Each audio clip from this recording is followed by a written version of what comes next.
What's up? What is up? What is up? What is up? More farming. Back to the grind.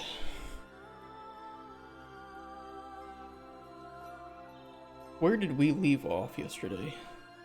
That's right, I was struggling. I fixed the issue. It was a, what was it? Was it missing?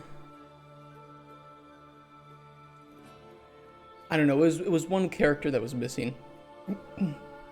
Embarrassing. Either way, we fixed it. And we're gonna move on. Today I wanted to either hook up the seed selection menu or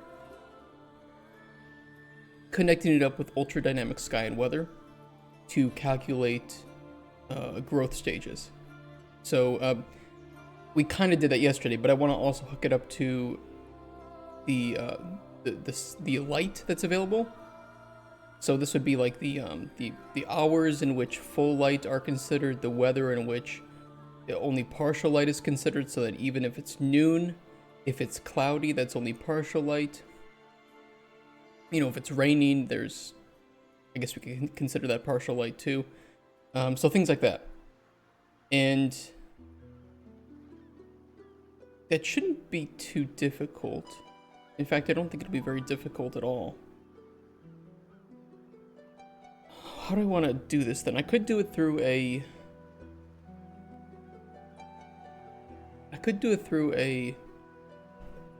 data table. Hey, Pumpkinhead.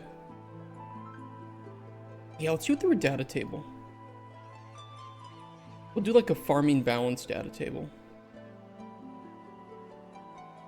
ST farming balance.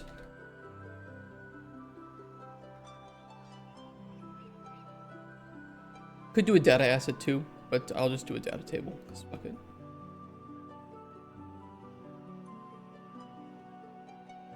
And let me think here, we want...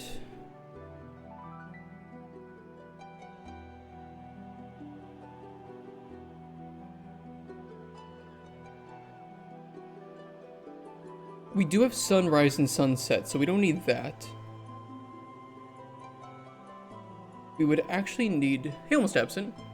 We would need an array.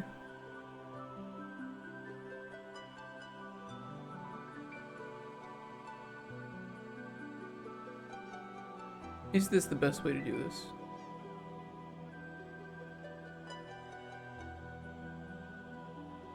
Yes. Yes for now. Yes for now.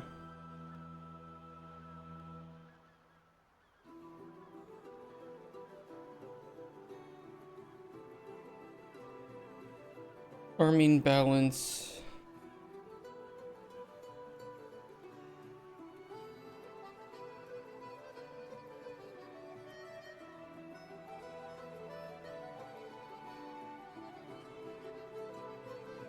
Weather setting. ST farming balance. And I want the weather setting to be a... Which enum is it? I think it's either the weather display names. Yeah, it's the display names. This will be weather condition. Went to sleep early, slept well, felt completely different human. Full of energy and good stable mood. My mood these days is pretty good. Energy, nah, be better. Weather and... It's something with a light in the name. Ingredient light requirement.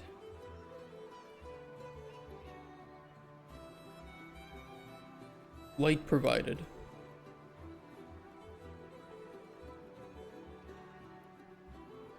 We could also do biomes too.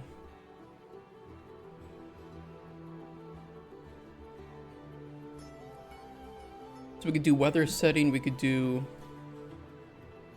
farming balance biome setting.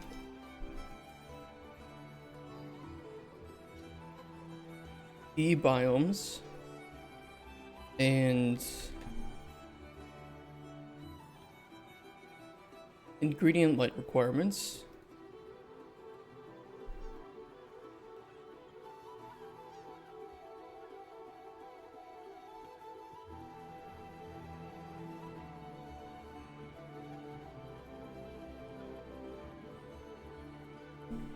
I don't know how it's possible to have constant energy with a full-time sitting job.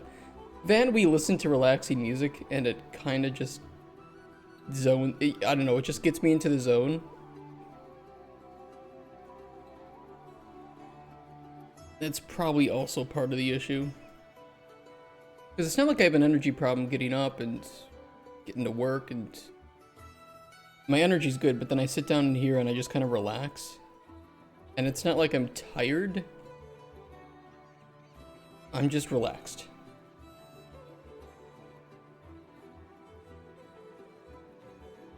Okay, we need a farming balance weather setting, an array, and a farming biome setting array. Weather settings, biome settings. Yes, this could be achieved with a data asset. You can do a data asset based off of a structure. I think you have to.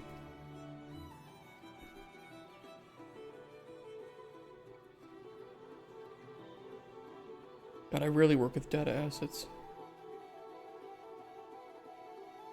Fuck it. Put in a data table. Don't care. You have specified time for it? For a whole game developing. Okay, so like a whole. Okay, give me a second.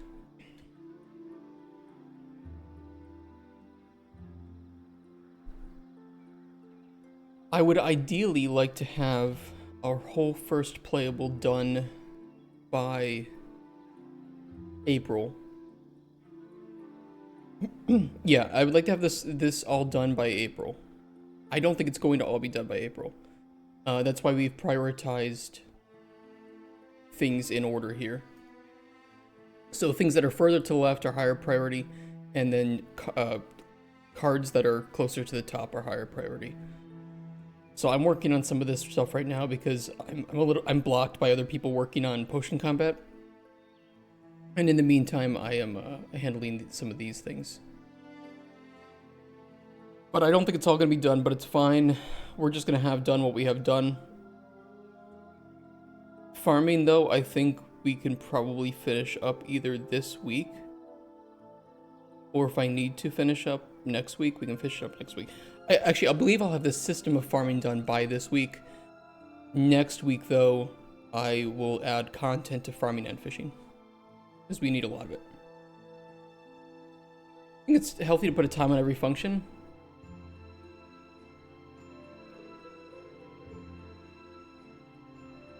No, but I would say especially no, because we aren't funded, so this doesn't really cost us anything except time. And, you know, I don't want to take forever to do it, but I also don't want to... I don't want to get hung up on preventing the chaos, the necessary chaos of prototyping. I don't want to restrain that. You know, that's where it's like, oh, what if we do this? Oh, it will take a lot longer to make, but it's going to be a lot more fun. You know, we just need to let that happen.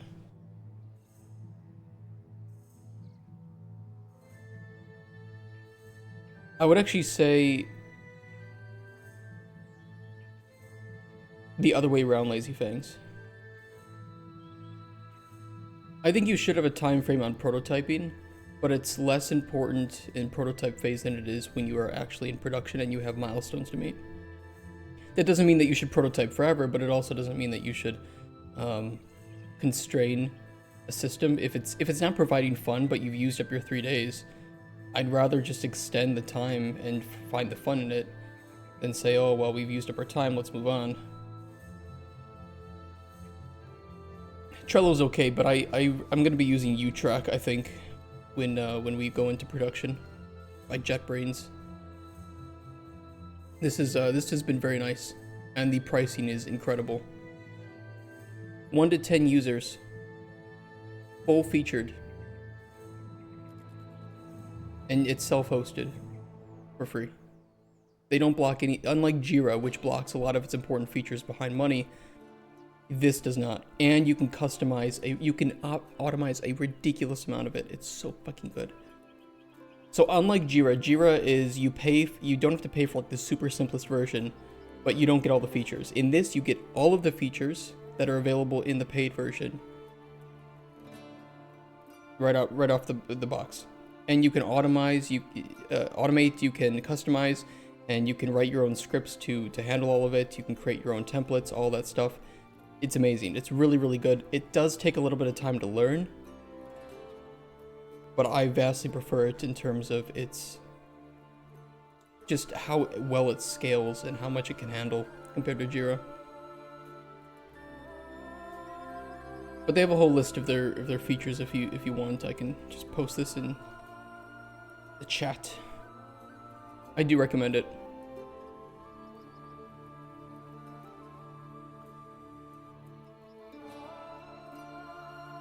You gotta go work one at a time more, no worries. Hey Nixie, how you doing?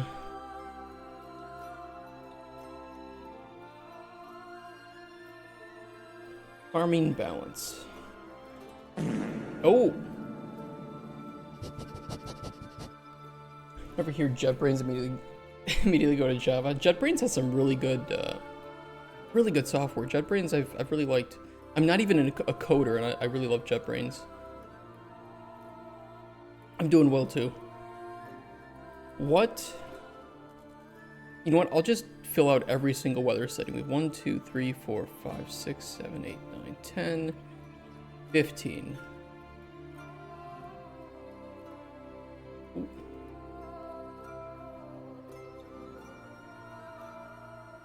I don't think we use all of them, but I will just pretend that we do.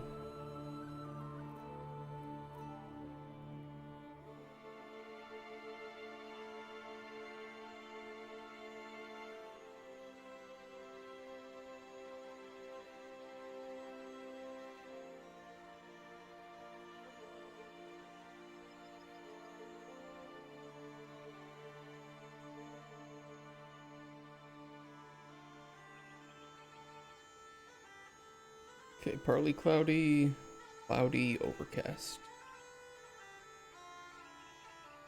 Okay, light rain would be partial light. Most of these will be partial light, I think. Rain is partial light.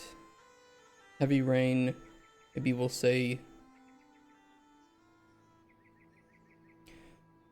certain things will override this, so time of day will override, you know, weather settings, right? So we kind of just take the lowest value in pretty much every case, unless there are some biomes where that wouldn't be relevant, like in a cave that isn't relevant. So we do need to do a bit of state machining here to determine, okay, are we in a biome where light and weather matter?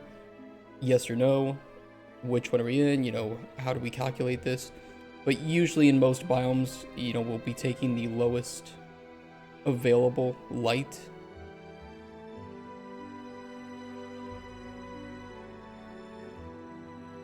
Partial light thunderstorm, partial light snow. Light snow is still full light. Snow is partial light. Partial blizzard. You know, some light gets through.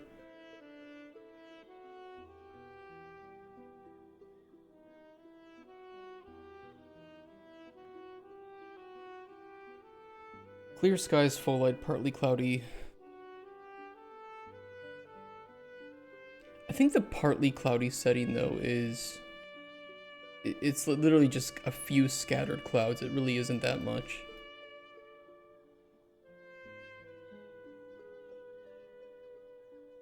Yeah, I would say that this still constitutes full light in my opinion.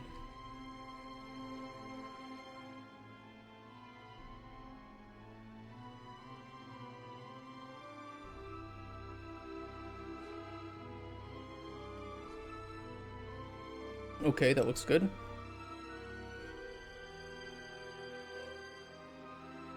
Hold on. I need...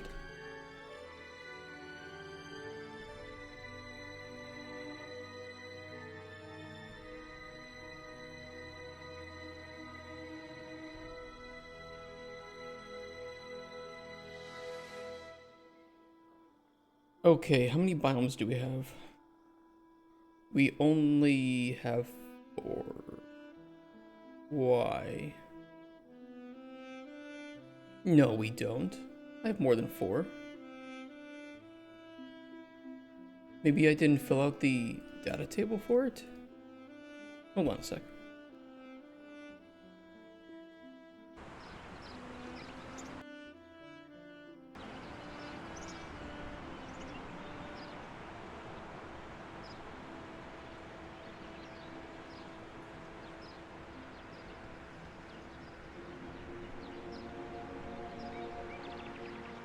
We have the cave biome.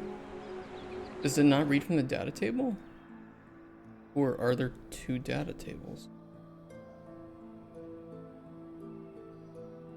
There's DT biome icons, which is different than the E biomes. Okay. Forest, plains, marsh, beach. Mountains, desert, cave, lake.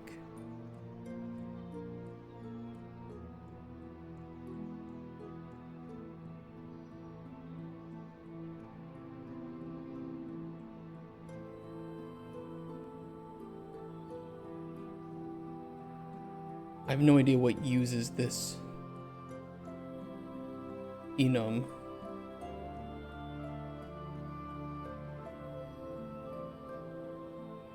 Literally only this uses the enums. Okay. Fine, sure. Then do I want to do that, or could I just use the biome icons?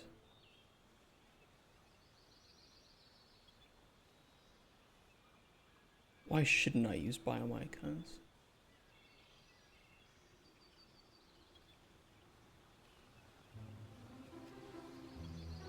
No, we can use the enum.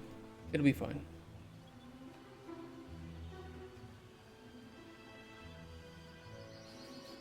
Okay, that means we have 8 biomes.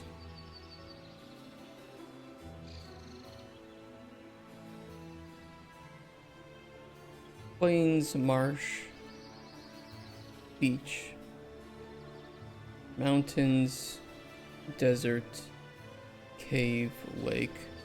Now most of these will just be full light, because remember we're going to be taking the lowest that's available in most cases. So a lot of these, like the forest, is dictated by the sky and weather system. So default, yes, it's full light because it's dependent on something else.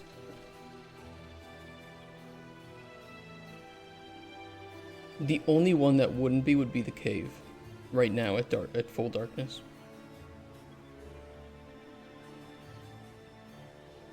Yep. Yep, that looks good. Okay. Blueprints, farming plot.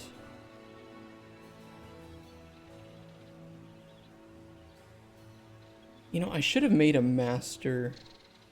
I should have made a parent class for farming plots.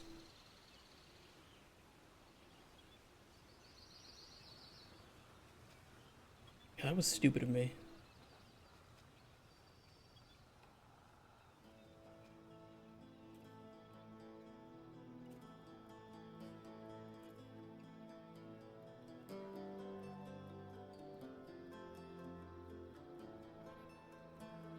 What I could do is duplicate the farming plot.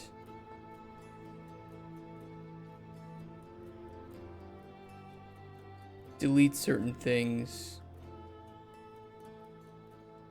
Reparent it to the original farming plot. The reason being, if we want to have multiple different sizes of farming plots or types or whatever, it would be easier just to have a parent.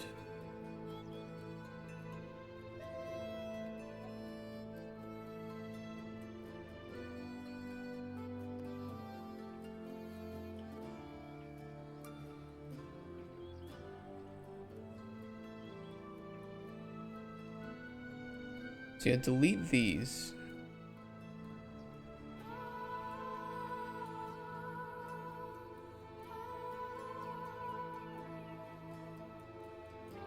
This will become the parent.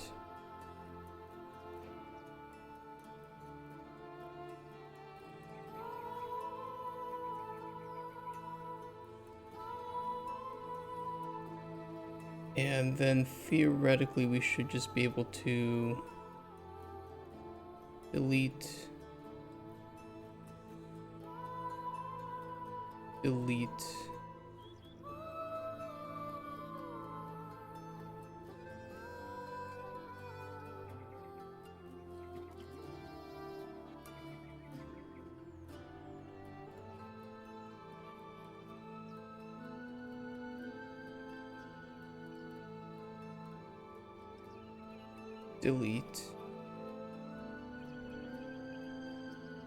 reparent to farming plot. Where's the music from? This is from Heroes of Might and Magic. I can send it. They do not do copyright claims for this. So if you ever wanted it for streaming, no issues with YouTube or Twitch.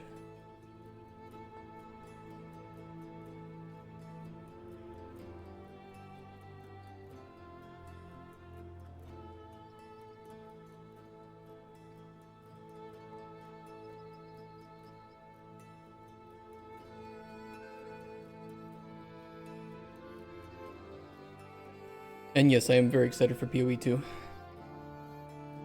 I'm excited to look at a wiki that isn't run by Extra Life.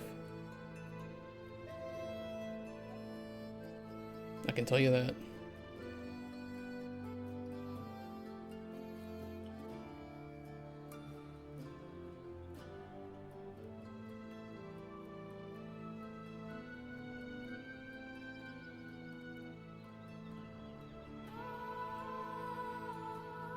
Gonna give it a try. Hopefully it's not as complex as the first one. Oh, did you guys not get into the first one? I played a shit ton of the first one. I don't even want to know. Actually, I do want to know. The problem with the first one is that it is arguably the best ARPG ever made, with the absolute worst new user experience ever designed and created. Don't download that now, please. Your first build would be shit. Your first build would be shit, yes. I would not follow a guide, though. I don't like following guides in those games. But yeah, your first build is shit. Your second one will be shit, too. Oh, just a small 3.9 thousand hours.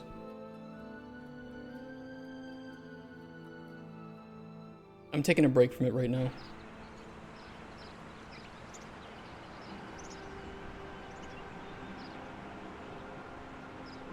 Okay. Good. Now that we have... Oh. It got smaller.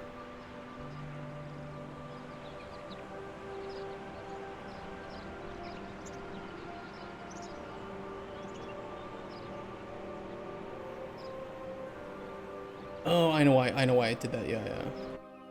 It's because we set it to 48 growth cycles. I can actually fix that. Default, I set the mesh scale to 0.1, but I need to fix that. And set it to 1 divided by growth cycles.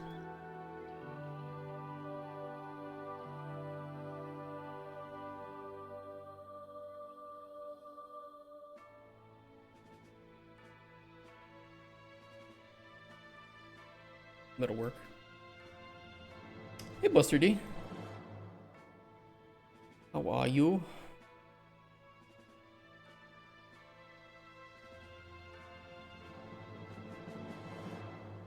I think the issue when I started playing PoE 1, we were in Legacy League.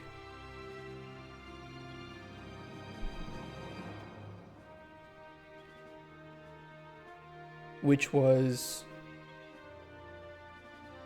here. And each league before Legacy, I believe, only added its own thing, and then they never added those things back to the main game. And Legacy League was a combination of all of these league mechanics into one league. And it was cool, and it was actually extended in terms of time. They extended it by a few months, I believe. The issue after this is that they started to add a lot of these leagues into the base game. They started to go core. And so, without explaining how these leagues work, they just kind of added more and more density to the game, to the point where I think that most players, especially new players, just could not handle it. Like, it was just too much content and too many different mechanics thrown at them over and over and over again, whereas previously it was more just kind of, I wouldn't say generic ARPG, but it was understandable ARPG with the twist of the gems and the sockets, right? And the skill system, which I already think is enough to have to get used to for a new player. So it's like every league for veteran players was fine, but for new players, it was just, oh my god, another thing I have to learn.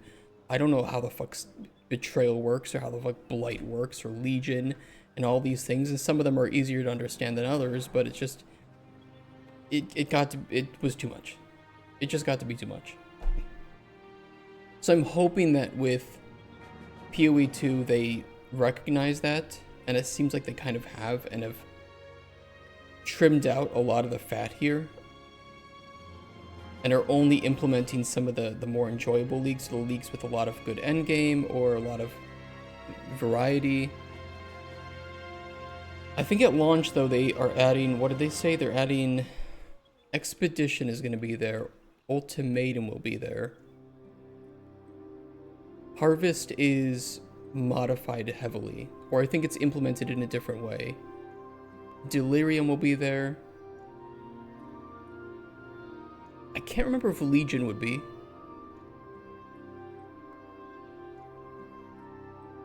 And a lot of these, Breach, Essences are probably still there, and a lot of the other ones are just kind of gutted, especially some of the newer ones, which kind of sucks, because I actually really liked Blight League, was a lot of fun. Heist was okay, but I wouldn't be upset if it was removed. I actually really like the lore of Heist League. Basically, the lore of Heist League, if I remember correctly, is woman's cat is killed, woman takes revenge, and absolutely fucking destroys the person who killed her cat. So I like that league.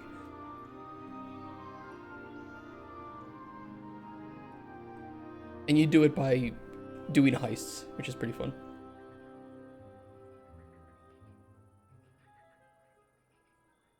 Okay, we have a farming plot parent class now, which is nice.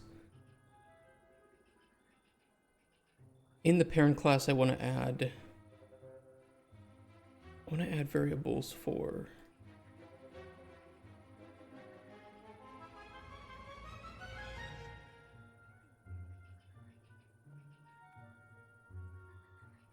God, sorry, I've been talking about PoE. I got so sidetracked. Oh, we need to add enums for what biome the plot is in, and try to hook it up to the weather system too. That's right, into the growth cycle check.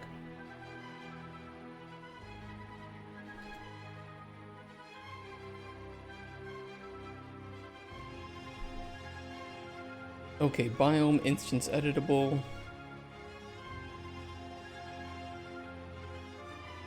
Default is forest, that's fine, we are in the forest. This way we could put it like an underwater farming plot and allow you to only farm things that are found underwater in that plot, right? We can filter out the seeds in this case. You can say, oh, you're underwater, so you can only farm a you can only farm like the Siren's Reef seed or something, or you know, maybe a piece of coral or something.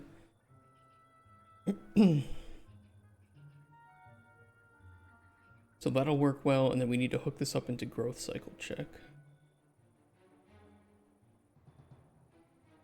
State is growing and seed being farmed.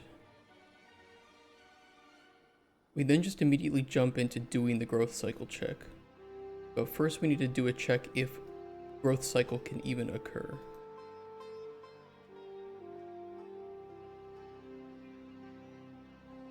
In order to do that, we need to perform a switch on biome, I would say.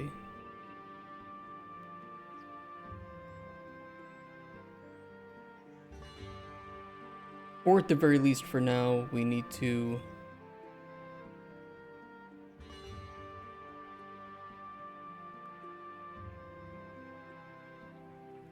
no.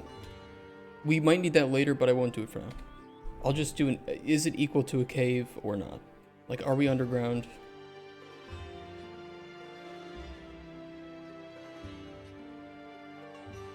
Because if so, the weather and the season don't matter.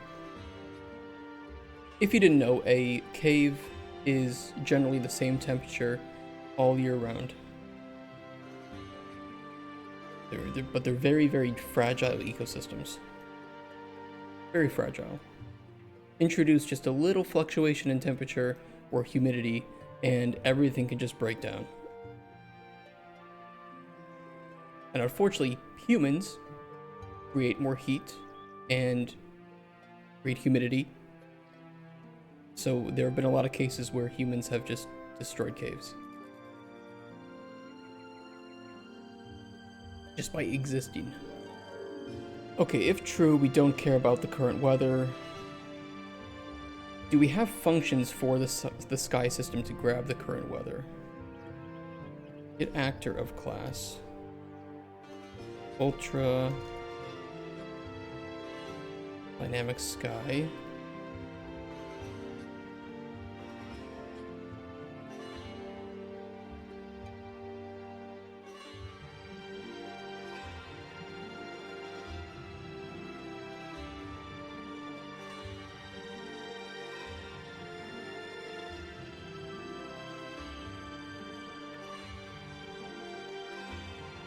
I don't see it. It might be named something different though.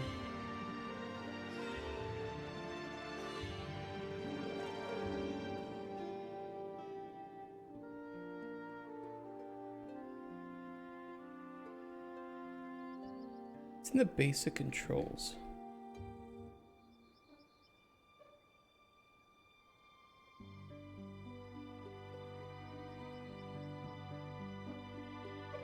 I don't know if they have anything in there.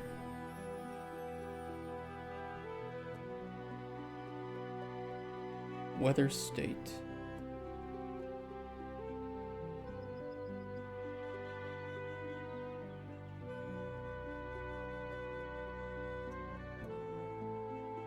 Read current local weather state function.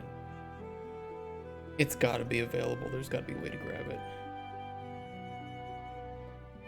I feel like I've done it before. To just get local weather state values? No.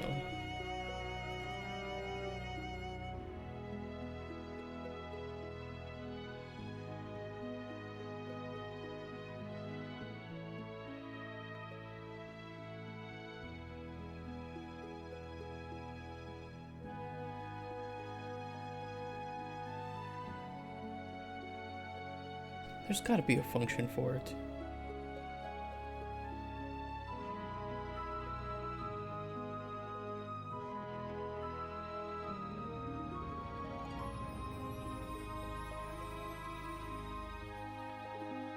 Get current temperature. Get season.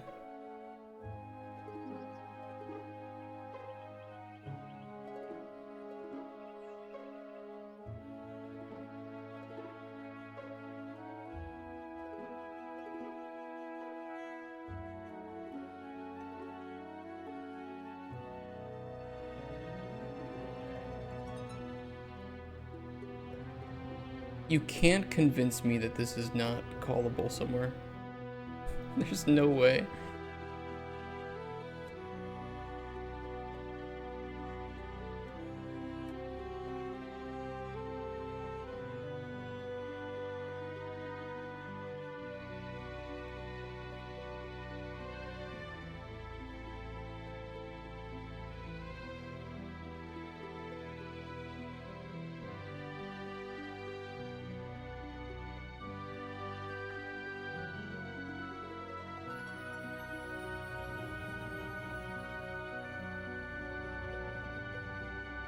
I mean, I can always make one.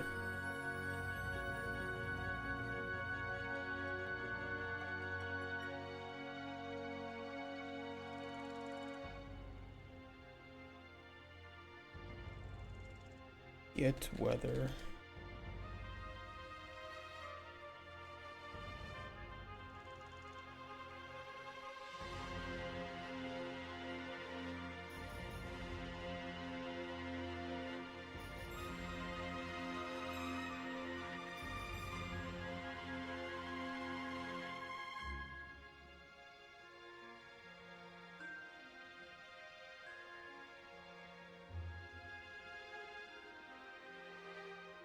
Get display name for current weather.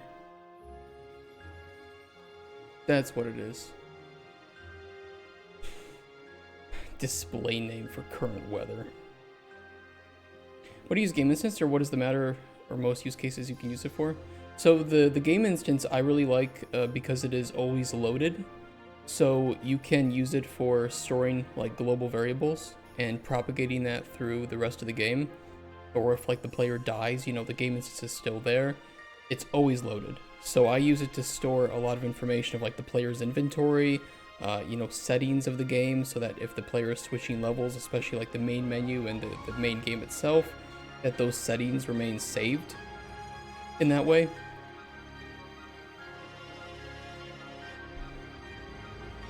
I use it to store a lot of information too for the level itself, just as it's a very easy way to grab things and to store it in one guaranteed, always loaded spot. You know, it's always there. It's the first thing that's loaded in a level, I believe, or one of the first things. Even before like your UI elements or your actors are loaded in the level, your game instance is still running there. So yeah, it's really nice in that way. What you can do, you still have to cast, but I just make a macro. And the thing is, the cast here is safe, right? Because not only do you only have one game instance running at a time, but it's always there. So it's not like it is adding extra cost to your functions. So I just make a function library here, or a macro, to get the game instance. And then I can call it from anywhere. Get game instance, boink. And then I use a lot of my functions in the function library to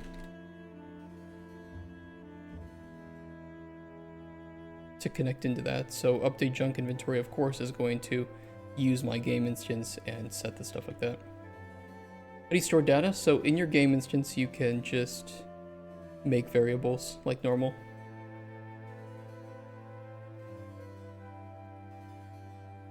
And then I make functions in the function library to like communicate with that. And that way I have global macros and functions. Could be better organized, of course, into like categories, but yeah. Special blueprint, I think it's actually available pretty easily by, oh no, you'd have to type in game instance in the class, and then you just make a game instance here.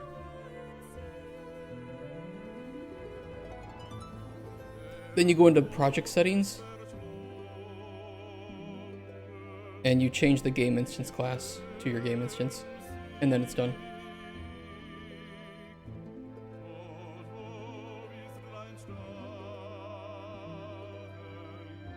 Yeah, no problem. It opened up a whole new world for me when I learned about that. I was like, oh my god, I can store global variables in a way that makes sense and doesn't feel like I'm hacking the game in some way. Or, you know, put like some actor in the level that stores it. Static classes? I mean, that's kind of what the game instance is. It is a class that is always there.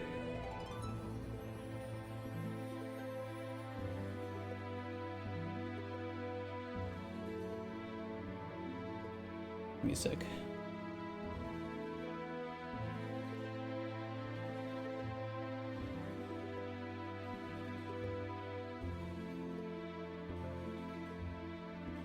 I may or may not be mining on the side.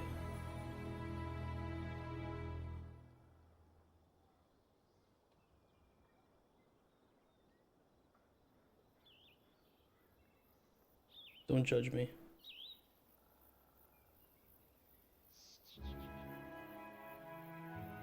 Not crypto, no. I'm mining in old school RuneScape, okay? I'm mining shooting stars. Oh, fuck me. I just messed up. Fine.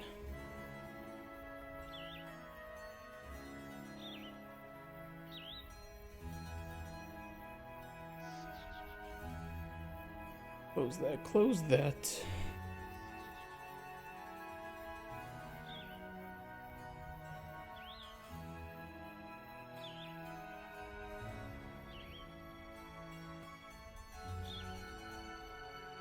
Oh, it's because it was in... Yeah. I typed in Ultra Dynamic Sky. I'm fucking stupid. That's why I couldn't find it. I was actually looking in the wrong class. That's funny.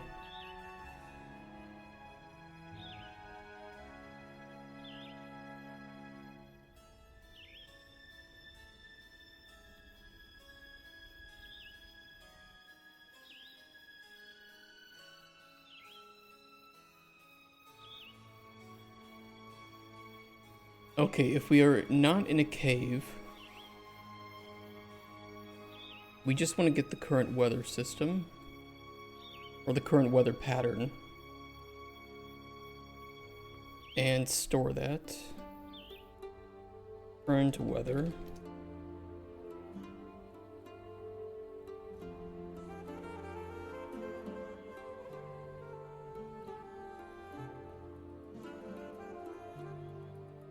And we want to get the current time too.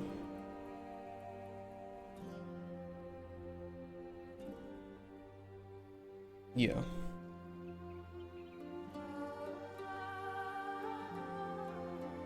There's no, like, is it... Oh, there is a daytime.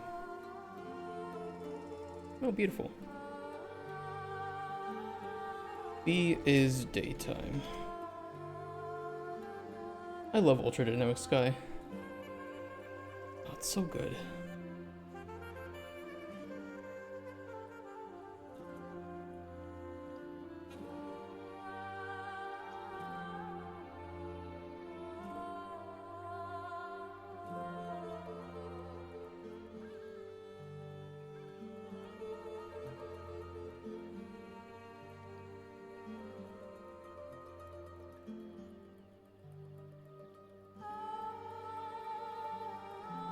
Alright, we have the weather, we have the sky. We know the biome.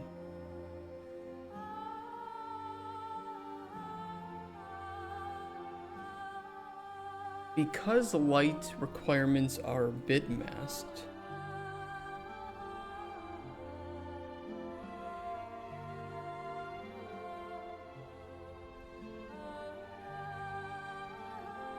we could just take the max of a comparison.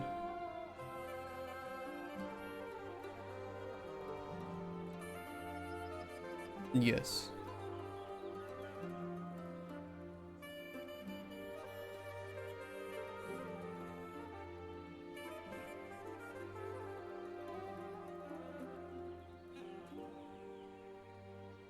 So I'll do a select. B is daytime.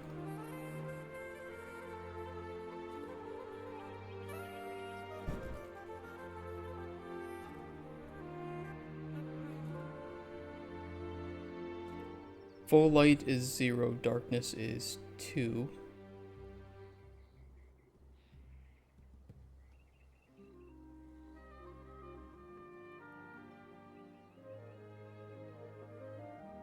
Current weather, we would need to grab that.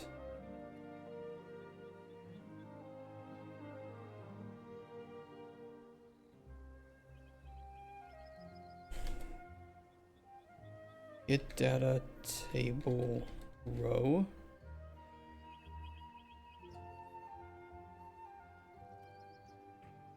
Farming balance.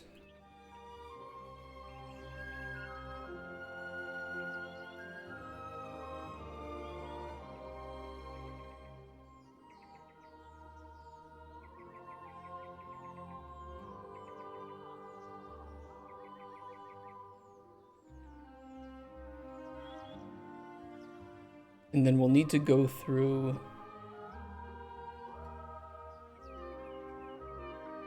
each of the weather settings to match its right state. So let's do a for each loop with break.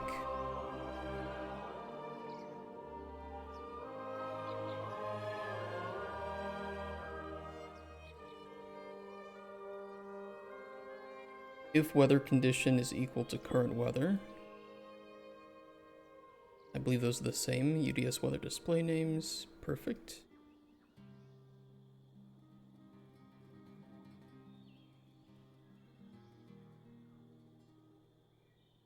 We want to store weather provided light.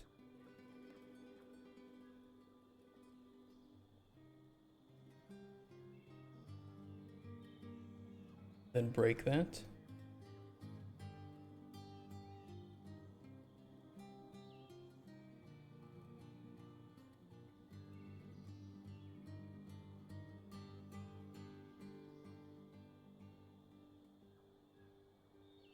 Do another for each loop with break on the biome settings and do the same thing.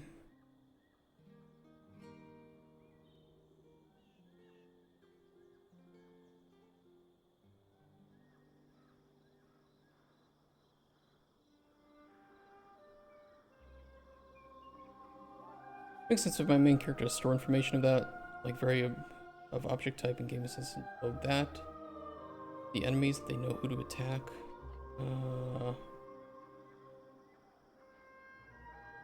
Character store information of like of object. Explain the use case a bit more.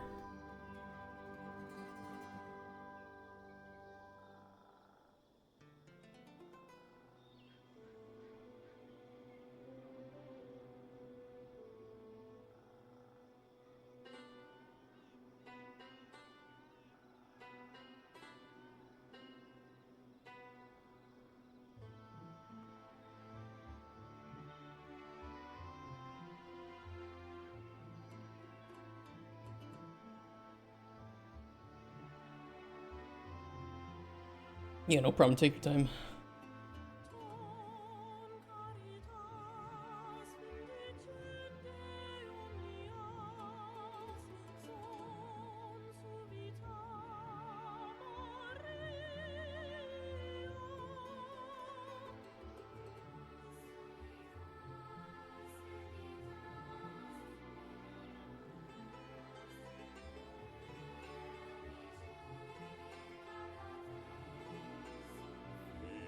Is biome provided light?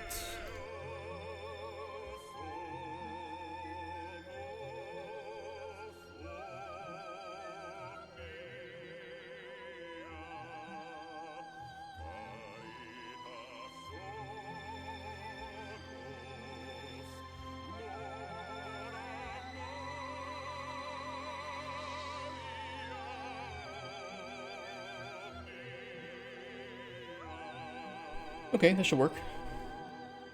Drag it out just a little bit.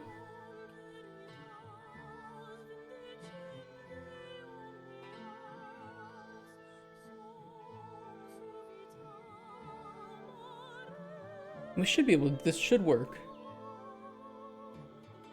Weather provided light, biome provided light. We want to take the max because they're bit masked. Full light 0, partial light is 1, darkness is 2. We want to take the in this case the lowest light, which is the highest number.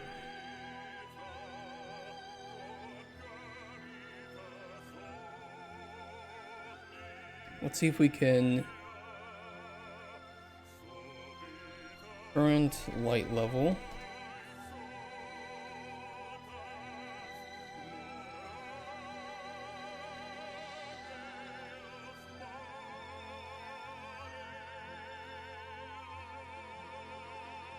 Yeah.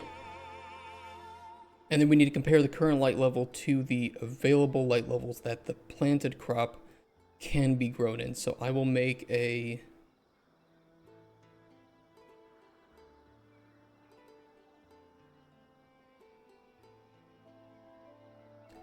I'll make a new function for this. Because I could do it pretty easily through a few functions that already exist, but I'll just make one function that can grab the light levels or specifically the seed that's being put in. Get light levels for seed. Insert of fname, seed ID.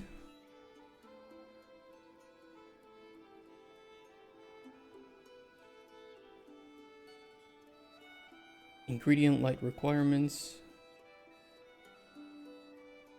Example, if I need the position of my main character for an attack from the enemy AI, I can either get it via the get location from the actor. Simple if I already have the actor in game instance because he's the only opponent for the AI.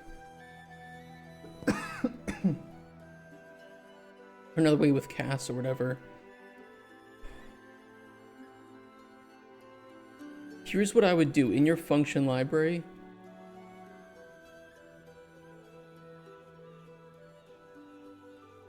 You could just do, or a macro library too would actually be, the macro library would be even better.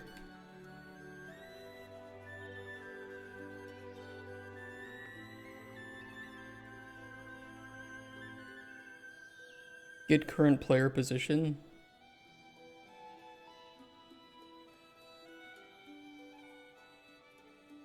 And you could output a whole transform, to be honest, but this will work too. Get player character.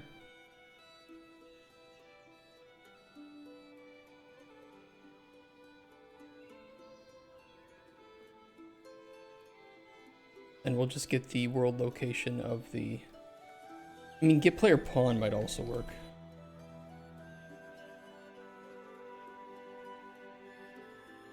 No, get player character is better for that. We'll call this a loc. We'll do a compact node title of player POS, piece of shit. Beautiful. And now I can call that from anywhere, so I can do get player position.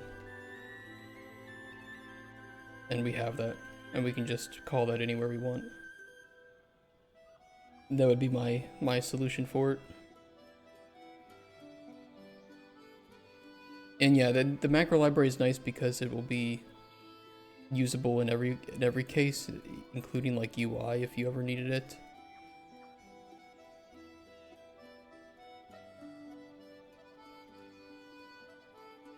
And it's just right there. It's this tiny little node, right? So it saves a lot of space. And that way you don't have to do any casting either.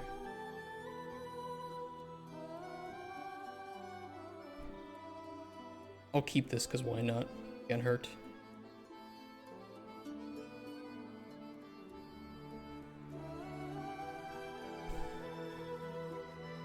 And then of course you can use that in your function library too, and that saves even more space.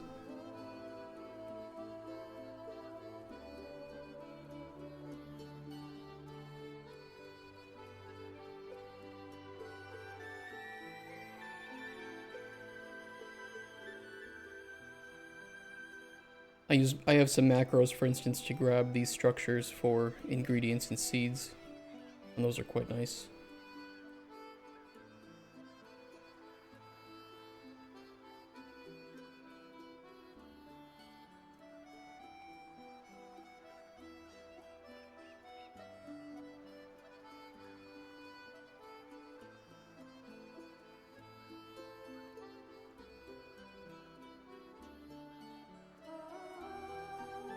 I have light requirements as an array of F names.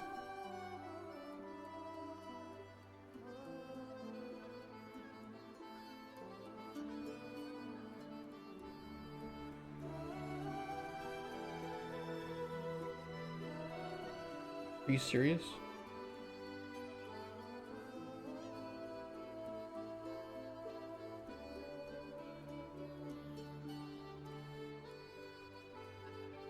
So do I use the enum at all?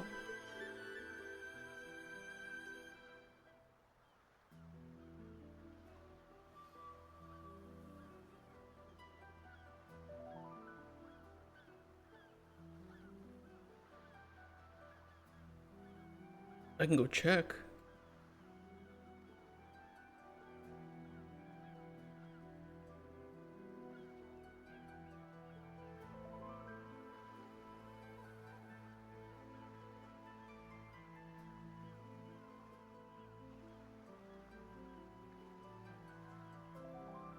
Build info panel. Light requirements. I do not match them to... We use a data table? We use a database for that?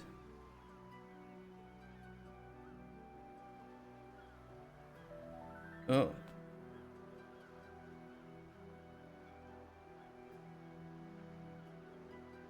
I forgot we did that.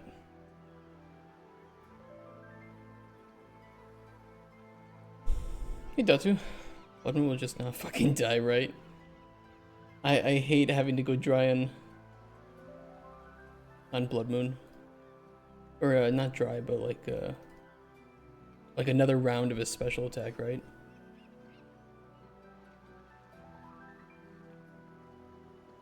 A lot of struggles last month with finding a new apartment, but finally got one.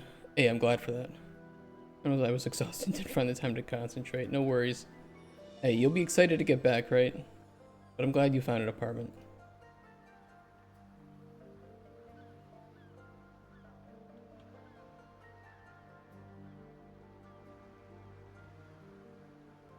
Do I want to fix this then? Or fix the farming balance? I might do that. Need 10 minutes to kill because it just kept hitting me 3 times in a row and healing so much. What's your current armor? Hitting you 3 times? I don't think it was that accurate. Oh, you said it was like rune, right? You don't even have like a dragon chain body or anything? Still rude. Oof. Do you even have access to a dragon chain? Technically, I guess the rune's better than the Huey hide, right? Oh, shit. And you'd have to be able to kill Kiwi to get the hide.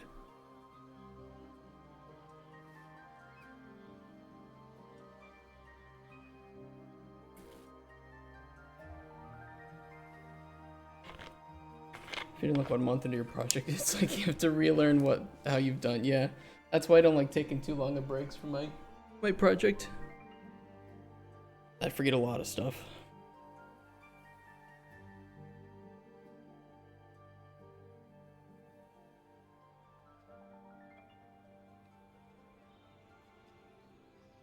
Okay, instead of the enum, we could... You know what? No, I'll do this. What I'll do is I'll make another function. Surprise, surprise. Match light level enums to F names.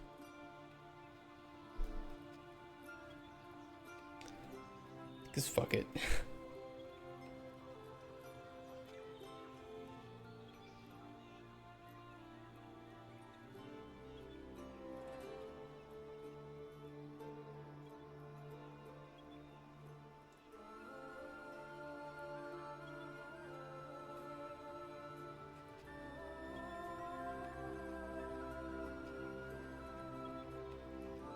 Because at the very least we could return both the enum array and the fname array, and since they're both quite low in terms of data size, that I don't think that would be too bad.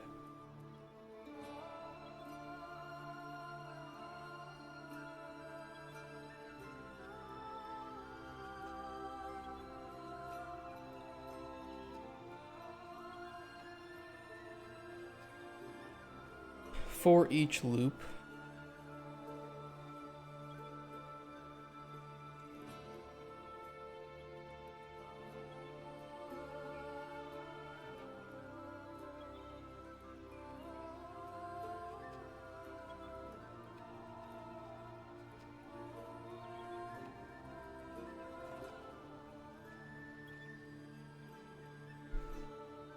this will be in the light requirements.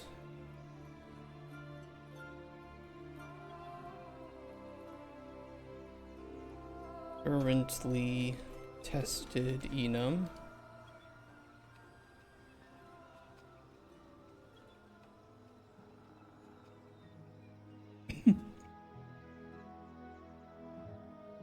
I actually didn't think about a Datu, but I guess that Varlamore is not the greatest pick for armor for a first region, is it?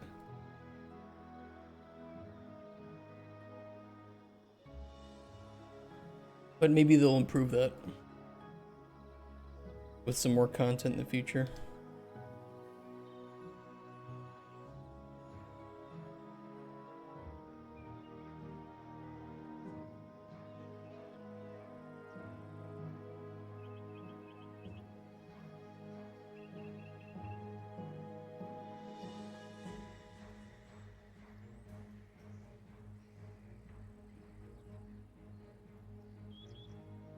I want an array of F names for these stored, found,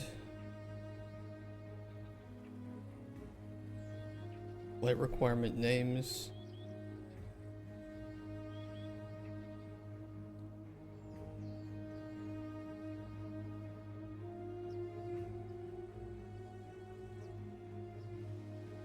Now, the problem with these is get data table row.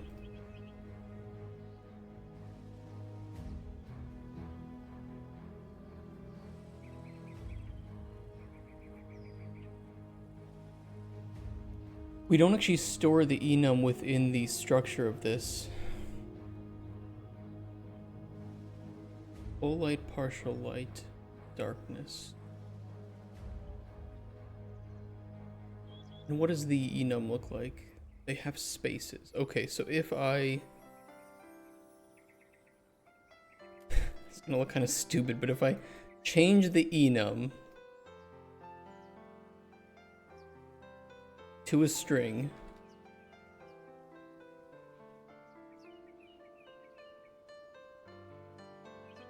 and then I do a replace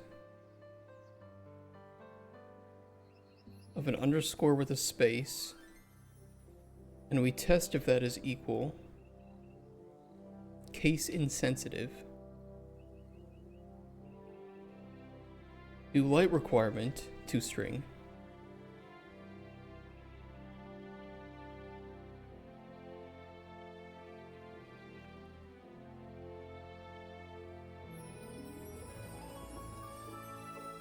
and we return only the right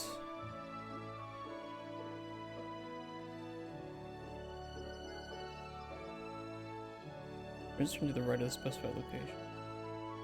Or I could left chop, or I could split actually. Right, because the light requirement. Yeah, I'll split it the first underscore.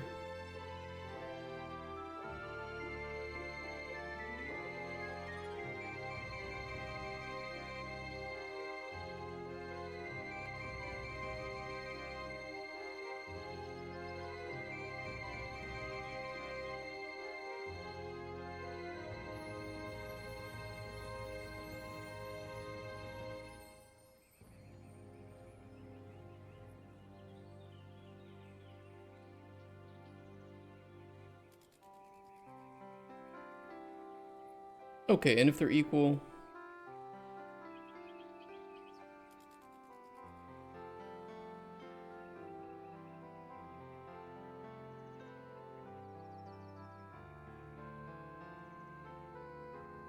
currently tested name.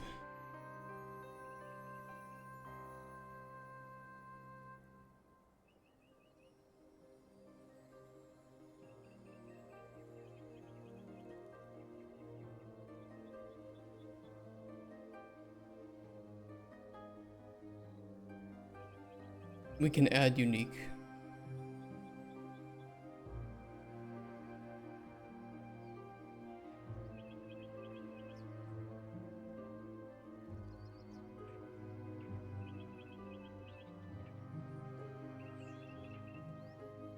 And then at the end of this, we can just print out that that array.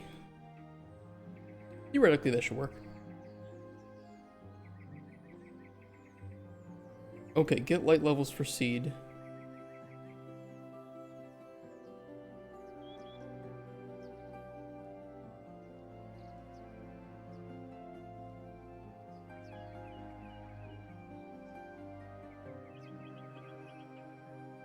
Oh.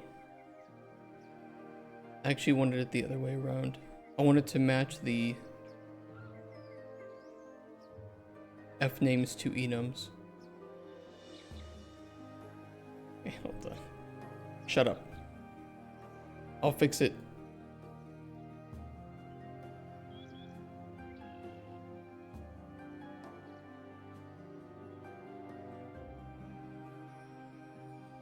Maybe if you didn't look 1 month into project. Oh, you said that. Stop typing things in chat and making me think that you've typed something new. God. I'm telling your mom.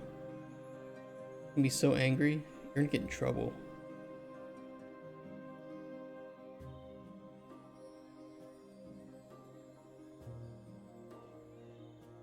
I have to fish. Fair enough.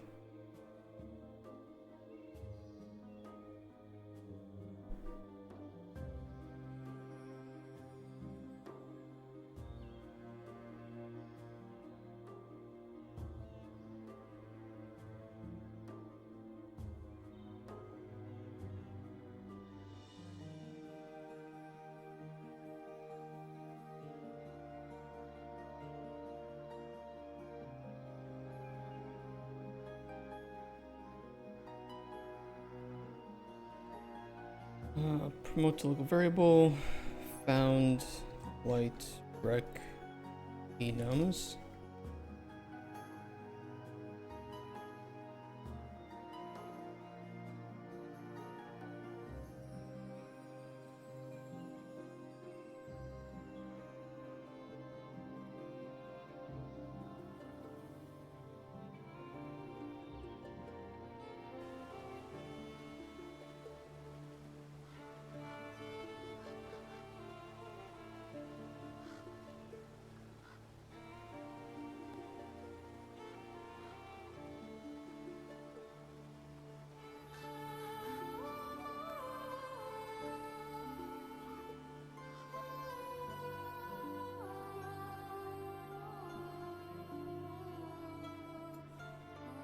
Should just be able to for each for the existing.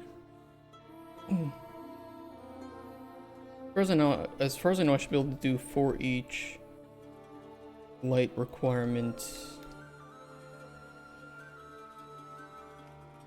and then we simply match if the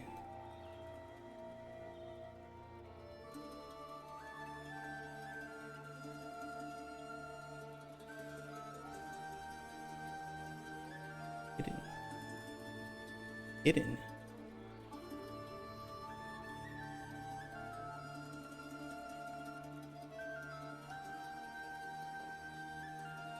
Currently tested enum is equal to the currently tested name.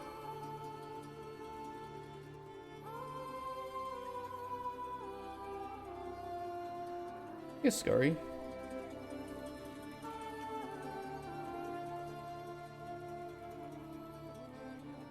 Hello, fellow cryptologist.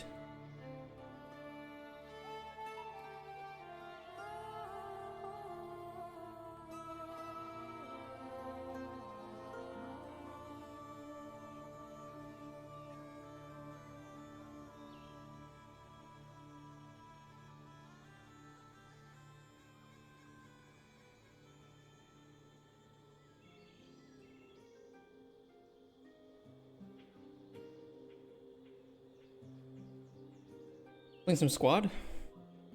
Nice.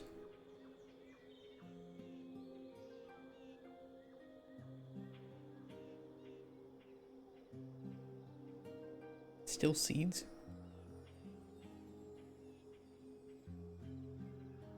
Who's working on seeds? What do you mean? Oh, what you working on?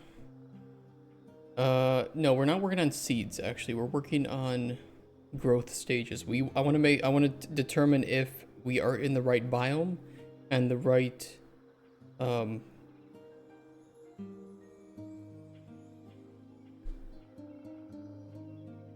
right light level. Or I'm doing specifically light levels, but we do have biomes and we can use that to filter out the seeds that are plantable for the biome. What I tried to say, okay. Sure. Sure you did. Bitch.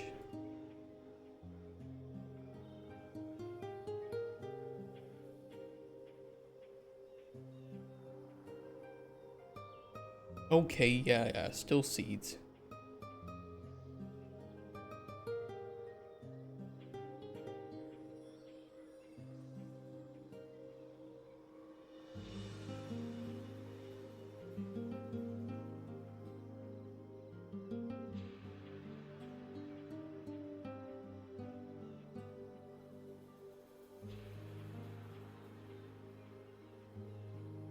Okay, there we go. 2 macros and a function. Get light levels for seed.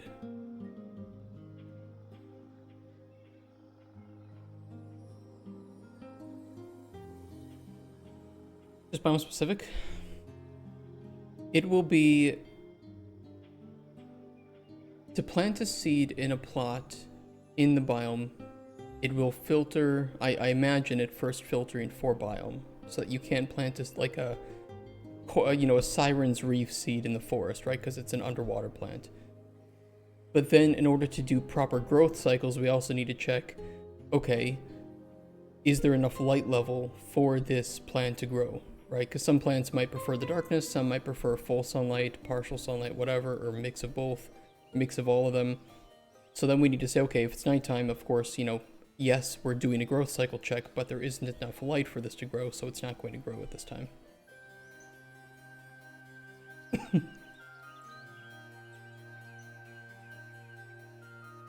Up every day at the same time. That's what I do. I don't wake up at different times on the weekends. Like, my body just doesn't do it.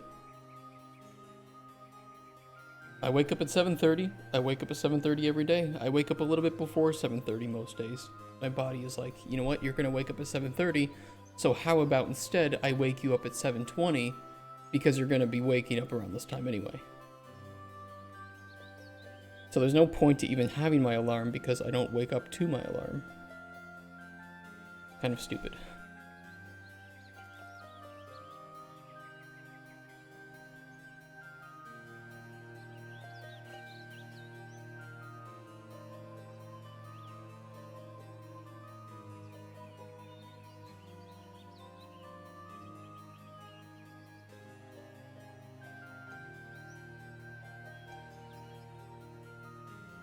Eight a.m. since I set it to 8 a.m. I wake up every morning like 7:50, yeah. It's kind of interesting how the human body works like that, isn't it?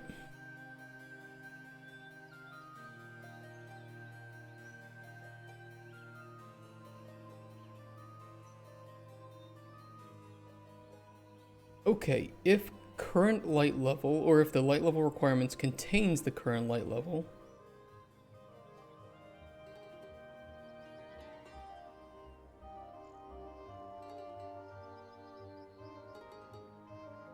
then we know that we can perform a growth check.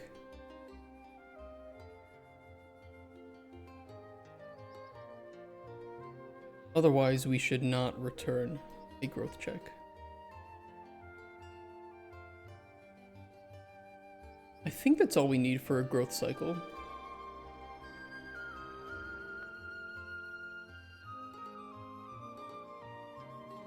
Yeah, age, sex, location, Ascari, please.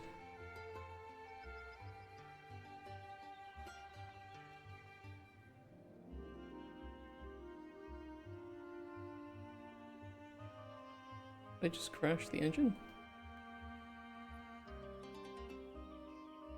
Hello? Unreal? Okay. Me too, I'm hot and ready. I didn't know hot and ready was a gender, but, 2024. Hey, 6th mastery, dude, nice. It's gonna be game changing, I promise you. How long did moons take you before? Like how many minutes? And then tell me how many minutes it takes now with the 6th mastery.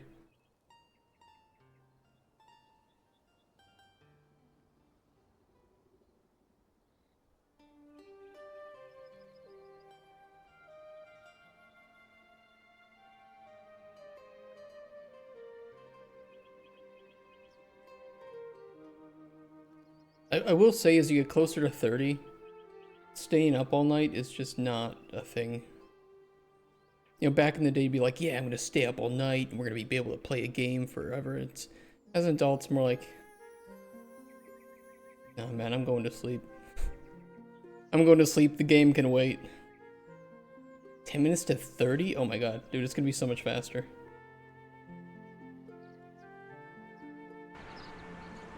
I don't have any structure errors, right?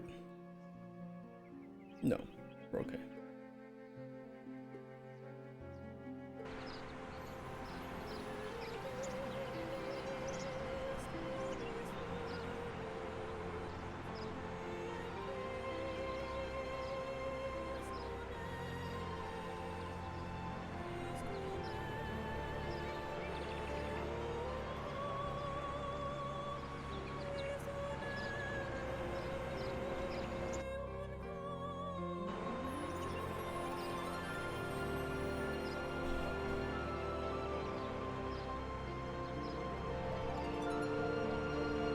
Who just hit the beach ball over here?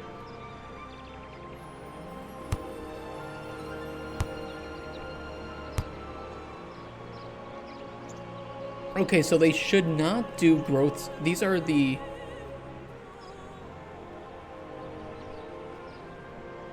What are we growing here? We're growing the flame grass, right?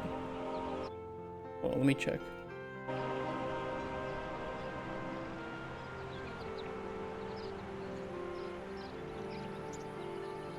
I think it's the flame grass. These should not actually grow in the nighttime.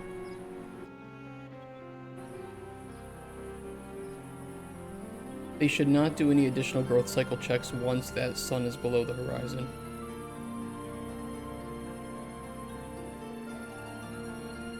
But we're gonna see.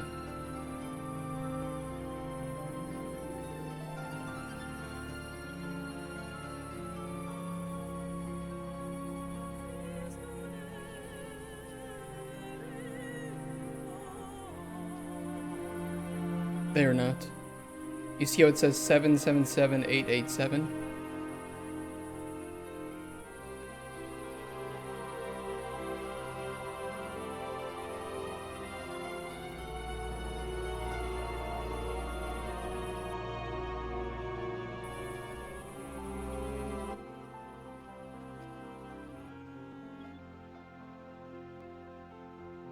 Ghost. I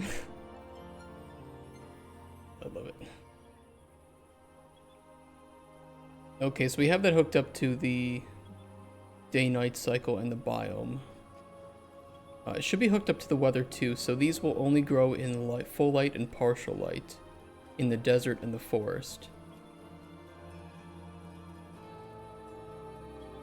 It'll be daytime soon, and then I will switch it to... I'm going to retry it though, but I'm going to retry it with the blizzard, right? Because I think the blizzard fully blocks out the light. I want to be, you know, or I'll just switch the seed entirely. Just to see if it works with the biome and the weather as well.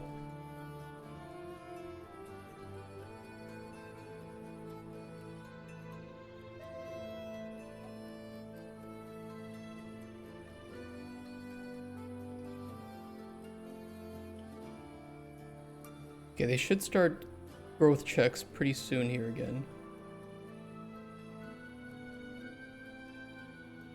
Or have successful growth checks. 777887. It should say 888998.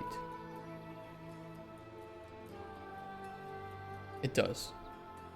Beautiful. Okay, so they are only growing during the daytime. Not during the nighttime. I will cheat their light requirements.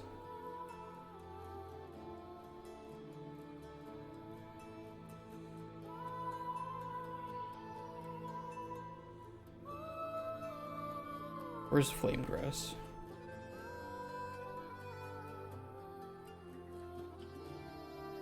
To only be full light.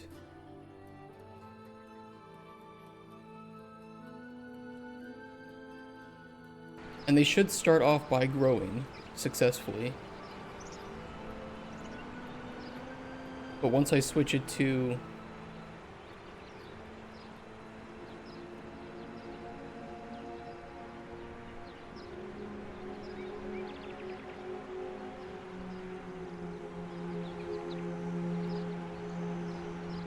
Okay, growth cycle 2. It should not be the right weather. It's gonna be too dark. Growth cycle 2.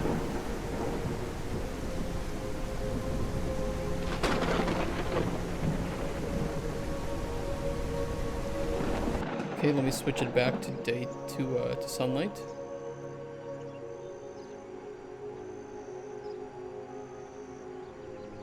Awesome, it's working. Okay, so our plants will now only grow during the right light level, and that will be dependent on time of day and weather. Easy, we solved that in like an hour. Is Fish Boost stackable? No, it is not.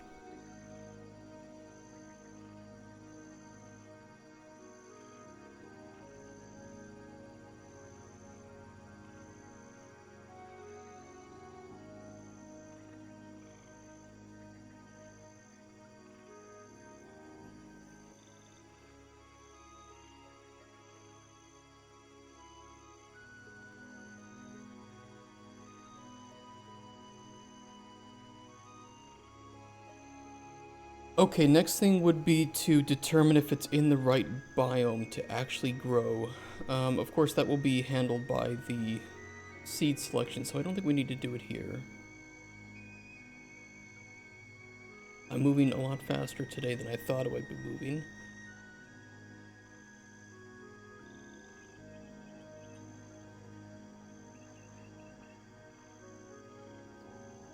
Really, a seed selection menu is about the only thing left that I need to do.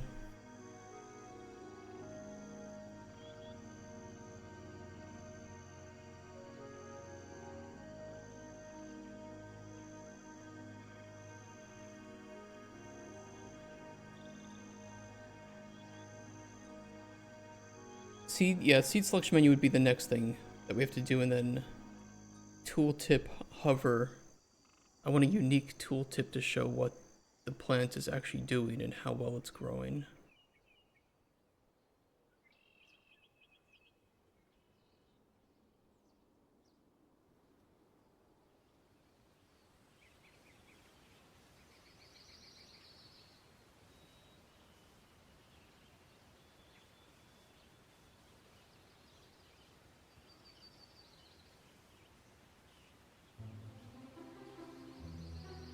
Yeah, that'll work. Although I could check if toadstool grows in the cave as one last test to make sure that the biome is working, because we didn't set that up at all.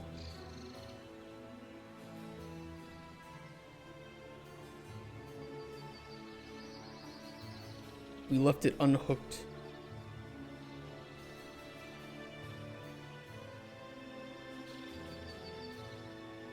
Forgot about that. Okay, if we're in the cave, we only need to care about whether or not the plant can actually grow in a cave.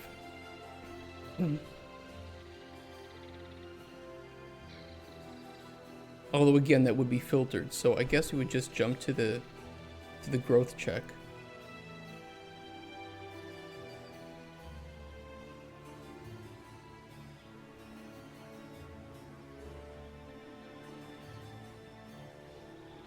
I might change that later, though.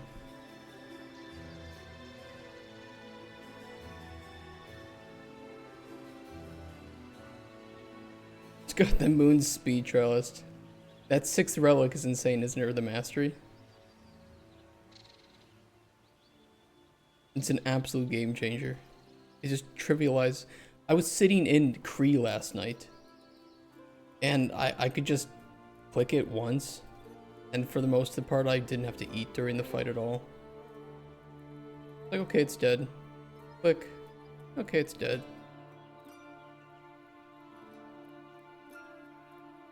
In fact, Kriara, if you wanted Armadillo, is easier than Moons right now. Arranged.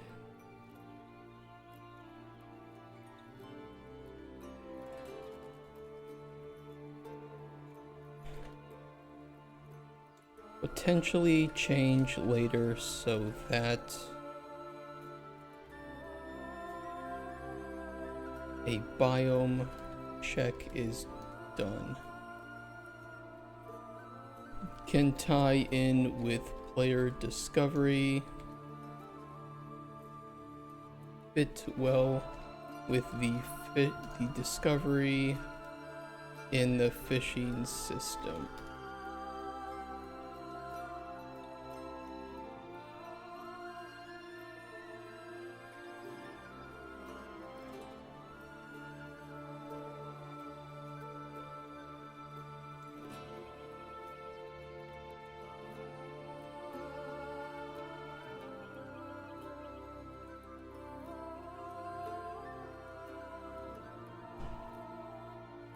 Yeah, we'll put that there, because I may want to do that.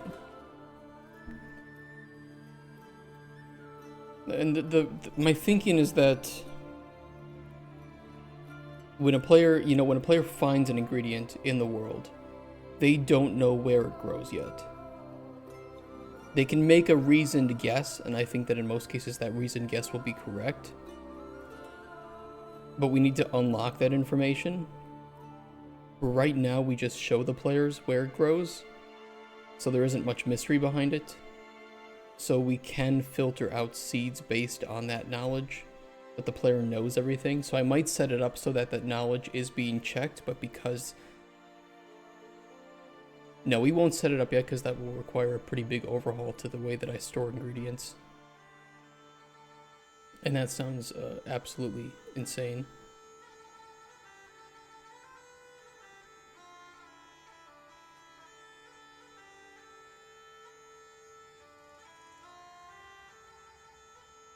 Right now, the cave checks will just work, and we'll filter out available seeds at the right time.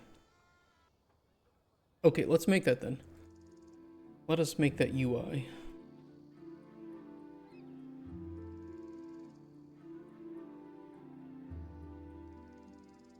Let's make a new folder for farming.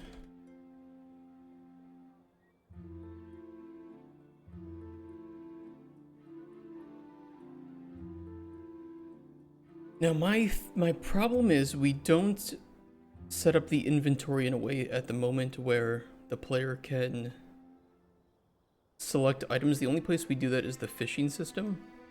I could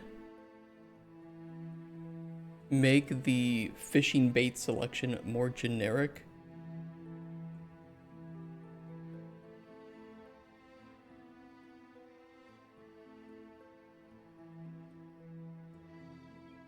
Where's the bait selection? There it is.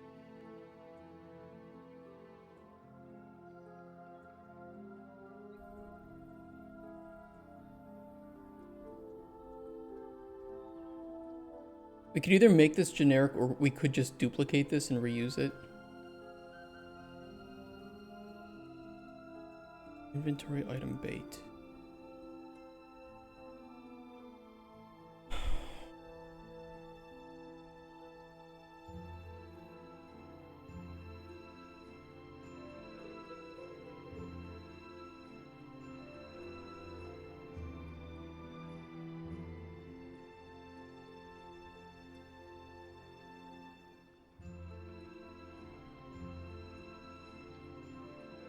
I actually don't know.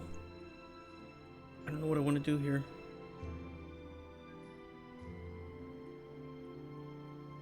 This is so specific to bait selection that it would be quite a little bit of a refactor.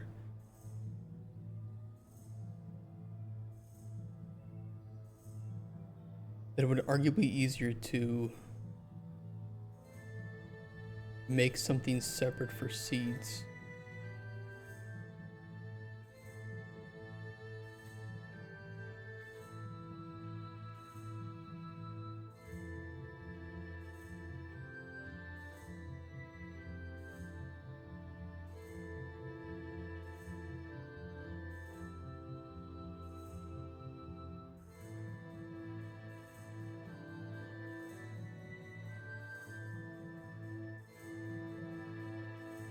We wouldn't have bait selection at all, so that wouldn't be a factor here.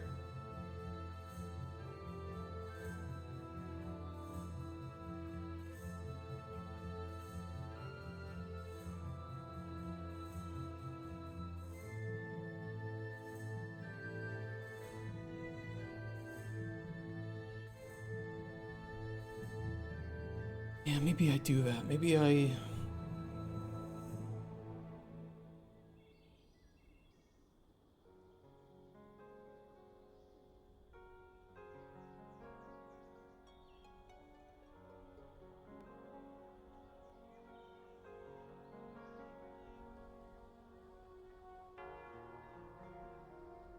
This is kind of stupid, but it will be quicker. We're gonna duplicate both of these and reuse them. It's not a good way to do it, but farming seed selection menu.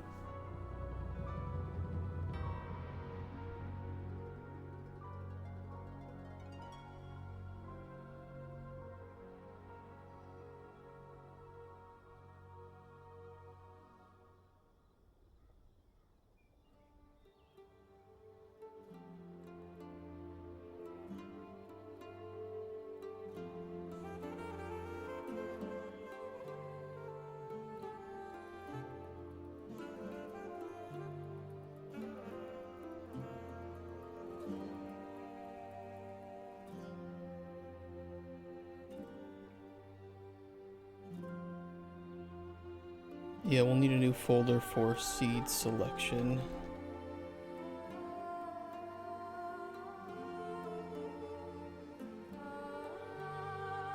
And a new HUD for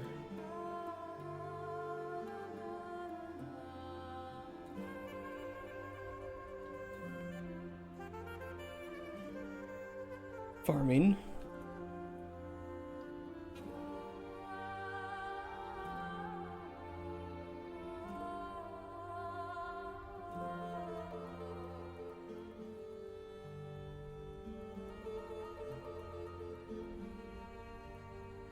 It's offset to 70 and 56 on the fishing HUD.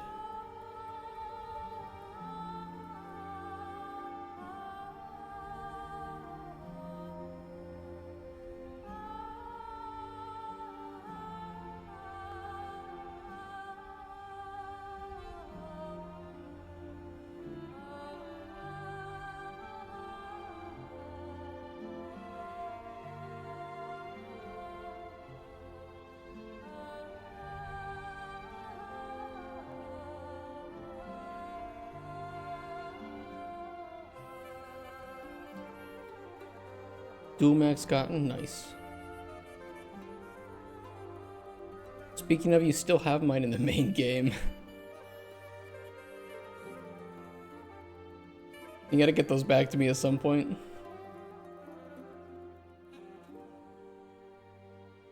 I'm not in dire need, so it's not a priority.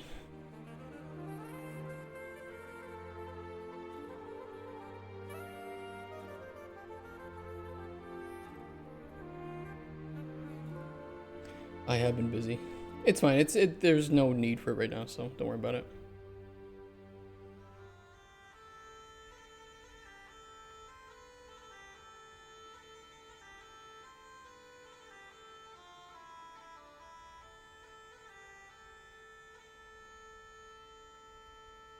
Select seed to plant.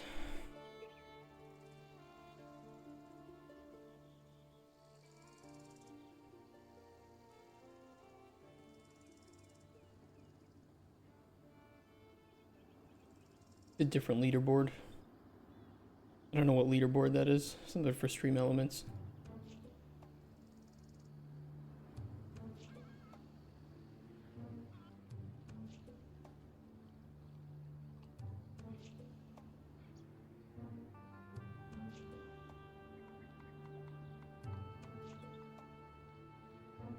I don't think we need the... Yeah, we don't need this at all. I could just keep it turned off.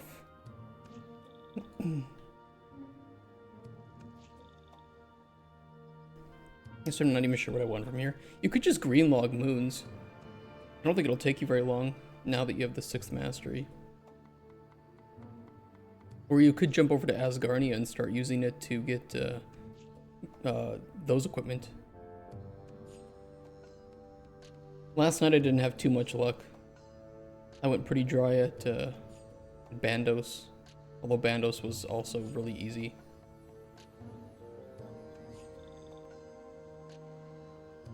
I can show you what I got. What I got yesterday, I got the Bandos Hilt, Armadillo Hilt. I have 3 Godsword shards, 2, 1 Godsword 1, 6 Godsword shard 3s, and I have 3 of the frozen pieces. I just need to get the 70 agility to get down to Izil. Probably gonna do that tonight, then I can go to Nex. And the goal is Torva with the Drygore Blowpipe. That is the end goal here. Drygore Blowpipe, Dragon Darts, Torva. It's gonna be wild.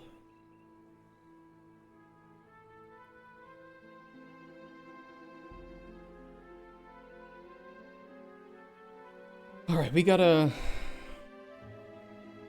overhaul a lot of this.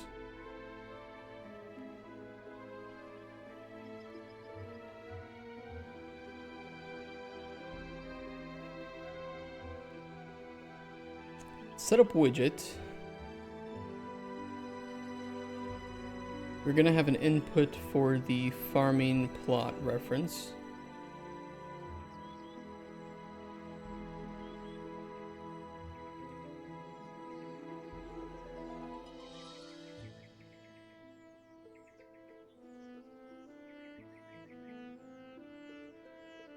Oh, I did get the armadillo chain skirt though.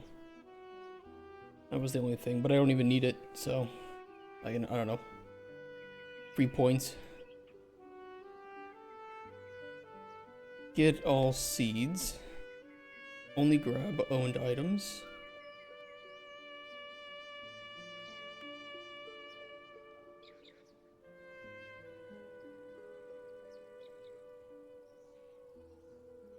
Connect there. Seed indices.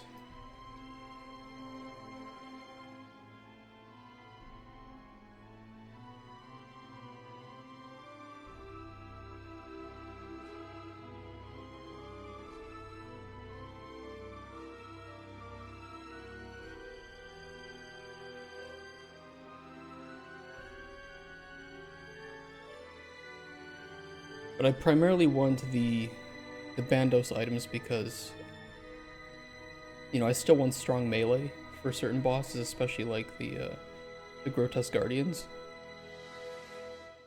Because Dusk is completely, or Dusk or Dawn, whichever one it is completely immune to ranged attacks. So I have to use melee. So having something strong like either the Dog Sword would be great there.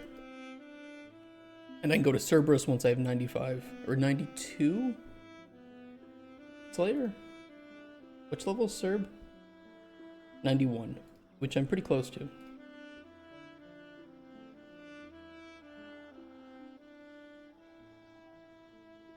Okay, create. We don't want this. This is not the item we want.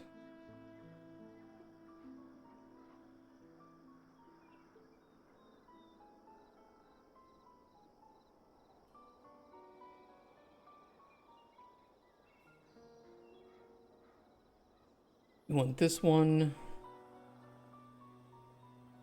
Setup item. App selected seeds, inventory index.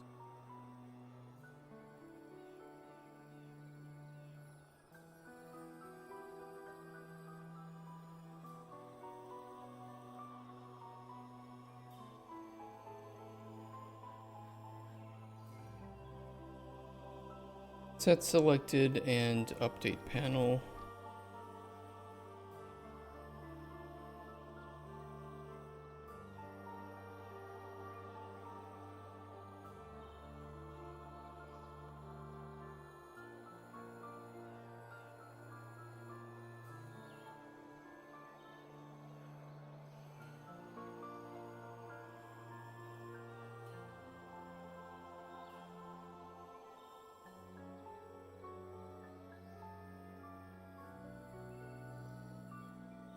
That at least should function.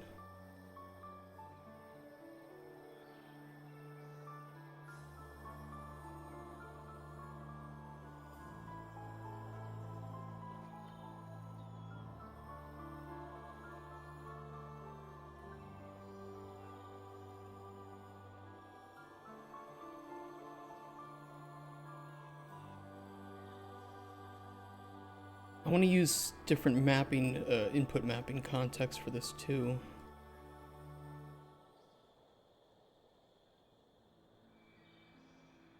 Will we want to? Yes. Although I could realistically probably just duplicate trapping and rename it.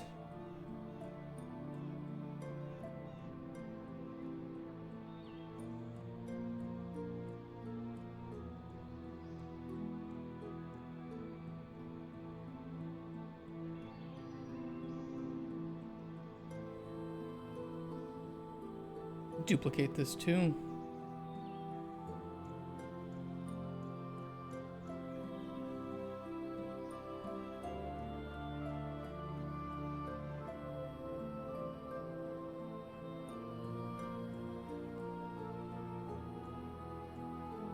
That works.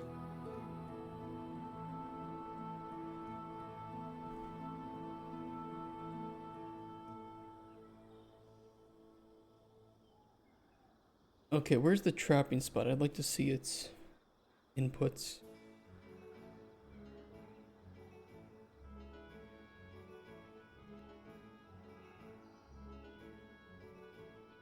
Handle inputs, start trapping. I'm just going to copy this.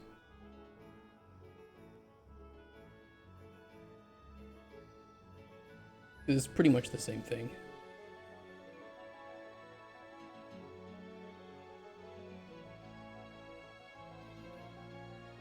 Handle inputs, begin farming. Remove default, remove core, add farming, return.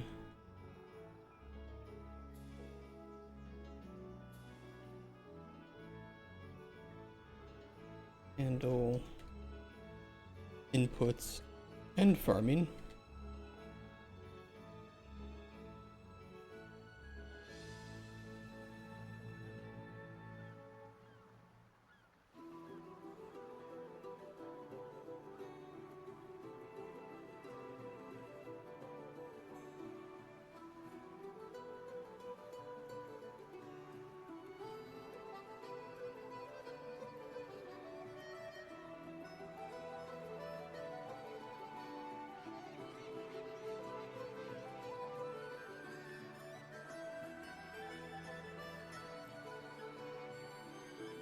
All right, that works.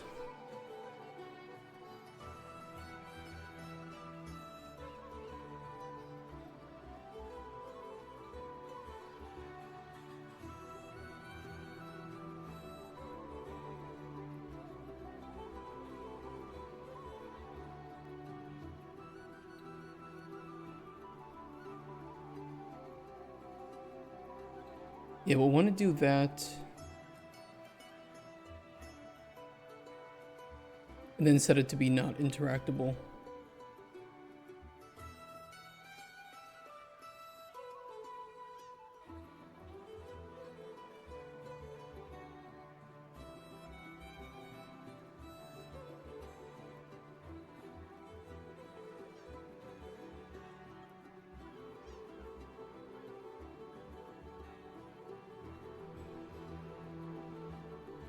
Begin farming.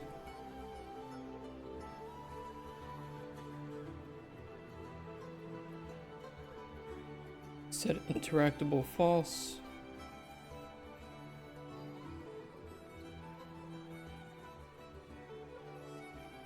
And where do we handle the UI for that?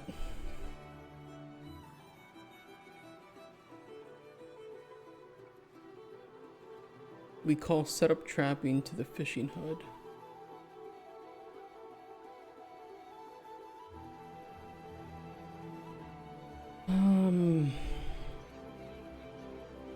Yeah, I could put up a setup farming here.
The compile error. Why?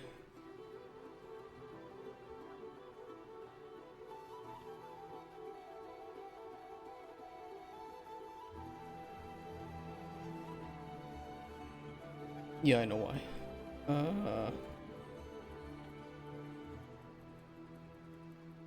Yeah, we gotta fix that first before I can test this.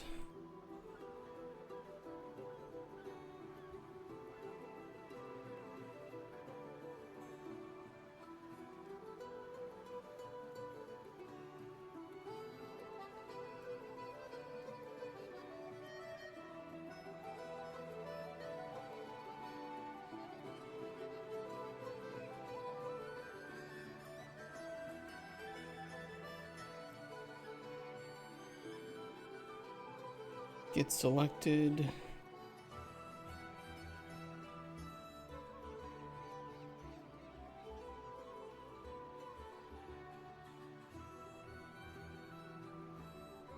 Update panel.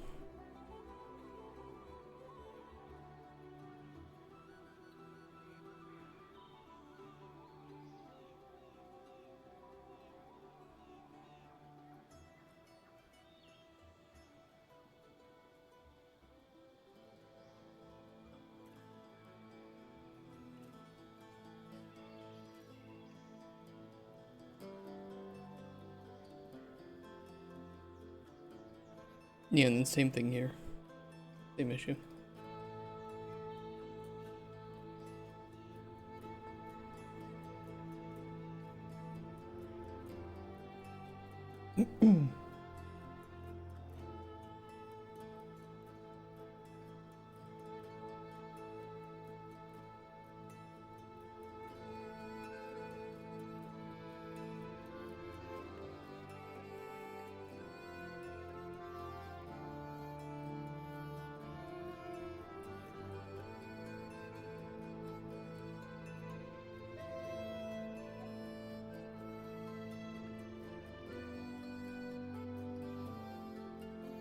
So if you want to instead grab the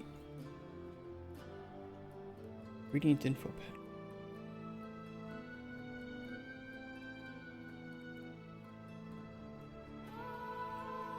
I put the a separate ingredient info panel on the fishing HUD. I did.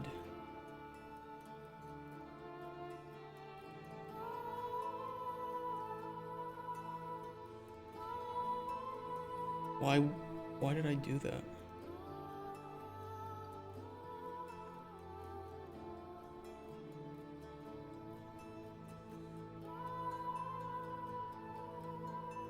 Probably because the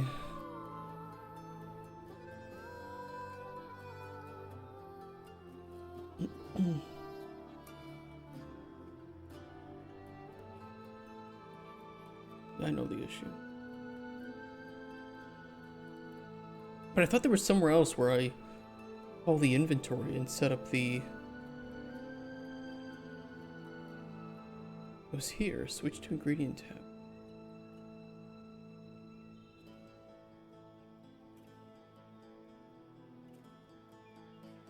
That is specifically calling the inventory.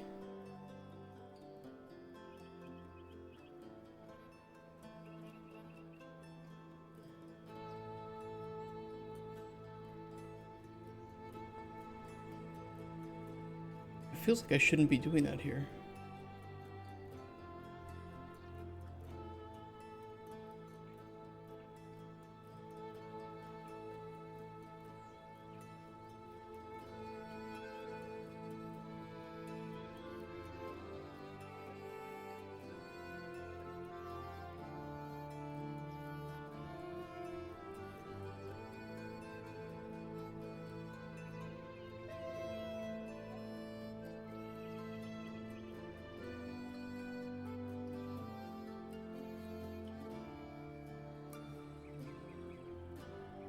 I don't like that. That worries me a bit.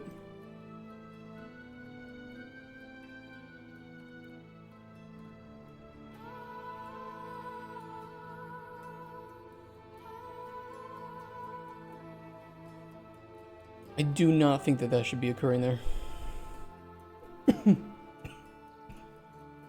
Only got him a Saradam cape. Shit, dude. You can make some.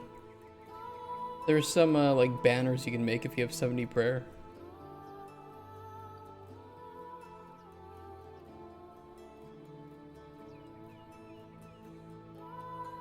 At the banner easel.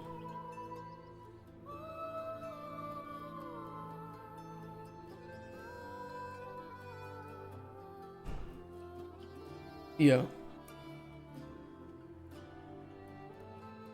All you need is like an adamant full helm. And then 38 crafting, 16 construction, 70 prayer.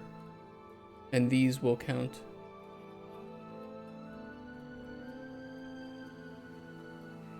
And I think you can make these for all the Stardaman, Zami, Gothics.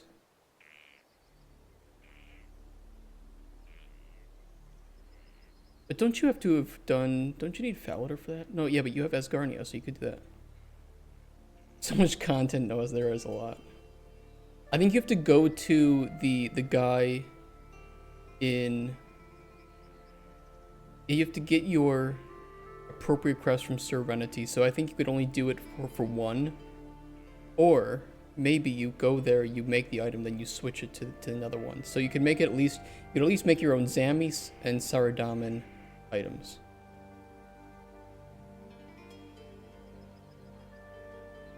These are pretty cool though. I've never made one of these, but they're kind of fun. I like them.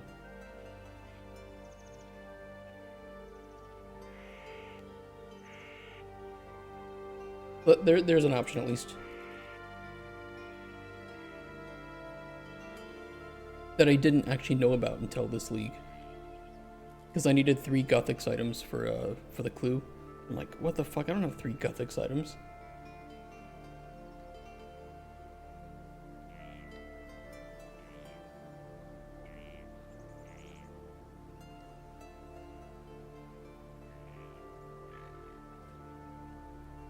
Okay, I'll put a seed. I'll put a seed info panel on here.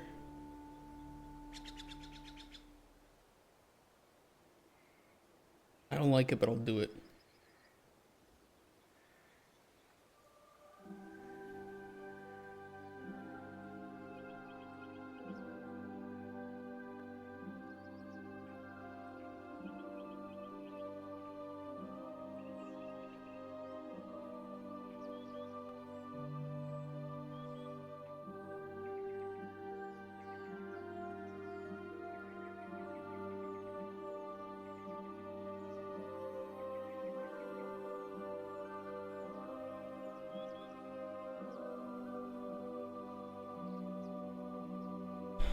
On mouse enter, inventory item farming.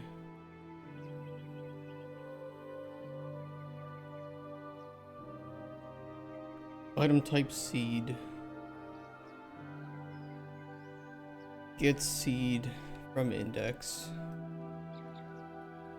We want to grab the farming HUD in this case. I want to switch this to farming HUD.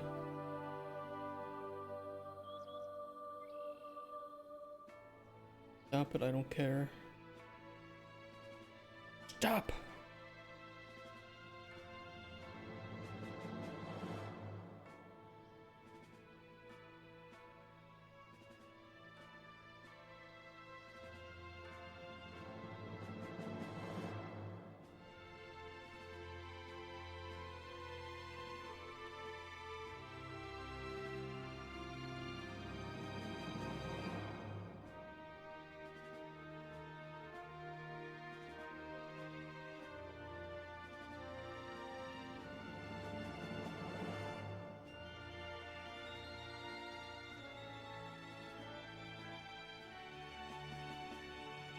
Seed data.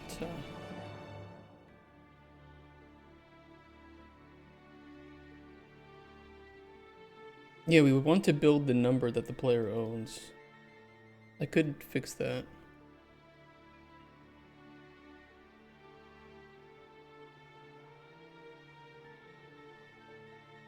Just plug that in too. Amount owned.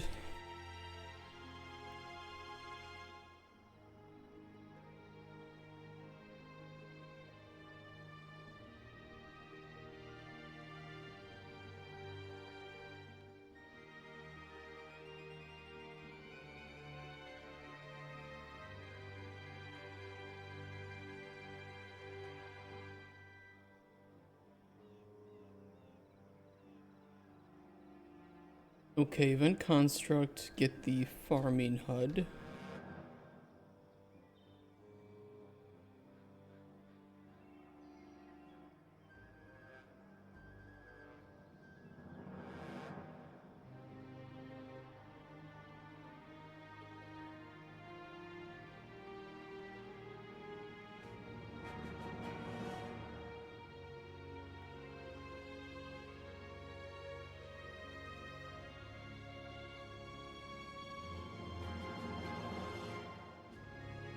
And we want seed info panel.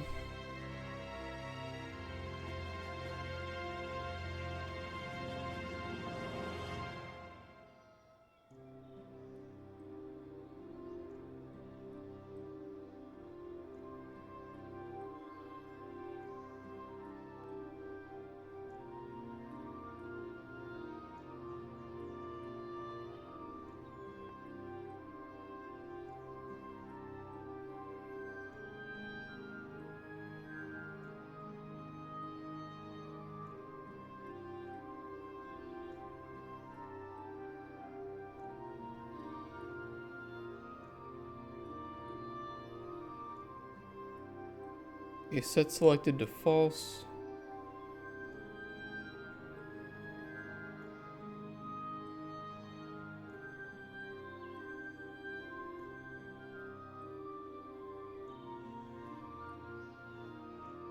Icon border. Update the brush color.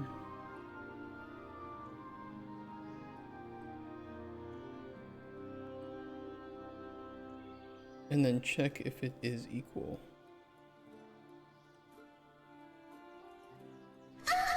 Oh!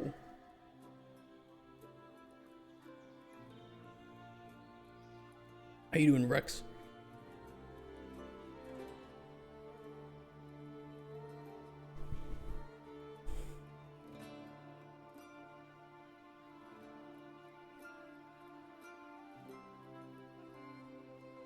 Half awake still. This relaxing music should definitely not help. Hey, how many gold nuggets do I need to get to the top level of the mining of the mother lode? Like an AFK better.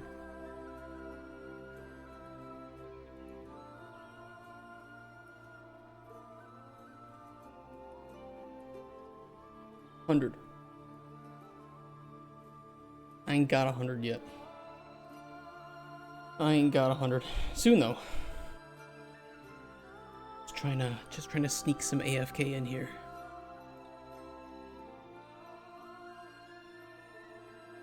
Because I have 100 cooking, 100 farming.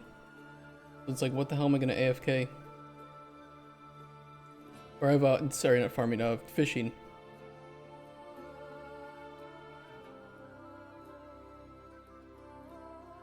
I need something slow and necessary to grind out here, and I think this will be the best option.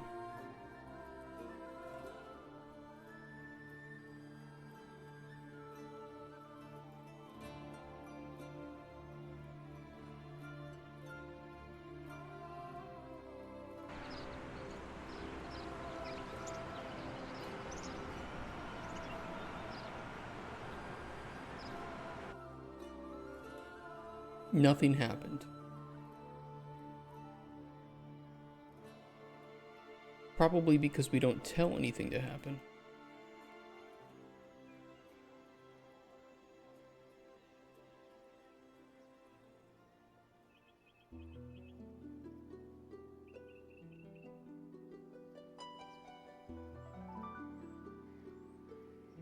Input action and farming.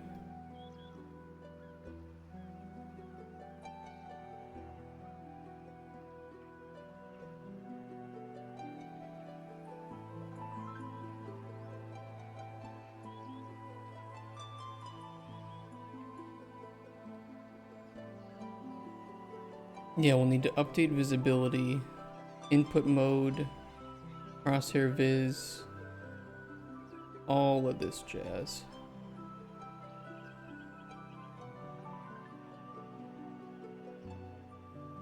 Not fishing status.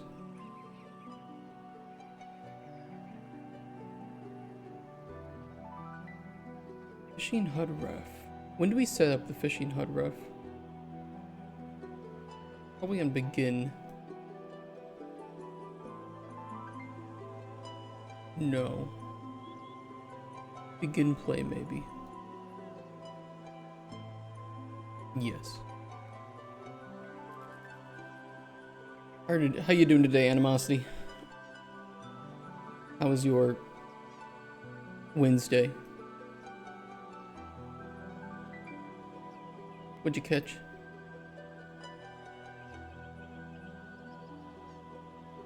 A discus. Oh, today's your day off. What are you doing on your day off?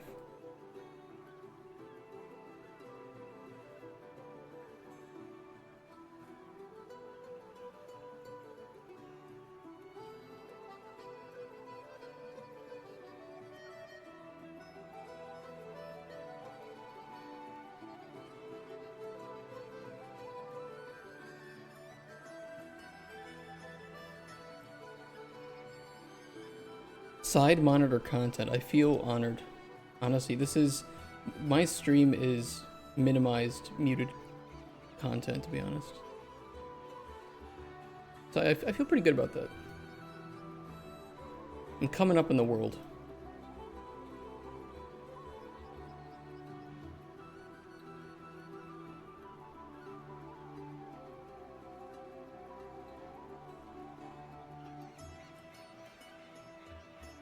Is uncompleted consistent with trapping?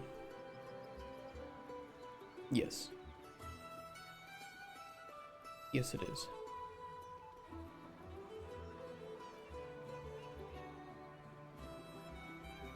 You're my main content when I work. I appreciate that. Hope you guys are okay with me mining on the side.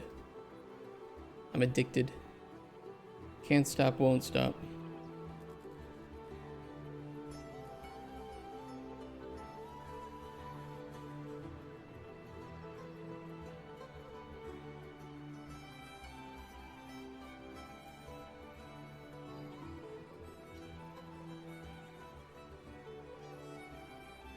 Good work.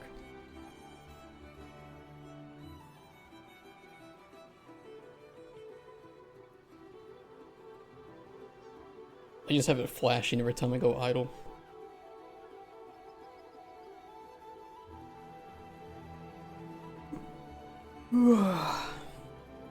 Okay. Okay. That should open up.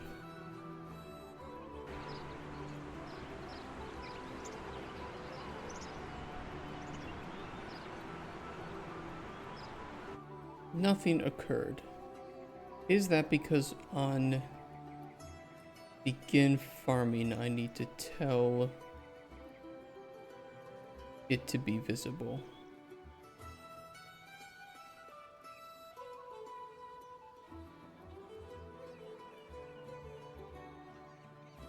Should be.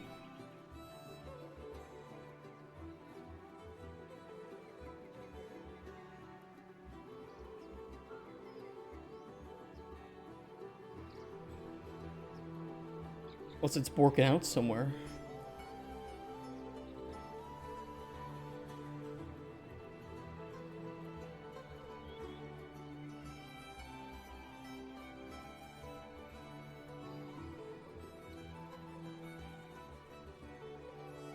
Interact state.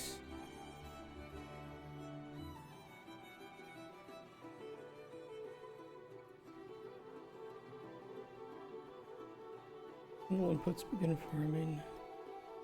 Should do it.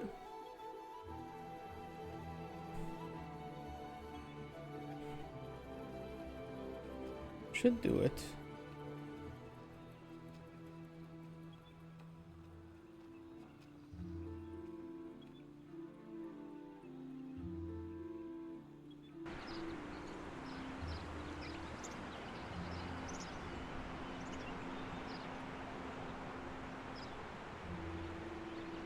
Inputs are working fine. As intended, the thing that is not working is the HUD is not showing up. Why?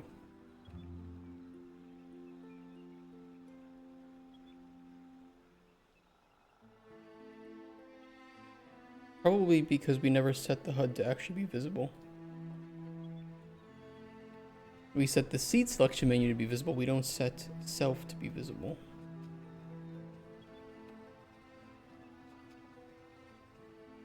Although in this case it's a little bit redundant with the second one, but whatever. Whatever.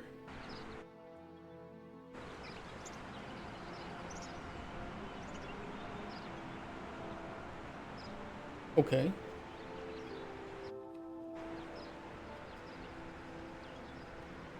These obviously do nothing right now.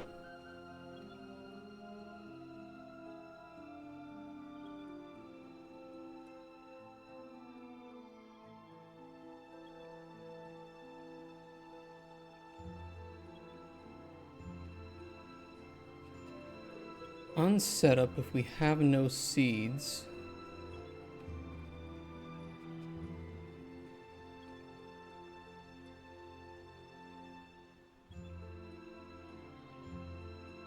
I wonder if our fishing HUD is then also fucked up. Because I was wondering about that. I was looking at the code. I'm like, that's incorrect. We shouldn't be calling the inventory. We should be calling the bait selection menu.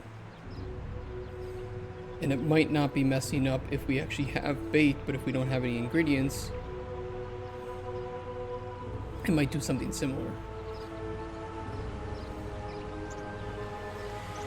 I'm unsure about that though. This one doesn't. Okay, weird.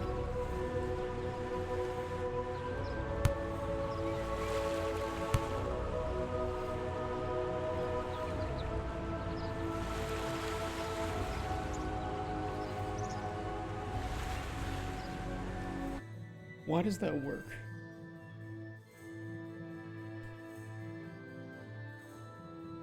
Why does that function properly?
Unless it's showing twice.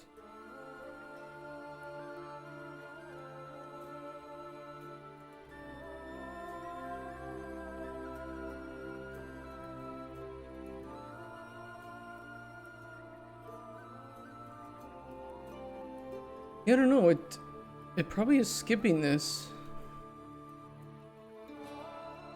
Since the entire inventory is hidden. Just weird that we call it, but I guess it doesn't really hurt anything.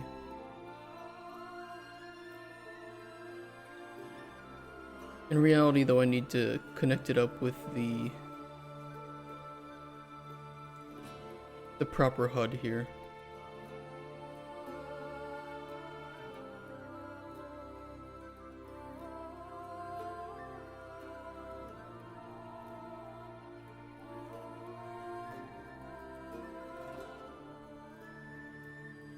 Farming HUD, seed info panel.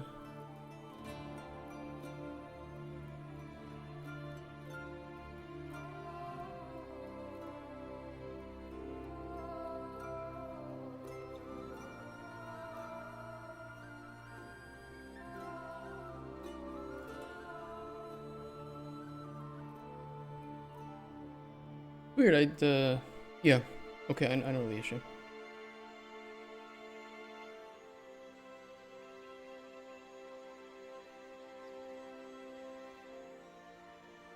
No, I need to look up. I need to know why that's working for fishing, but not here.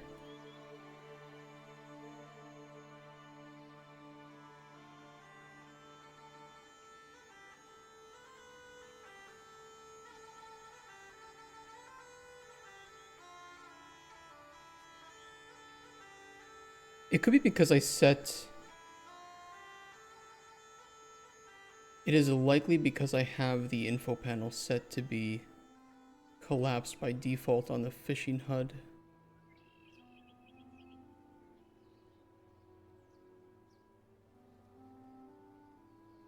Collapsed, and on farming HUD it is not collapsed, okay. That's probably the reason. It's a little hacky.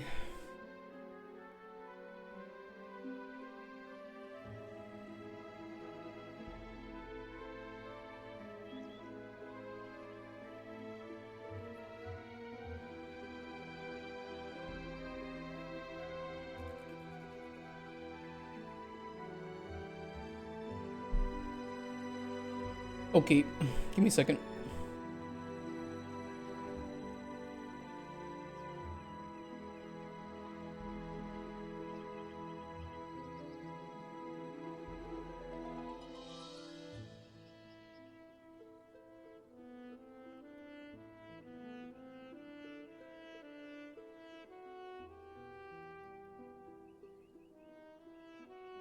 Let's see here.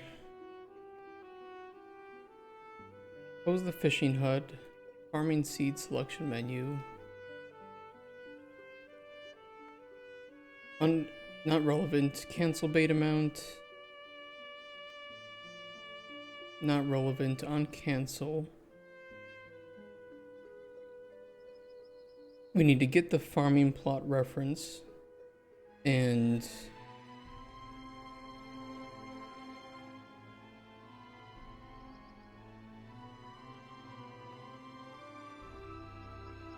just run end fishing. Or end farming.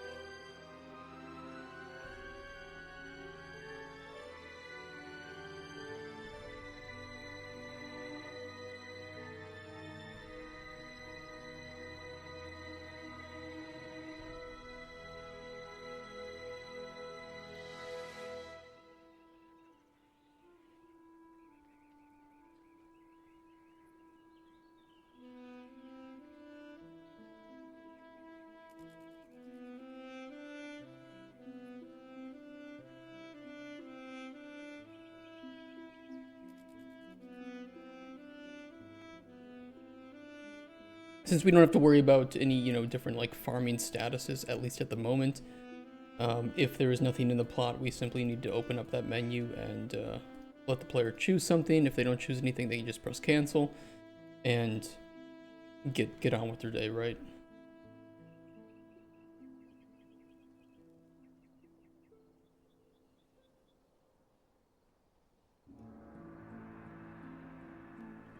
If the player presses confirm, not, in this case not bait amount, but B select seed.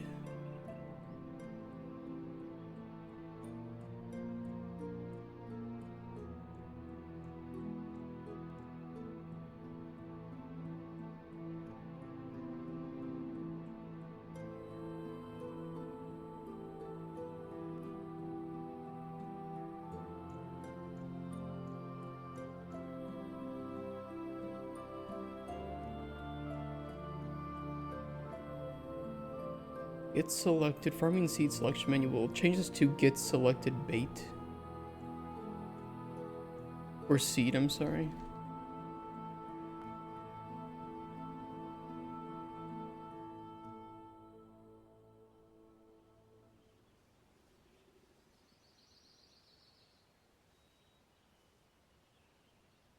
Look that up.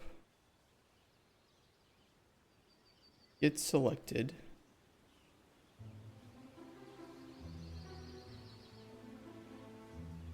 Get the inventory index.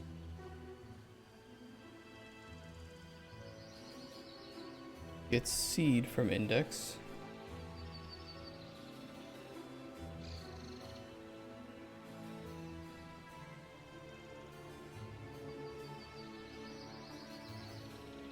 That'll fix that.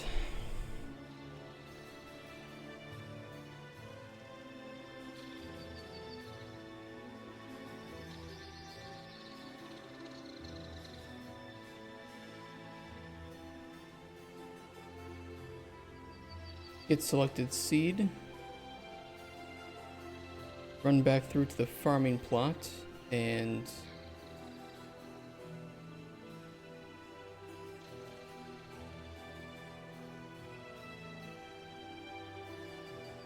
oh yeah, we need to cast to farming plot. Blueprint interface would be better here, but don't judge.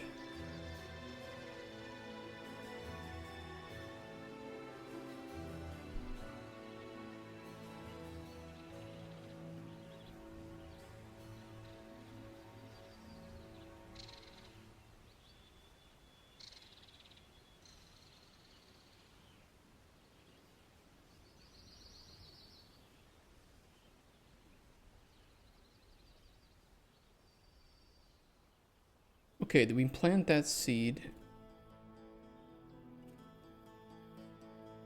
Handle inputs, end farming. End farming.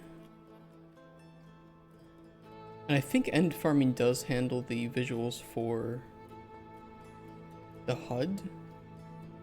I guess we'll see. I could swear that it does, but I could be wrong.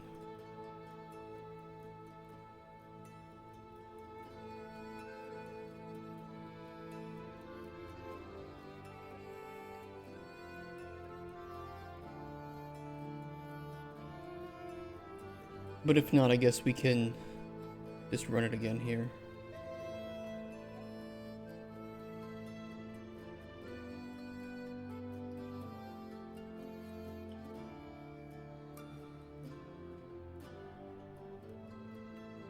Okay.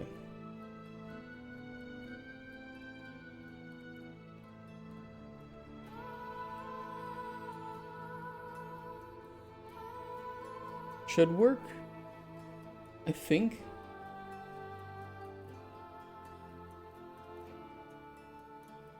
We don't have any seeds though to test this with. But I could cheat that in.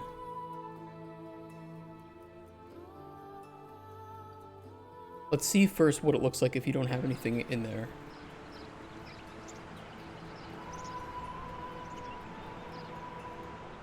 Select seed should be grayed out because we don't have any seeds. Cancel is not working.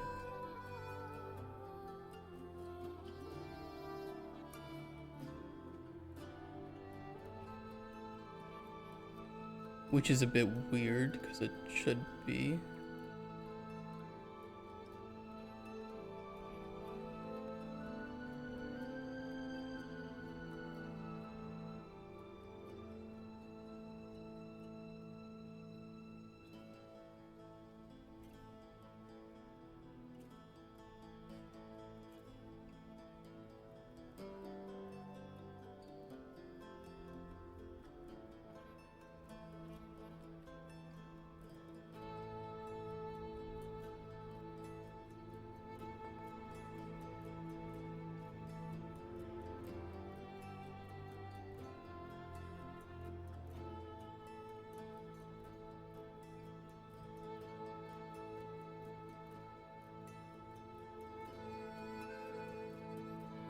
Oh, it's because we told it to collapse itself, but even then that wasn't working.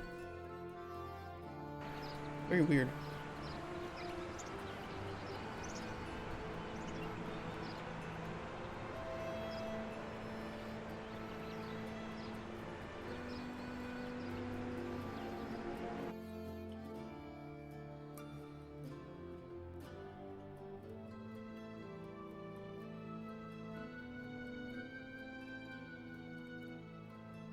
Is that the right button? B cancel.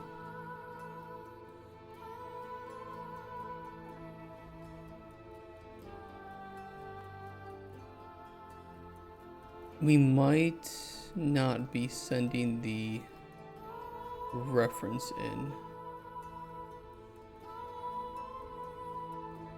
Likely what's happening here.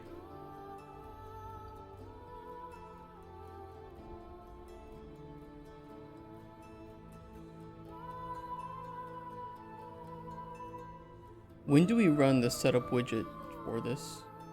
Do we run the setup widget for this?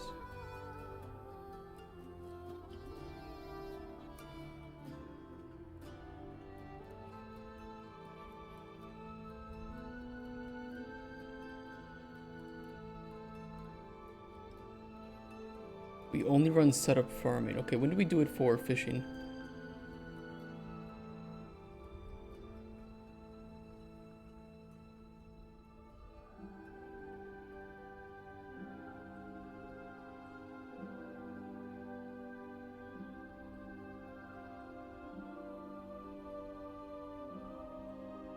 Setup.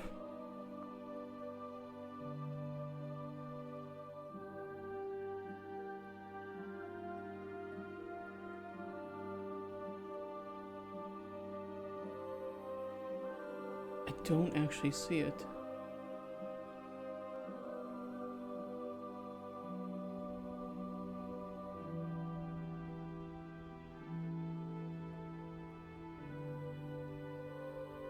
It should be getting run.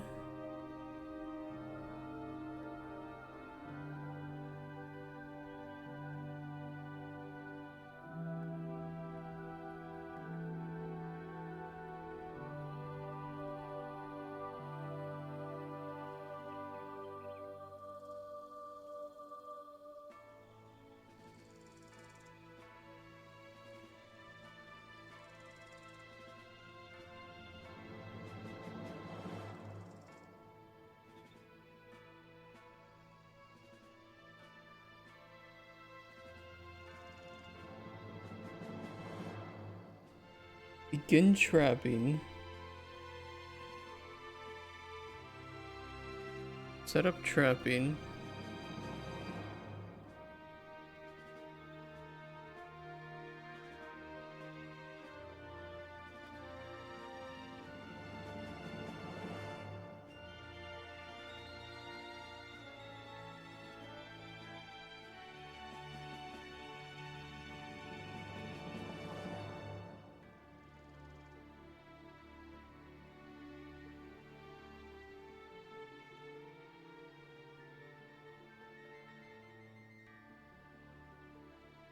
So when we click bait selection. Okay, we need to run that at the start of farming instead. Similarly to the fishing spots. Since it'll work closer to that than it will for the trapping. Although we might eventually change it to be something more along the lines of the trapping.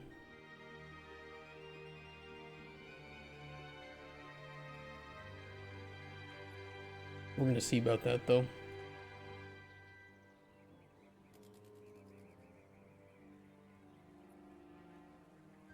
Where's my farming plot here?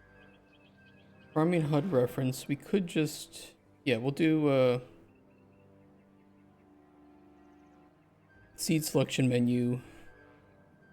Setup widget. Self.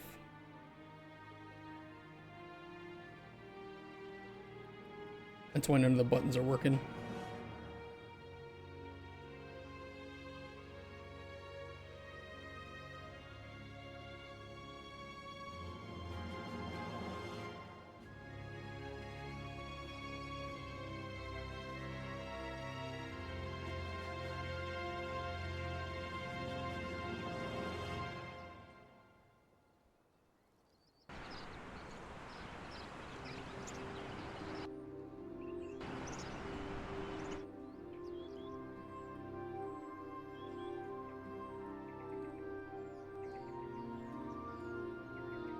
That's better.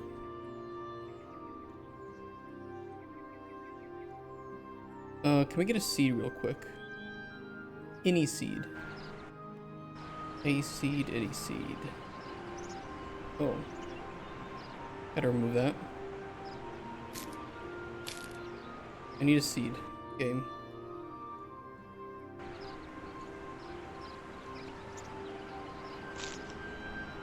There we go.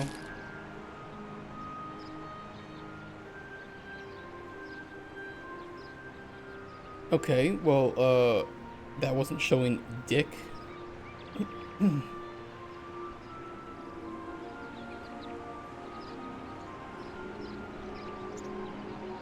It's not growing either because it's not the right biome for it. Not darkness, it needs darkness for the toadstool. Why was the item not working though? Grab all seeds.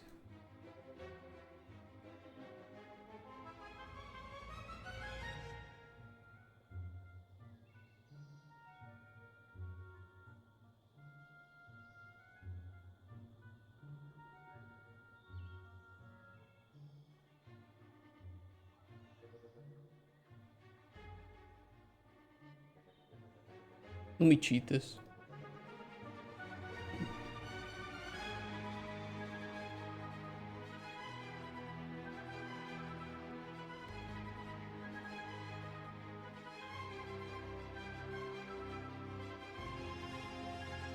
Seed, toadstool, N. 2. Seed, flame grass, N. 2. We'll just do 1.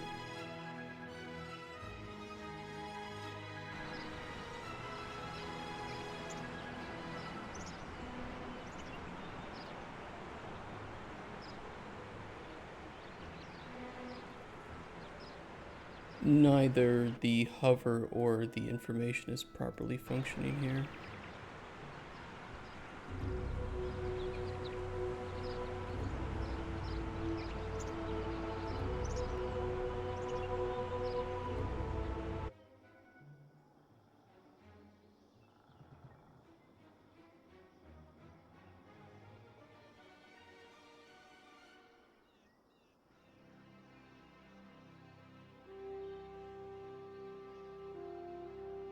It should be, though.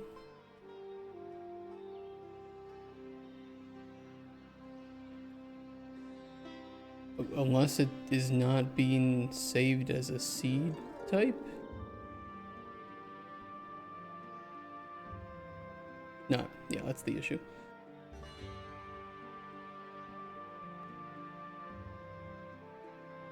Never updated this.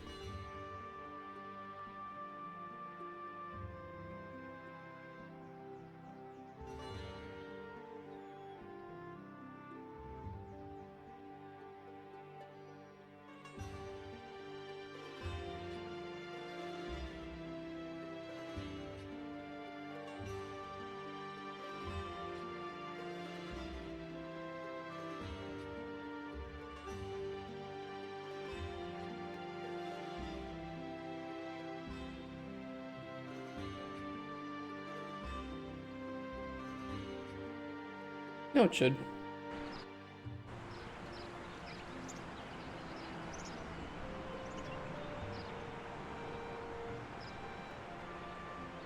Error, no string. Yeah, I didn't put... I guess I didn't put strings for the flame grass seed. Either way, it should still recognize that it is the flame grass seed and plant it.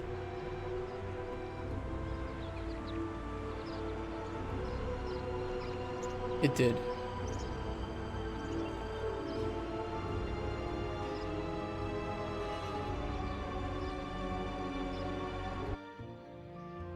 What if I got an old PC? Nice. I hate that that's called old though. Then I feel old.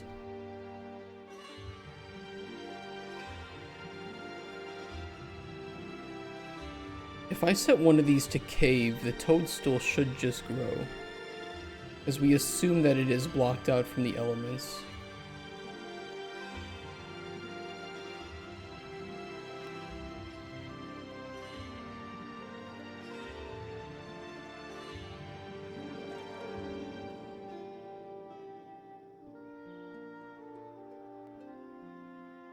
Hey, how you doing, Setsuko-san?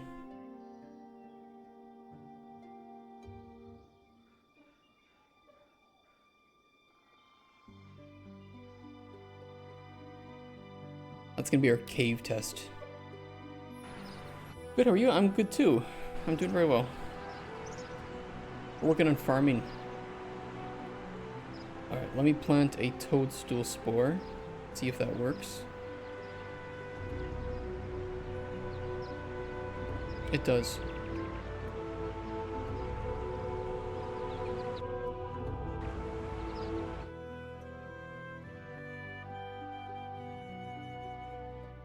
They work. Yeah, there's a few things I gotta fix up with those menus and just clean them up a bit, but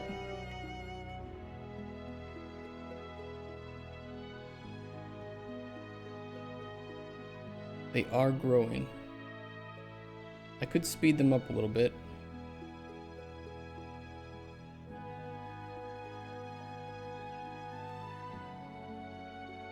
There. I've skipped some time, they are fully grown. Oh shit, that actually just works. That actually just works, you just harvest them and then they're ready to plant again. It is not taking the seed out of our inventory, which we need to fix up. Hydrate? I will hydrate. I will hydrate. Oh. Go for it, bro.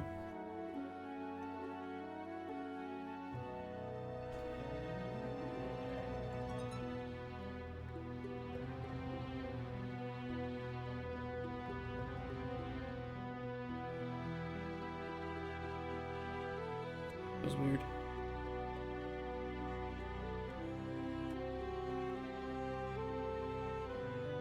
It is not properly selecting.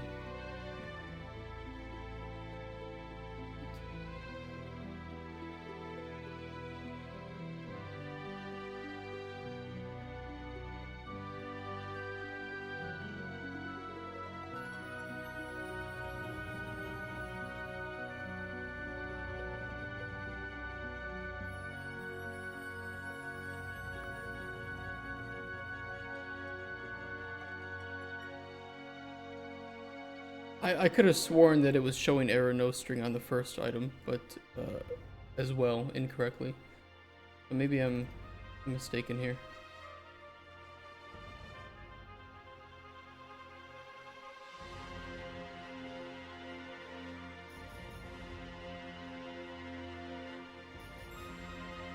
I must be. Oh! Alright, that was loud.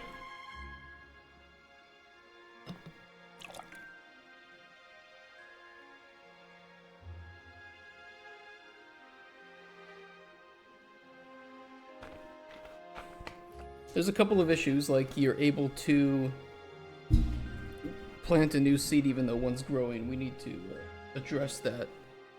Yeah, we gotta fix this shit. Okay, we have a lot to fix, but the basics are here. We can choose a seed, we can plant it, and it does respect biome and light level and weather and all that good stuff. I'm gonna go to the bathroom and then I will come back and we will write down some of the things we need to do to make this work properly. We're getting there. We're getting there. Thankfully, working on fishing first has given us a lot of stuff that we can just copy over and reuse in similar ways. But we still have a nice full day ahead of us, or at the very least, or at the very most, tomorrow too, and then we'll have farming completely done, at least for the MVP version. All right, hear me.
Guess it's some nice music to listen to, huh?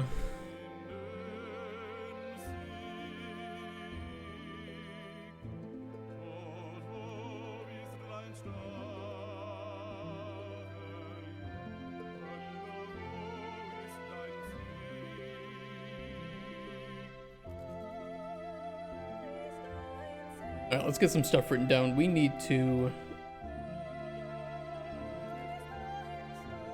We're gonna need a full farming, like, progress HUD or something, or even, like, when you are...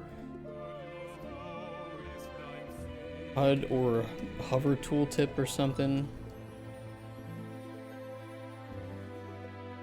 We're gonna need to... prevent player from replanting seed, or make it a feature, which I prefer that option. I think you should be able to replant the seed if you really want.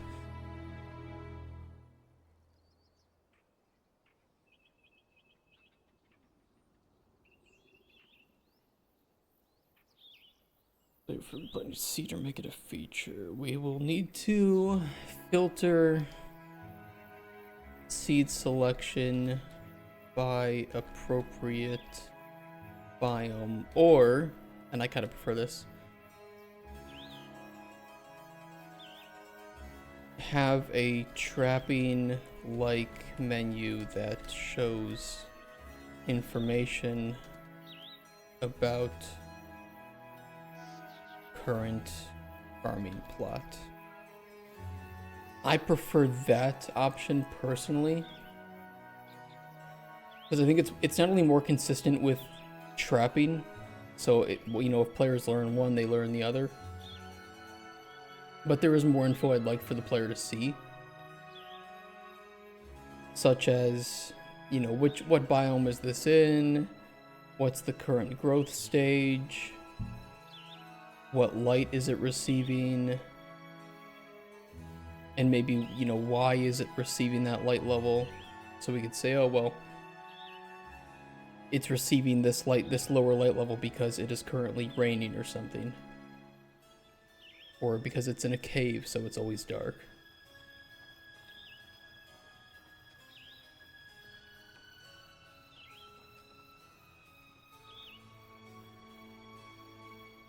In which case the farming progress, well, the farming progress HUD or hover tooltip is different than the trapping like menu.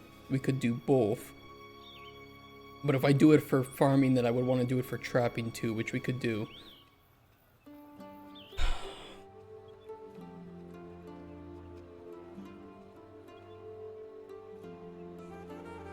Yeah, so what I might do is I might do a function override then for...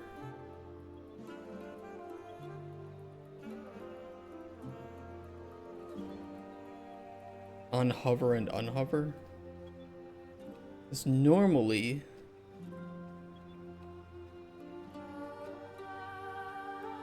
we just run this information.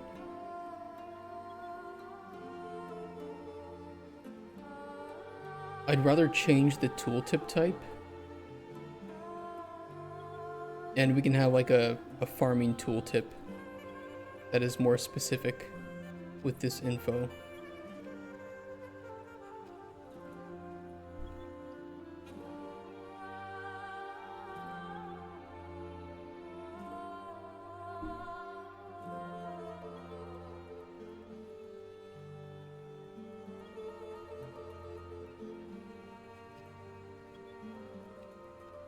How would I do that? Well, yeah, I guess I could just switch. So I could take the actor self ref. So if item type, although it's weird that it's item type, but if tooltip type equaled, you know, farming tooltip or something, then we could use the information from the actor self ref. And either we could send some data through, or we could grab data specifically from that. That would work.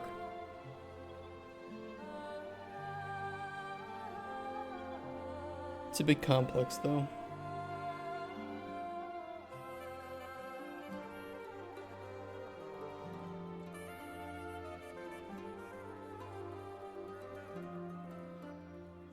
But it sounds good. It sounds like it'll work well and work right. Let's close the things we don't need. Farming hut. I'm gonna need that later. Seed selection menu.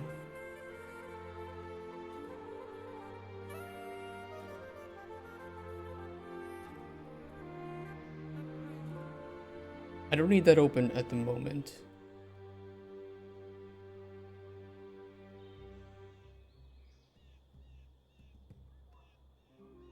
Or this.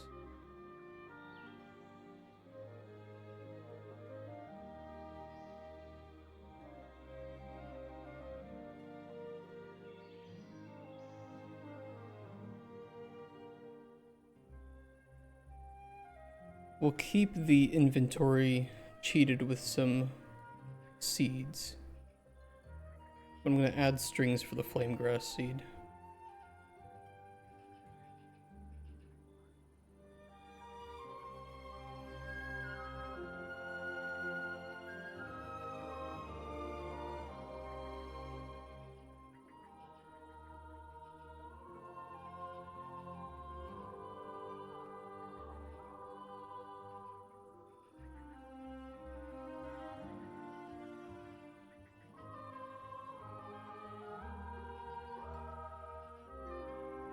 We can re-import those.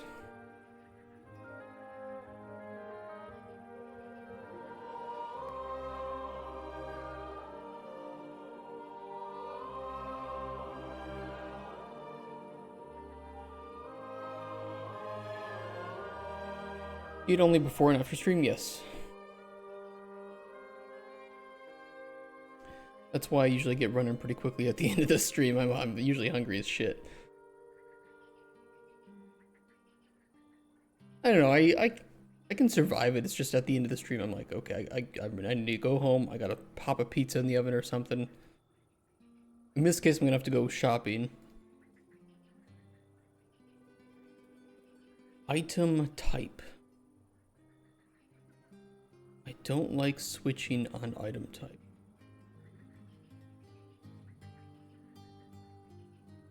Do I work full-time? Part-time. Pepsi keeps me alive, it does. Does pretty well.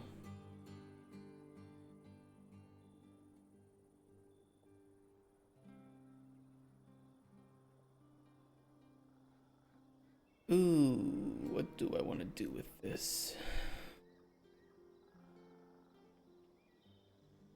I do want a different tooltip. I really, really do.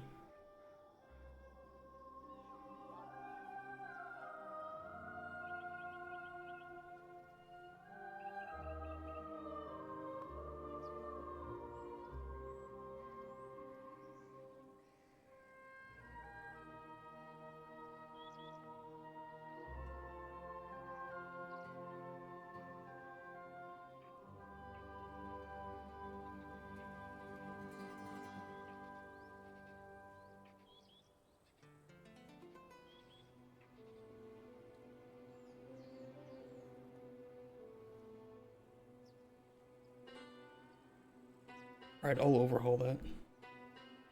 Collectible. We pump in collectible item type. I'd rather just have data for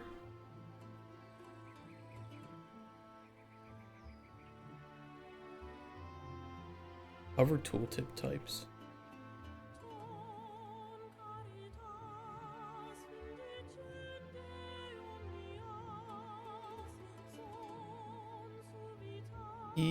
Tooltip type.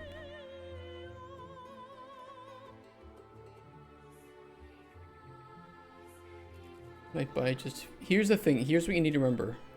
Coca-Cola uses AI for their ads. Pepsi uses hot ladies. Don't forget that.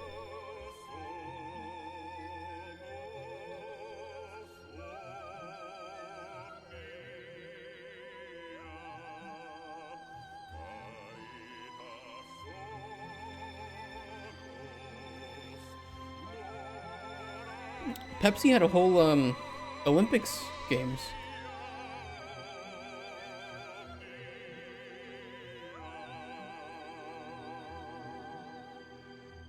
Remember this?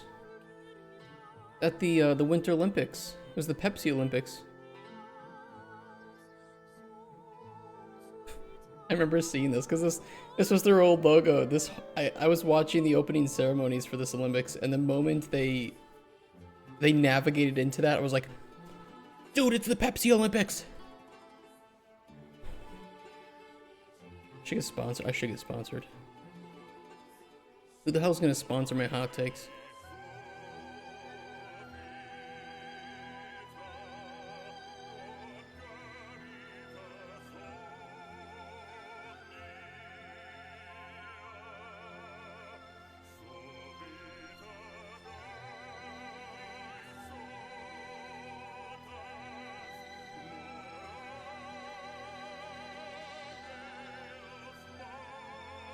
Potion, junk, book, seed, farming patch,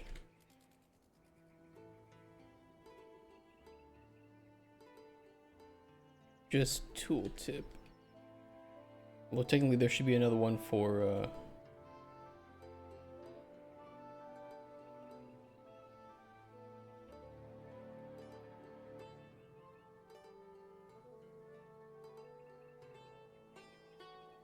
fishing spot and trapping spot.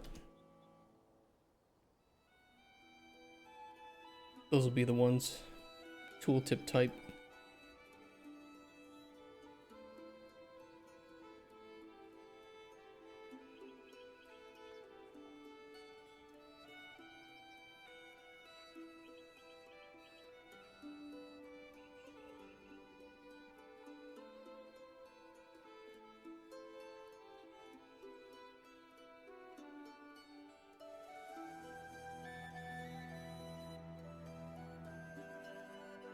Junk, standalone. I'm gonna refactor this a little bit because it needs it. I keep expanding the number of tooltip types, and it's like this just gets more and more unwieldy.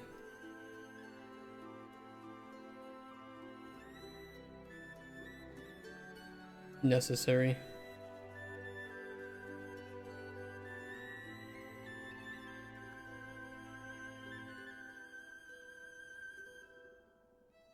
But we will need to find every single place where this is called.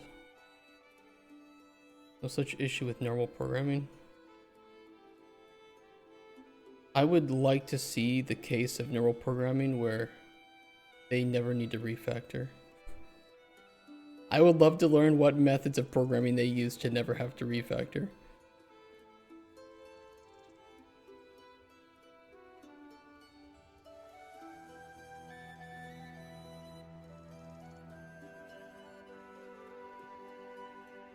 Okay, just one or two places we use it. You're in the middle of a painful refactor. Yeah, it's pain you gotta get through, and then it's better on the other side, right?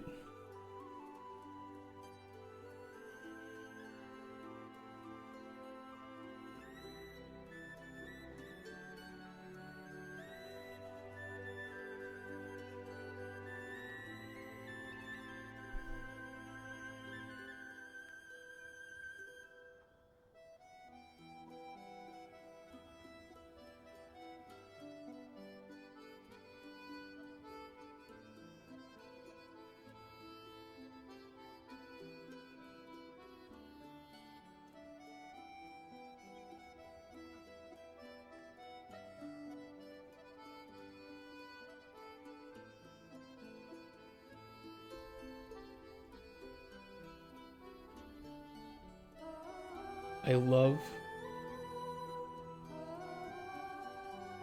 crashing when saving.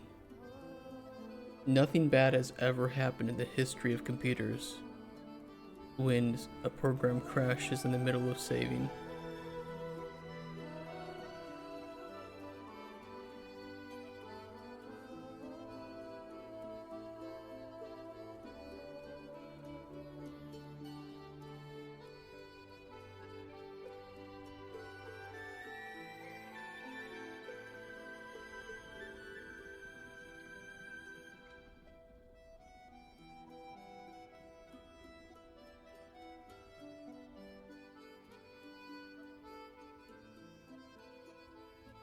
The only asset I want to deal with is the one that makes me not have to think about this anymore.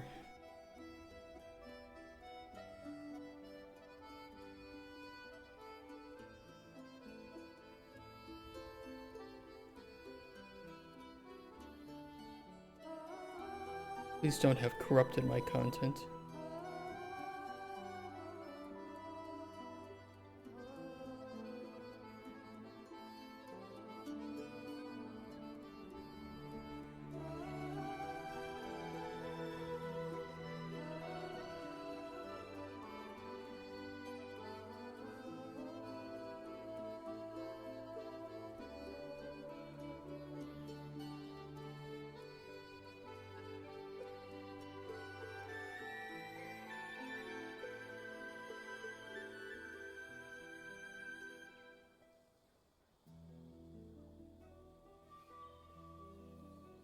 This is book.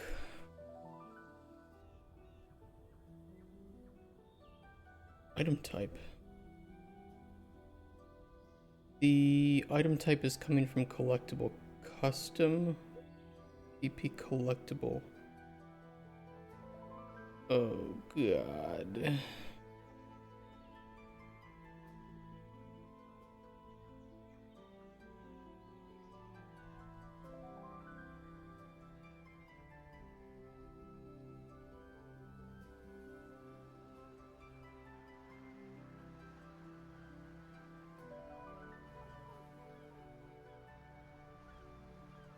I have to refactor a few things because of this. Oh boy.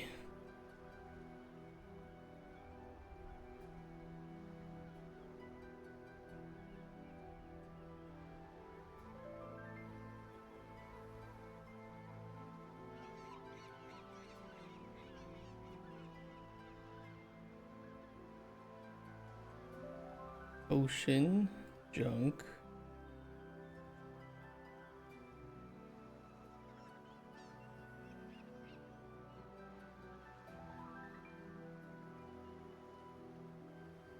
Okay, that'll fix those. Oh, it failed to save, yeah, because you reloaded the goddamn engine way too slowly.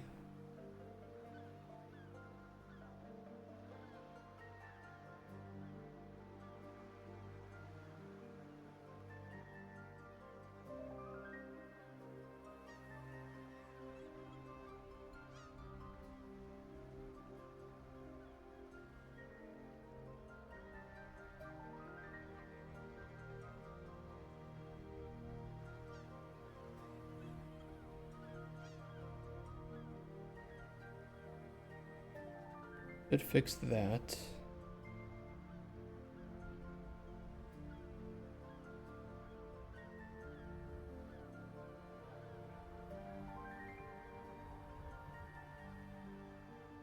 Is on reward item.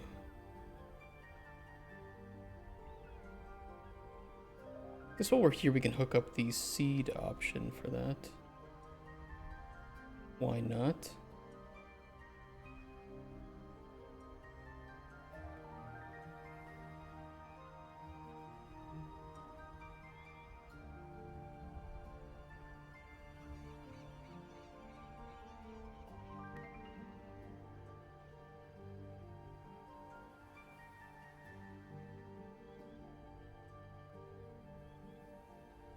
Okay, potion, junk,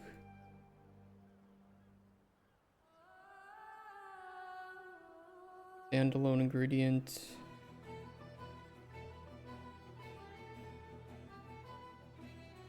book,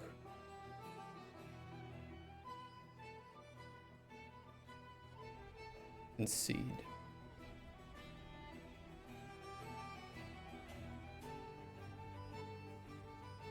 Okay, fixes that one. Ingredient info panel. This is a different tooltip. I think these are all different, very different type of tooltip. Collectible ingredient build tooltip.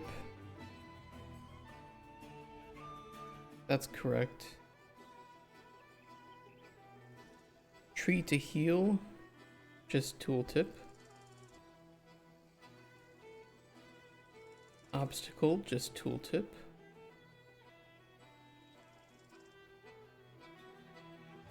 Object with tooltip, just tooltip. Standalone ingredient. Junk.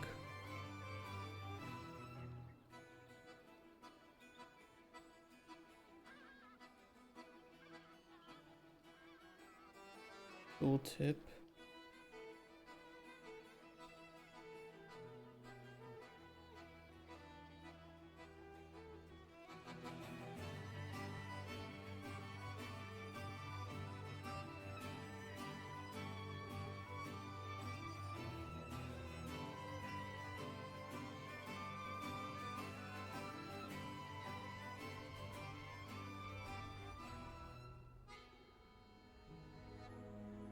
Yeah, we fixed this one.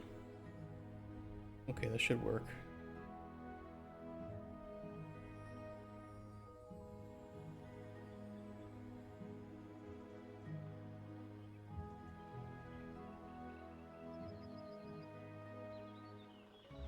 As long as we don't have any more corruption issues.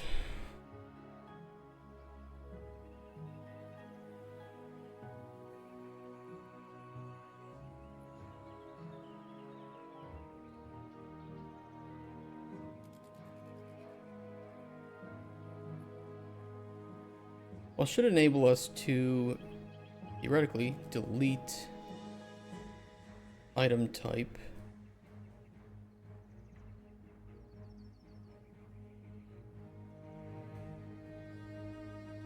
I don't think we hook it up anywhere else here.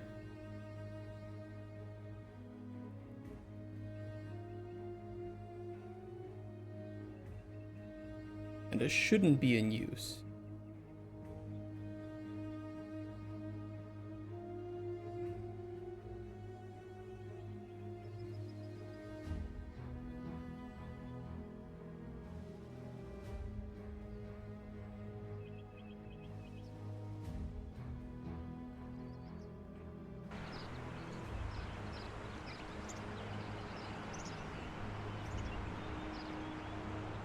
I hope it's okay. Stupid ass flowers.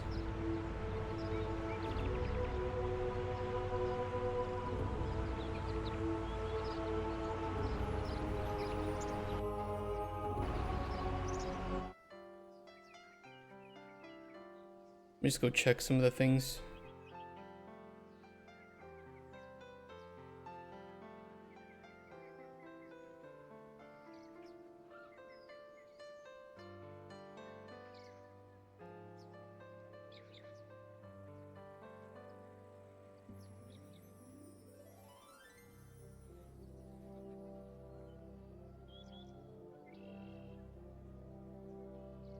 It says morning glory.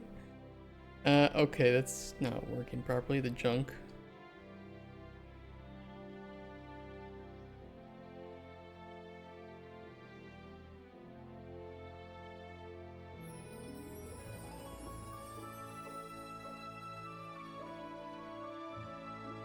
None of that is why. 1,000 item chain of else ifs. Ham and Kira. Oh, because we didn't hook up the tooltip type. Oopsies. That's all it was.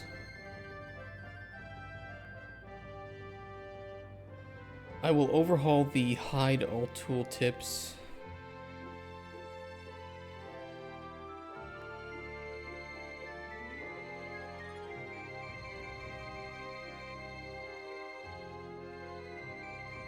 Ingredient info. Inventory potion. Junk. Seed. Book.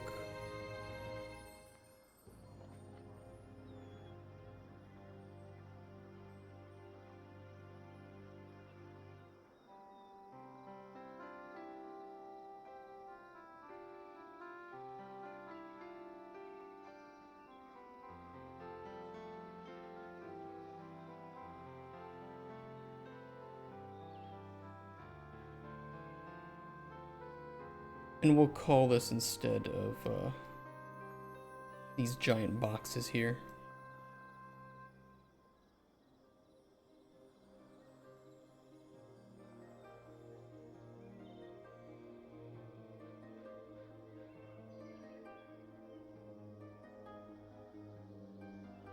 I mean, we could even call that first. Save even more time.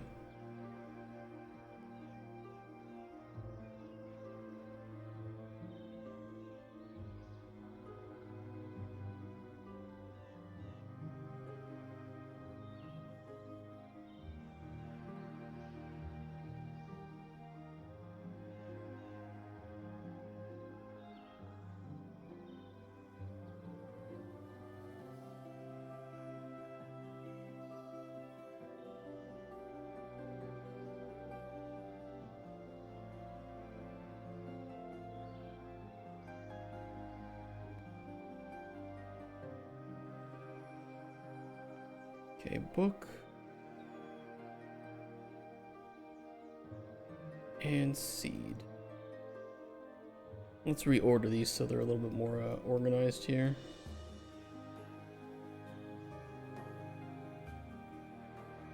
Part of Unreal Jinx, that smite apparently defines the damage type of every skill. First skill level when damage type is supposed to be determined by your character choice. What? Finds the damage type of every skill. First skill level.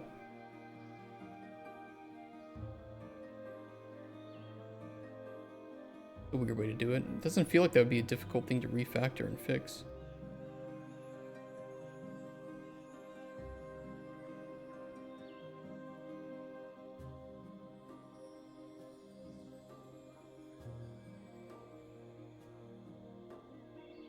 Oh, all characters are either magical or physical. Kind of weird.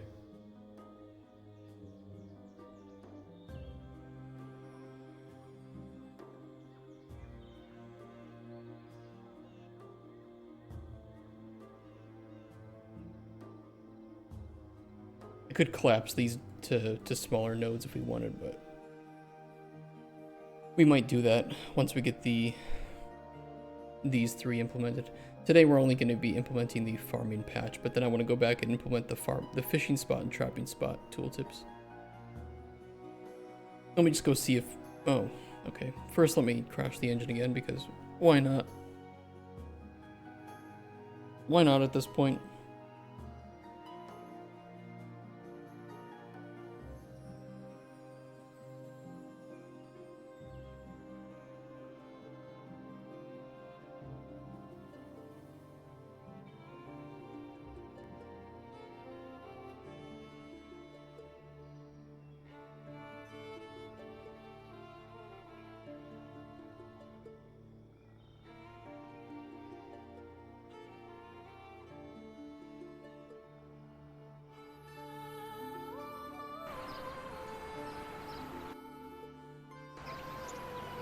To me, it doesn't sound like Unreal Jank, though. It just sounds more like this is a choice by the developers to define it like that.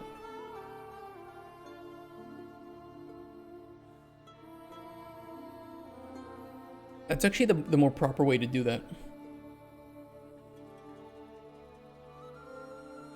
It's more versatile that way. They probably wanted originally to give characters... Yeah, you might have that the combination of physical and magical abilities, and depending on how many characters there are, that isn't really that big of a deal for designers to work with. It could be solved by having a per character flag, but by doing it per skill, it isn't that much extra work for design, and it's a lot more versatile in any future case where they would want to have that combo character.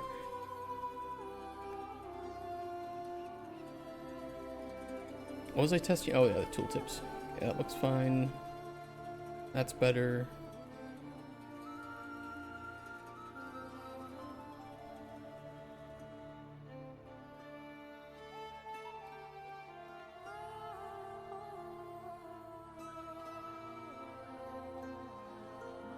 It's still not much work for designers.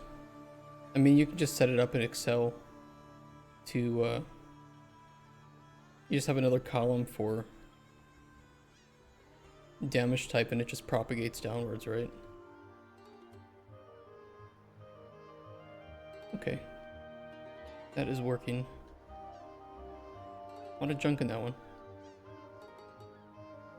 Yeah, it's just, it could be solved by that, or they would just do, you know, oh, hero X type. Or we can say hero X, or ability 1, hero X, 5 abilities type,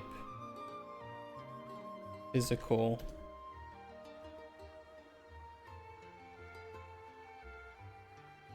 Done. Oh, I want it to be magical. Like,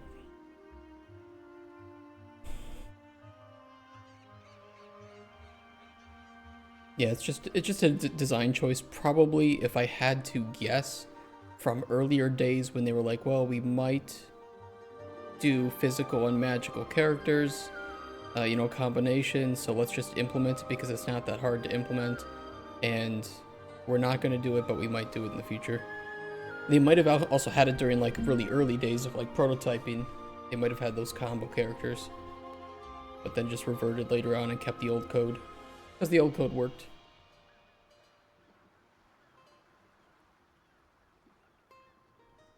But then if they ever said, okay, now we're releasing a new character, combo, physical and magical abilities, there's no extra work from the design team on that one, or from the programmers. It is weird. It is weird that characters with only do magical or physical. But there might be some extra piece to it that we don't understand. Okay, tooltips. Hover tooltip. I want the kind of like a farming info panel here. I don't think I'm going to implement that today though.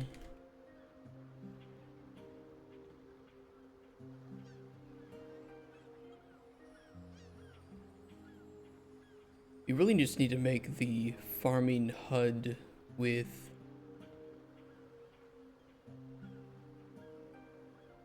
it's like with the trapping spots.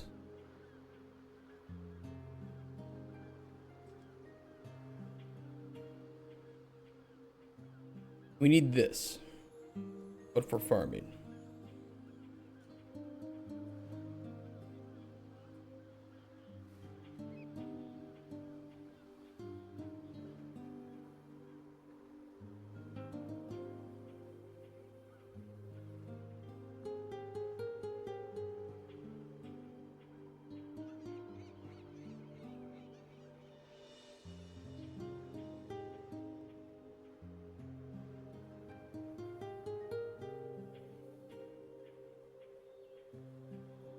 What do I want to do with this here?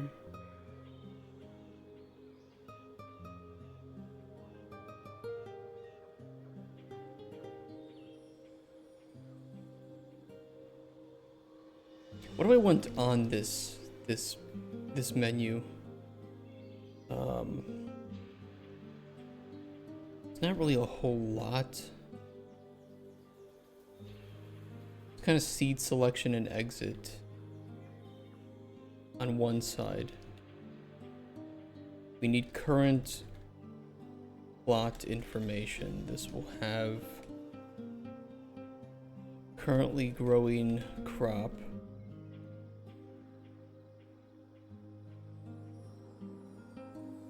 Amount of currently growing crop in inventory.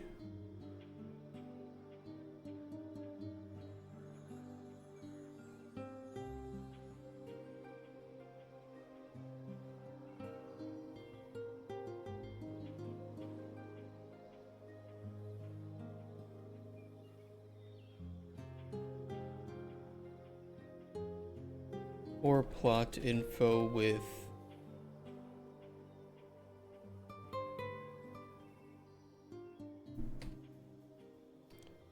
biome Current light level.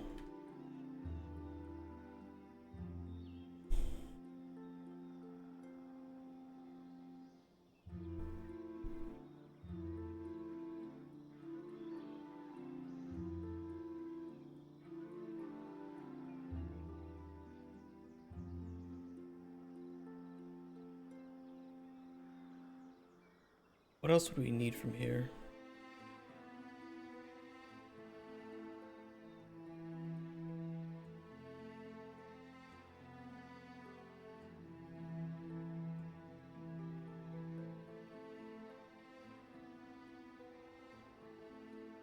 The growth cycle and growing state, those will be easy to get.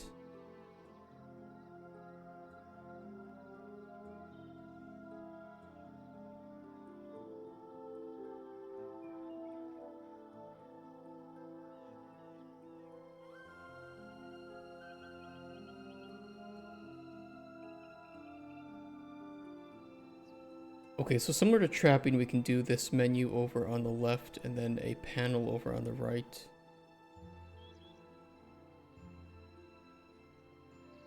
That should look okay.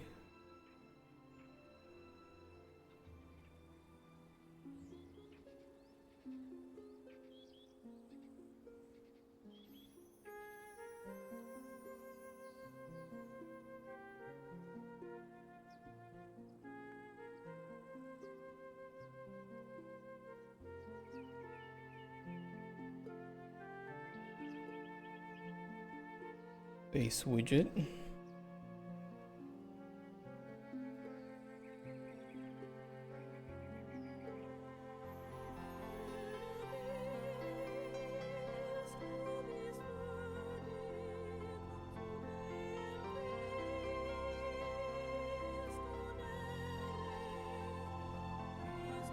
Let's copy some of this stuff over since it works.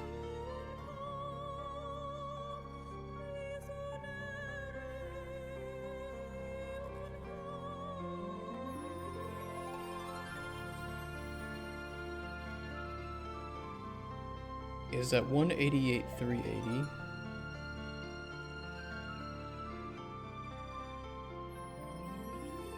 We don't need collect.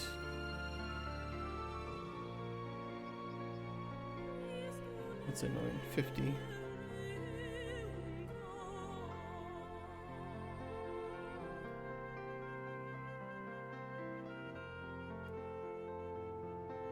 Rename this to seed selection.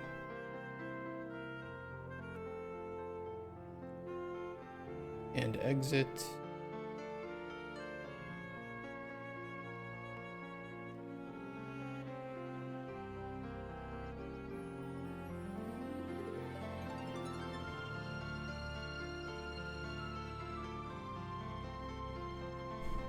And how do we want to set this info panel up?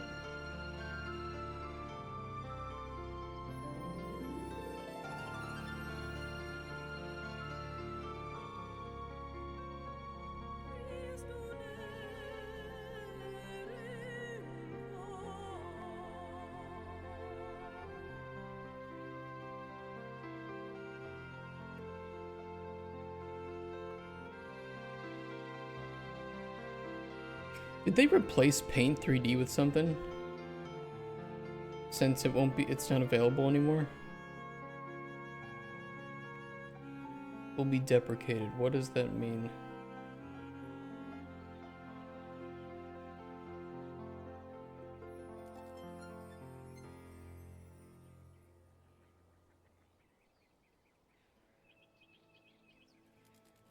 It wasn't pre-installed on Windows 11. Okay. Oh, it's just Paint again. Okay. They've brought back Paint. I should get that. I just didn't set it on this computer to use Paint instead of Paint 3D. So this was just default. I still have original Paint.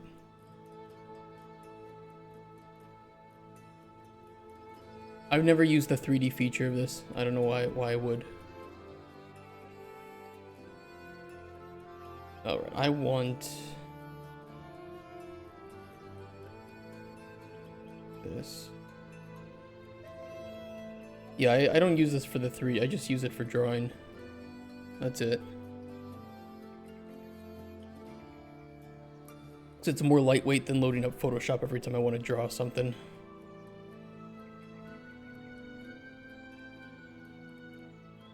Next AI.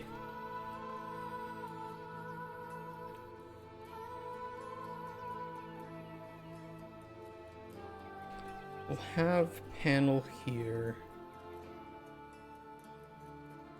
Plot info. We don't need a whole lot of info on this. I don't think it needs to even be that big.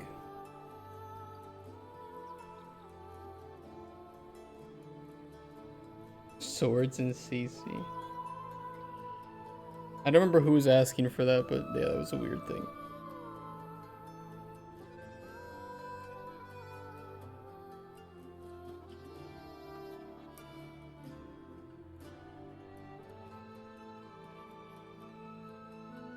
I could do core plot info at the top. So biome.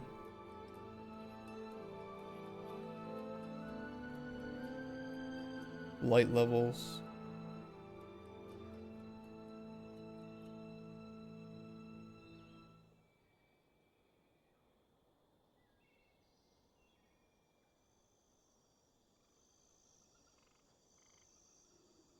Technically, for the currently growing crop, the growth cycle and state should be up there.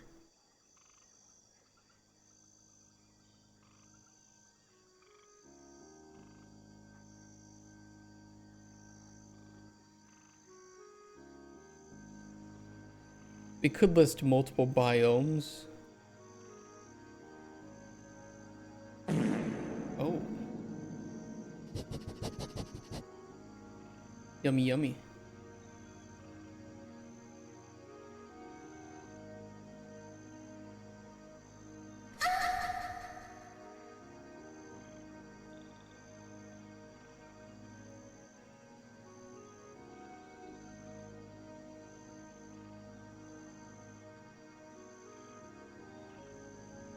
Yeah, we don't need anything too big now that I think about it.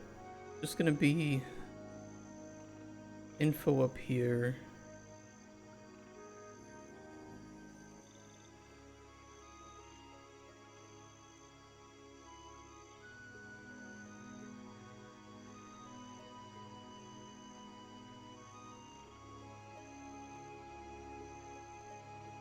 Plot info.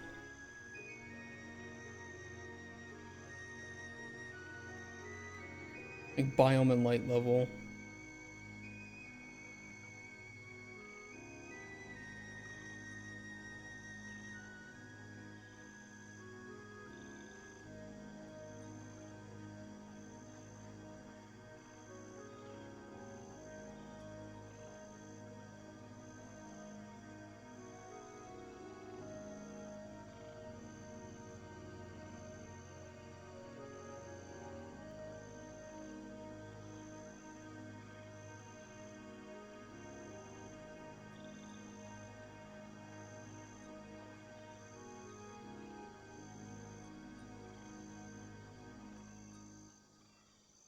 I think for the currently growing crop and amount of growing crop, I'd also do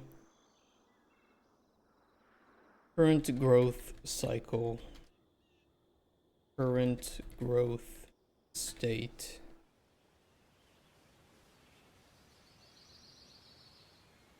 acceptable light levels, grow.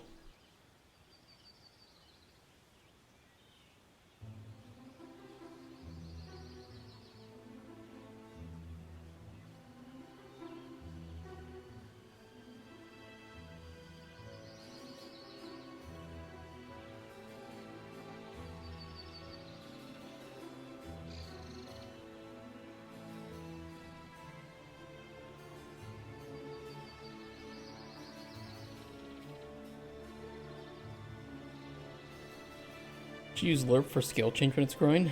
It does. It does lerp between the minimum size and maximum size.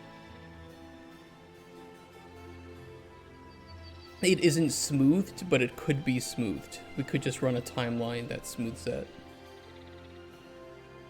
when we hit another growth stage. So instead of snapping to growth stages, we can lerp between the next one, the previous and the next one for scale. That would be easy to do.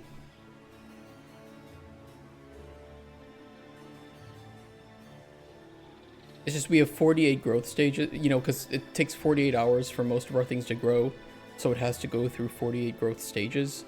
So the changes are really small in size each time in scale.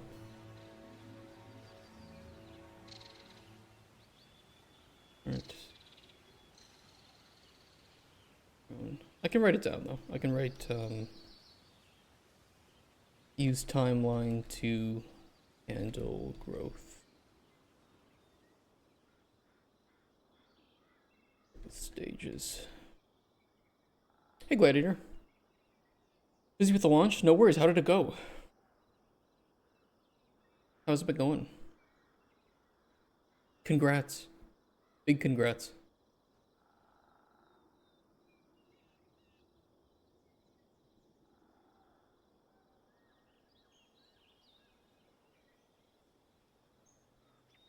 I could expand this down here. Well, let's see. Currently growing crop. Few pesky bugs. Apart from that, had 9 players playing at once. Hey, a few pesky bugs that you're trying to fix, get those fixed, and you know what? I think that after the sale, hopefully that'll help in visibility a bit, and with updates. More than nothing, yeah. It's 9 players you didn't have playing before. It's just like, how is your game supposed to be seen right now when there's all these sales and people aren't playing it because they're playing sale, you know, games that are on sale? So I don't know, just give it a little time.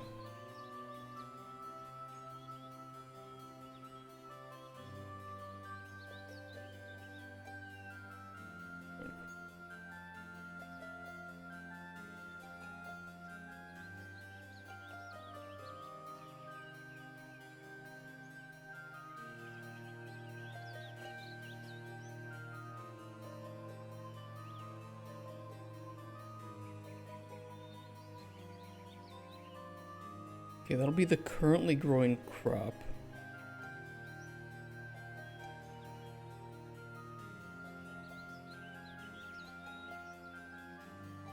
Then I think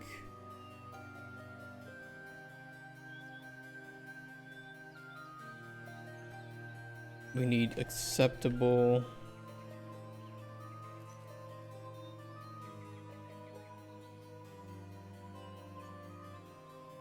light levels.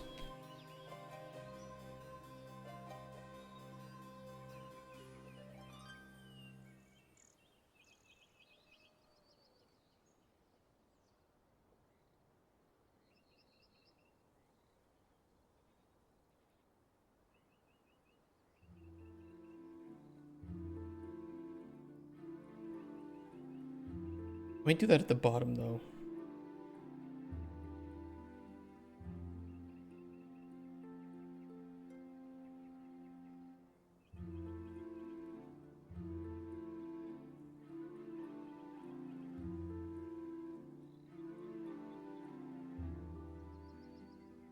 I'll do growth, cycle, and state here.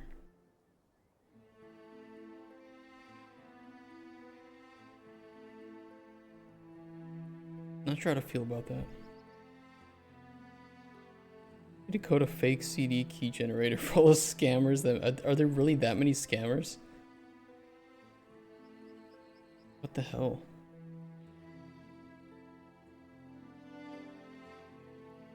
$10 emails daily? What, just like what, pretending to be streamers or something, or just can you send what one looks like? Can you upload like a screenshot of what one looks like? Nick email that's 95% the YouTuber's email and claim they are them. Oh yeah, so show me what it looks like so I can keep an eye out for that. For when let's use the term when I eventually launch a game on Steam.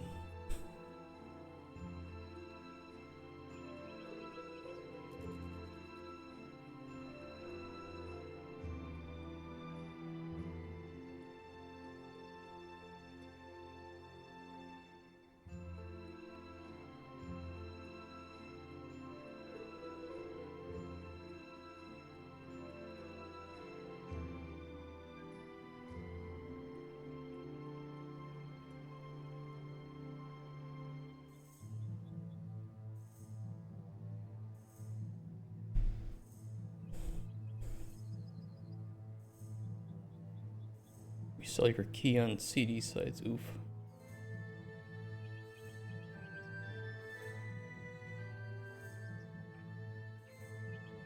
Yeah, I'll be curious to see what one looks like. I mean, do they all use like the same template? Or do they even put any effort behind it, like getting ChatGPT to write the email or something?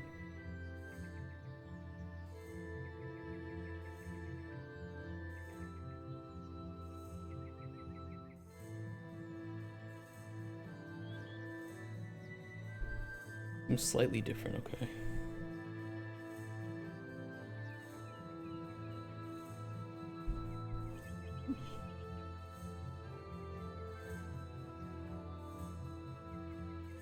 Farming plot, base plot info, currently growing crop info, crop icon, name, amount in inventory,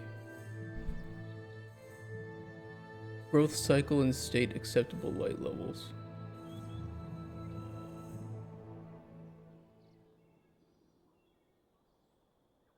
I'll make it, we'll see how it looks. That's what we'll do.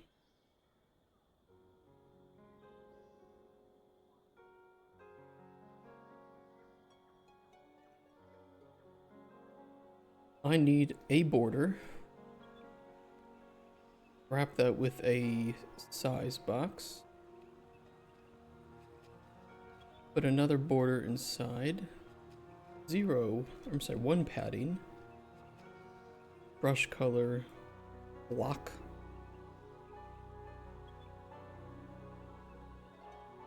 Width and height override.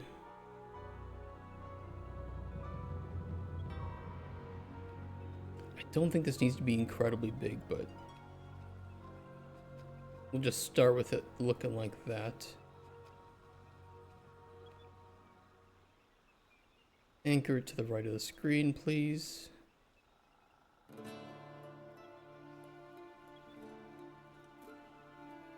Doesn't have to be too crazy.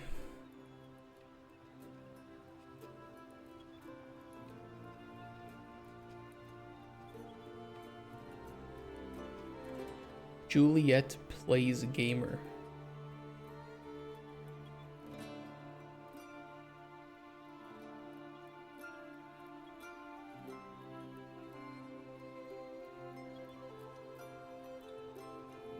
Interesting.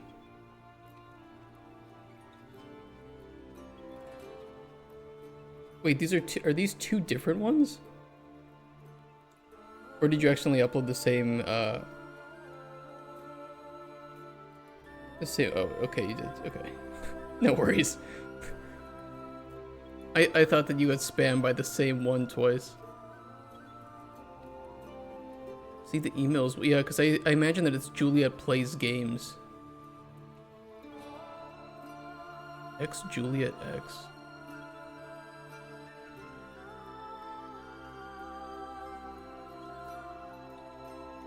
Maybe. You usually have business emails on here, right?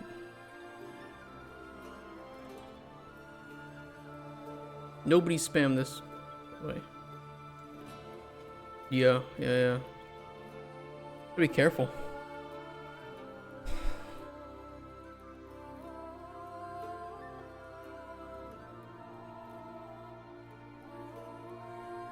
And so you get like 10 of these a day? I wonder if there's any way that you could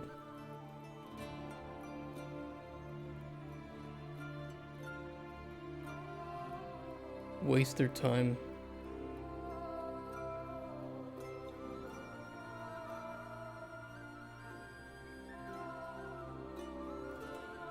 I want to send them 5 keys each so they sell them online and get banned from third-party shops. It's a good idea. Yeah, you'd be able to track those keys.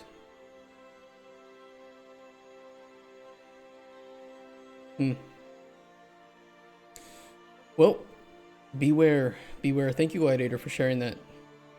Beware, everybody, if you're making games. I think you can revoke keys. Yes, I believe you can, but Gladiator would know for sure. Or yeah, I hope. Oh, it's a pain in the ass to manage? Okay.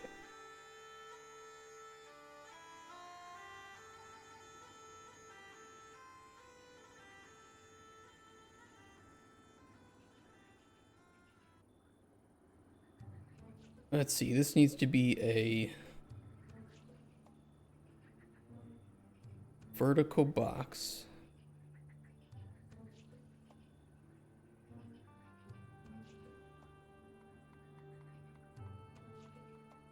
Yeah, we'll start with vertical box, text, image, text, horizontal box, 2 vertical boxes. We're gonna do a lot of nesting. If I sent each one of these guys a key, I need to tag it each time, and then how would I know where he sold it? I don't think he would know where it was sold from. And you don't want to punish the gamers, right? Because of course you could revoke the key from the gamers themselves, but these are just people that are trying to get games for cheaper, you know, that's not a crime. You'd want to stop it at the source, which would be the resellers. I mean, if you sent it out, yeah, but how would you know? How would you know that it was being up for sale? Because you'd want to revoke it at the point that they listed for sale, and then they would get, I don't know, like bad feedback because the key wouldn't work right. Find an illegitimate key. You can get a refund, yeah, from G2A.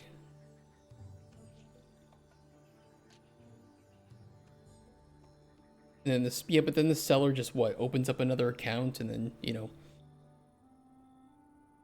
I don't know. I guess the best thing to do is just not to send them at all. You could send them keys with parts of it missing and then a puzzle of where to find it.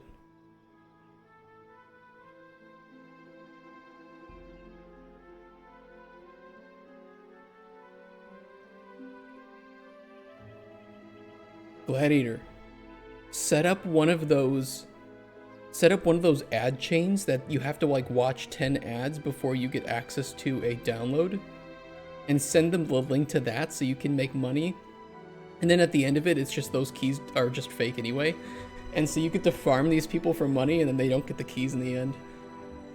Oh, that'd be so good. Yeah, dude, if you do that, tell me how much money you end up making from that. If it's like one person, I think they'll catch on and they'll learn and not to do it. But if it's multiple groups that are doing this, you'll eventually stop getting spam, and you'll at least make, I don't know, a few bucks from it. Holy shit, that would be great.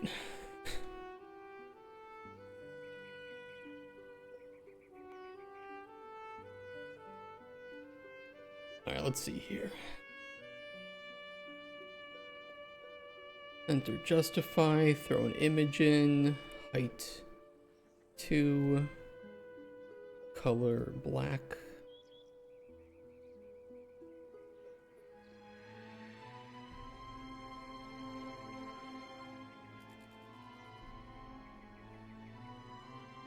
I don't want any padding on this though. I'll fix the padding on elements individually once we get this working.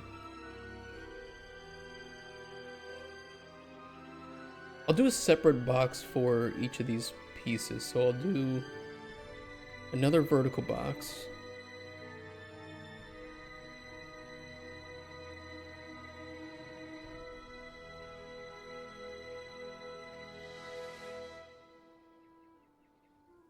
And we'll do text.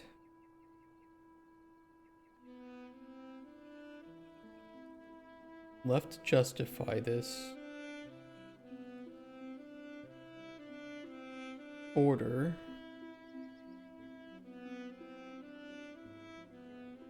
Order. Padding 1. Black. Inside.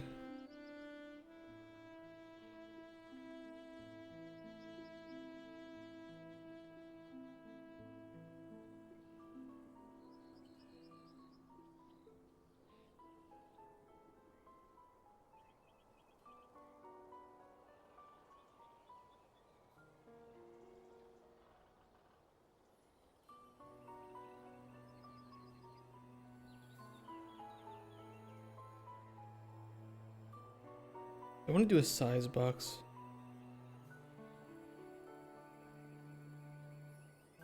I I might, but not for width. I won't do a width override in the size box. I'll do a height override instead.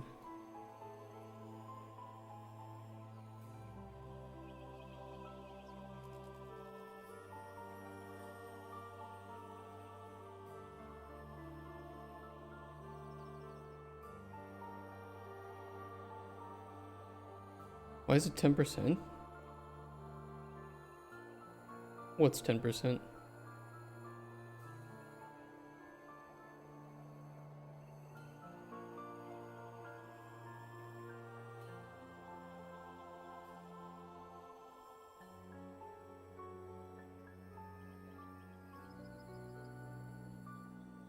Who's 10%?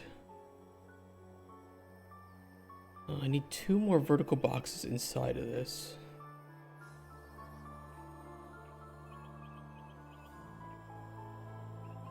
O's game. It's recommended to do a launch sale of 10% is probably ideal because you get more buyers from that.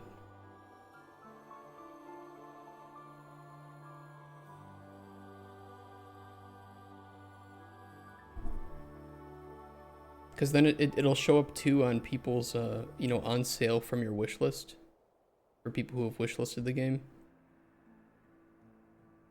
So most new games that get released are put on sale for like 10 to 50% off. You can see popular new releases. 10 to 20 actually these days. Only if it's 25.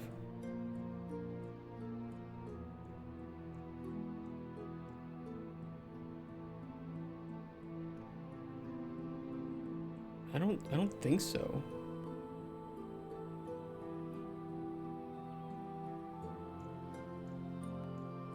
What did you see? Text bot. I'm gonna pass on that one. Email by 25% not successful. They'll get an email on release if they've wishlisted it. The discount is so that it shows up in multiple places on Steam for them. If I remember correctly.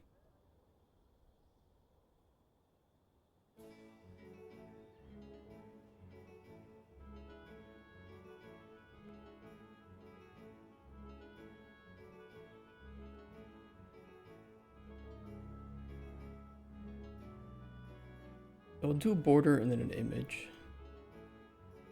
This border will have content padding of 1 block. Image size of... Oh. That, please.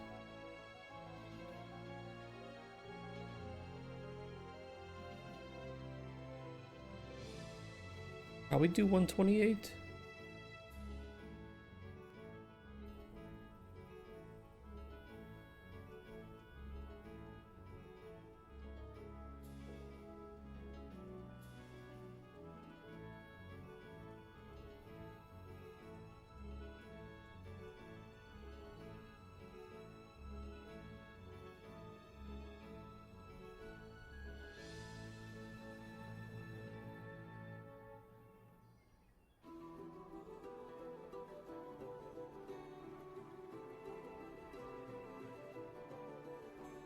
Okay, that should be like that. Right padding on this will do 200.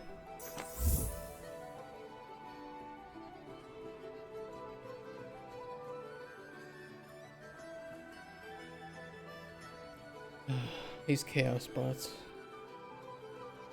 I don't know who's making these, but they're really fucking annoying.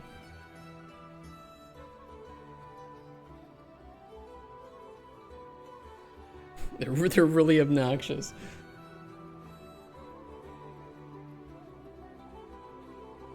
They come in here, they spam stuff, and then they leave, or they get banned. They serve no purpose either. They don't even... They don't do anything. It's just long live chaos, sports betting, esport, online casino, Twitch equals scam, fixed match, hello, hell doesn't exist. Don't be afraid of death, and you will be stronger. Open your tap every evening and never turn it off. Add bleach to the food and throw it in the forest and the sea with the plastic. The money will come. I'm destroying the world. You can help me by doing these few actions listed above.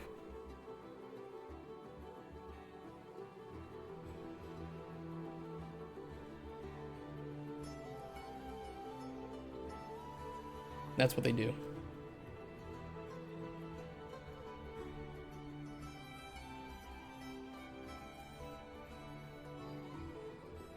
What the fuck, right? That's the proper reaction to that.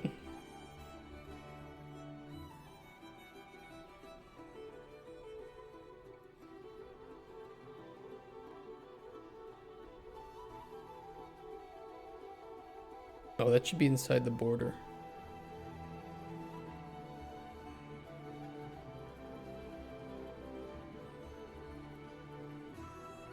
There we go.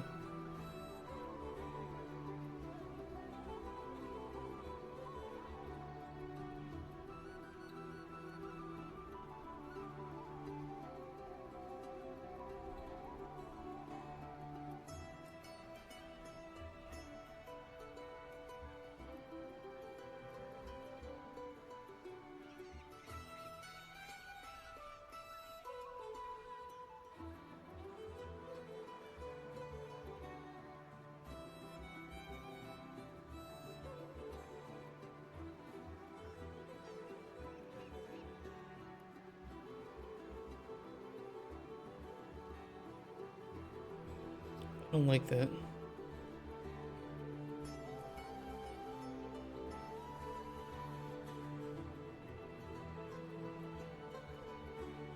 First off, I need this to have...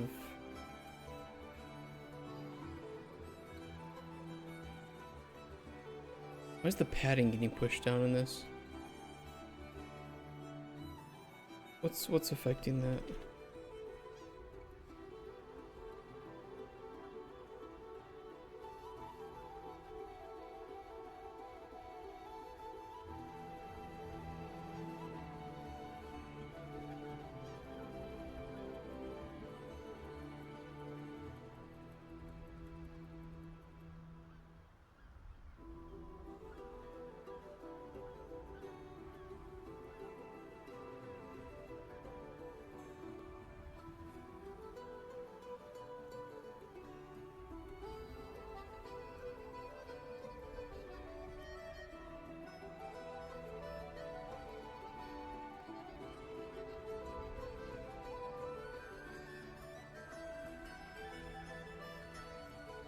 I don't like that at all.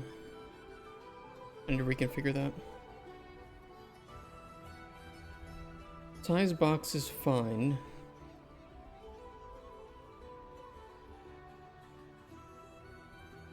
Those are fine.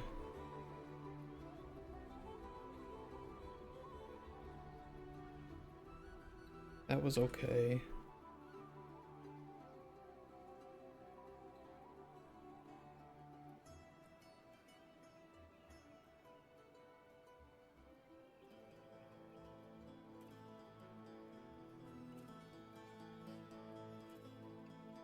Set that to fill.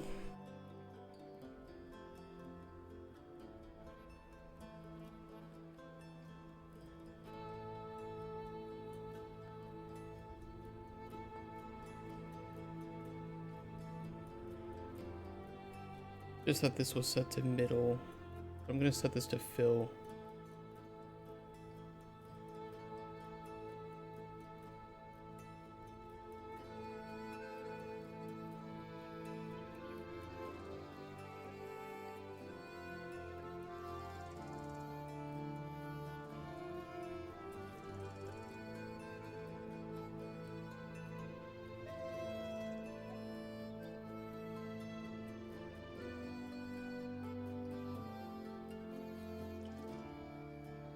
Do it like that.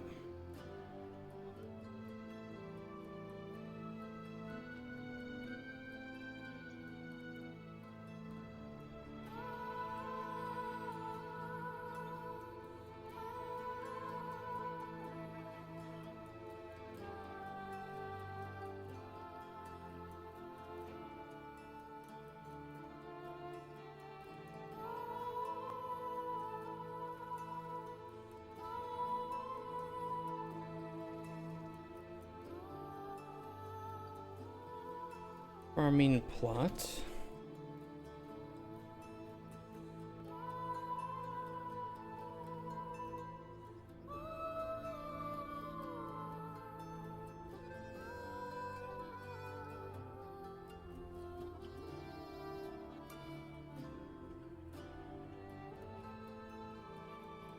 Okay, now I can fix the padding on this.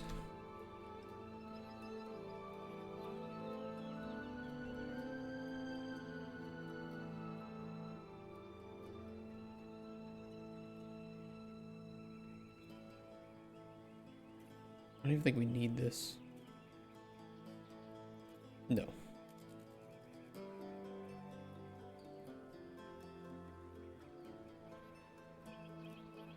Okay, this is the biome.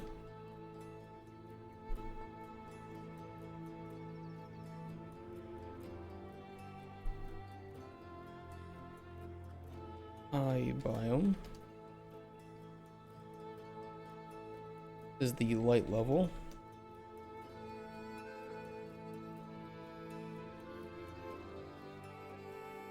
If we even need that. Oh, that's current light level, yeah.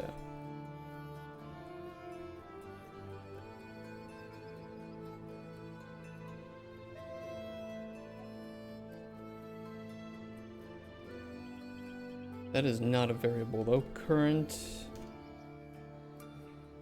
light level.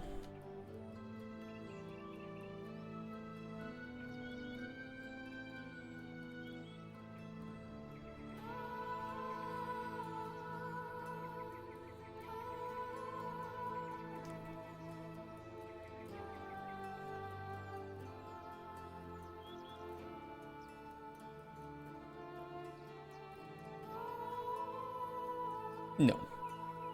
No, not multiple. Hello, Zarla.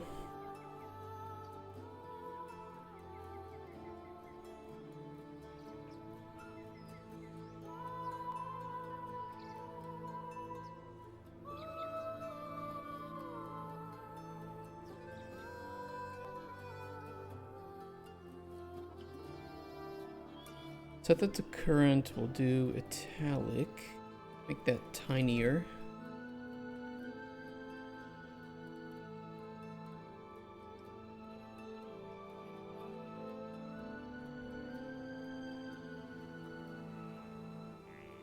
I could fix it by putting the... Oh, I could do this in a few ways.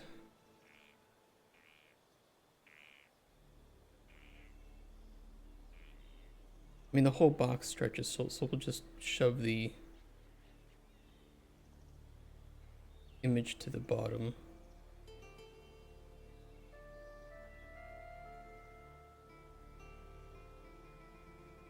Biome.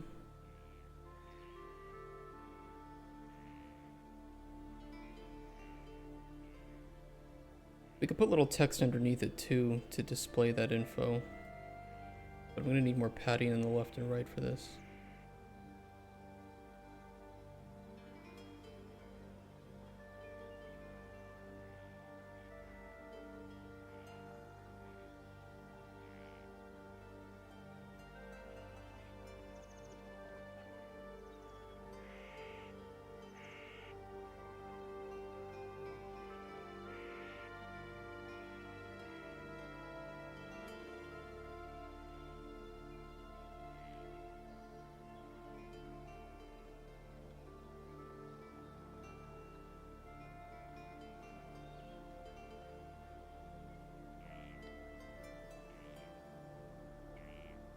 It'll do.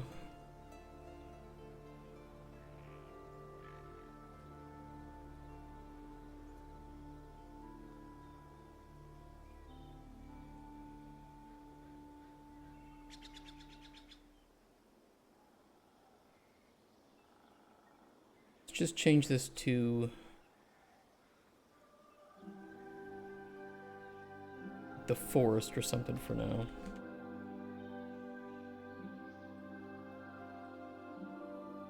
Should have a biome for that. There we go.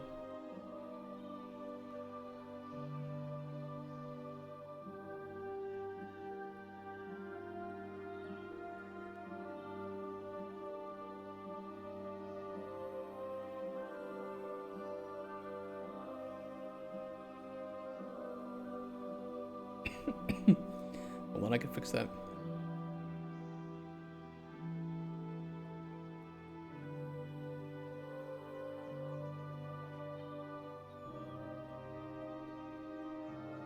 Oh, not enough sixes there. 1, 2, 3, 4, 5, 6. And that size needs to be half.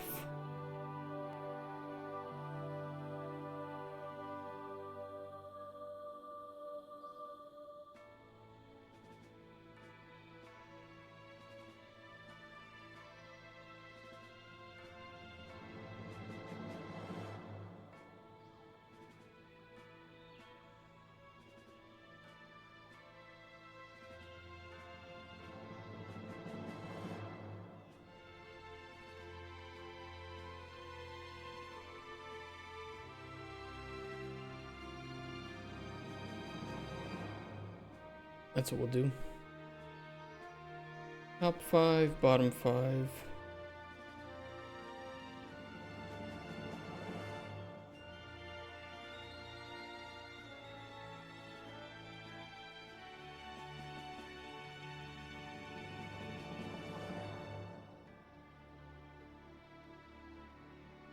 Then we gotta just do the same thing here.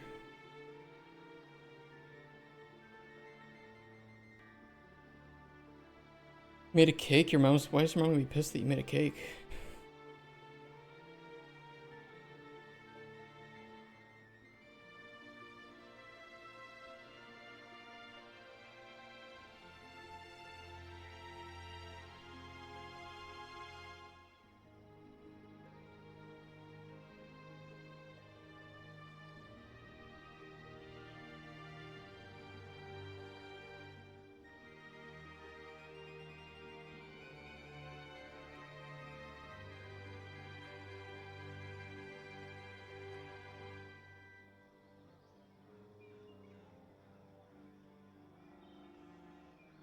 Because you don't need healthy enough and she's a dietitian. I don't need healthy enough either. We're in the same boat there.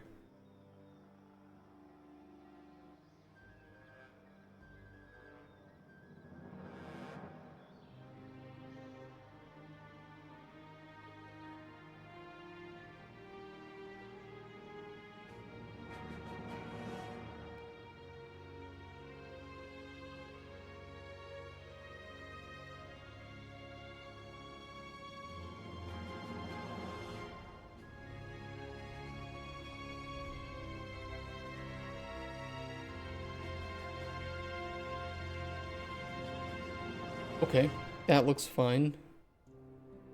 I'm gonna copy this bitch.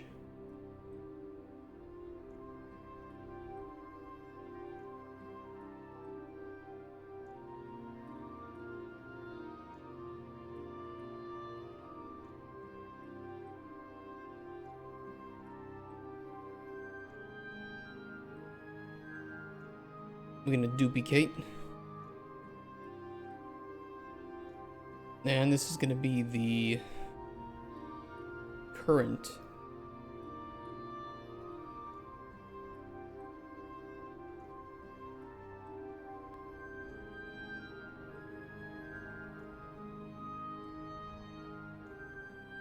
Currently planted seed info. You found a good course for Game Maker? That's good. I hope it's easy to use. I remember Game Maker just being really simple and intuitive. And this was many years ago, so I'm sure that it's even better now. Last time I looked at Game Maker, it looked insanely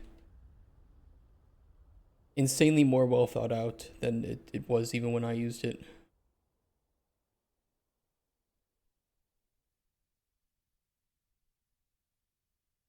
Let's understanding. We go over here and click on plus. It actually and open up the button menu.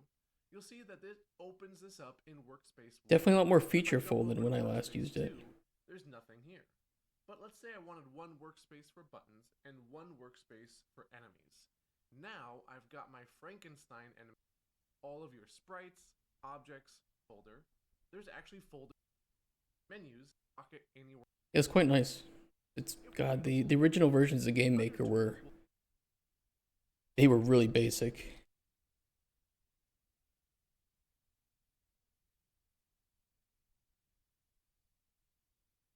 This is what I remember using back in the day. This is the this is definitely more what it looked like, yeah. Quite interesting, huh?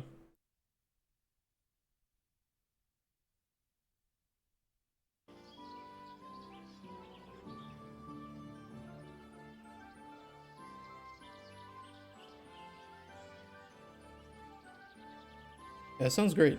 I'm really happy for that. I'm excited to see what you make.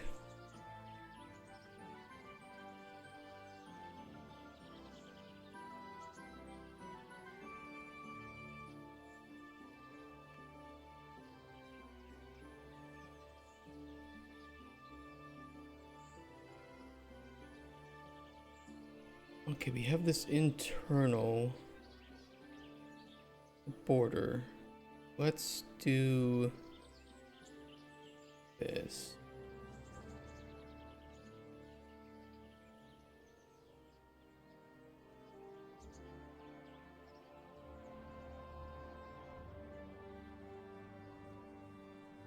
I'm gonna recreate this.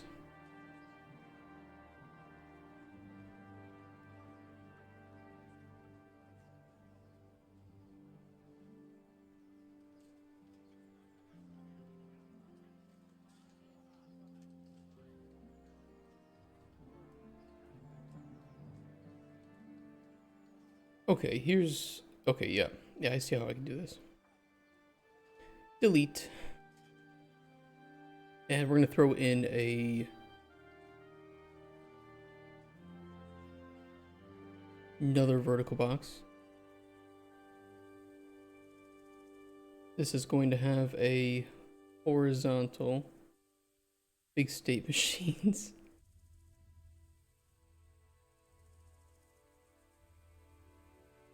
If state machines work, they work. Ain't no judgment there.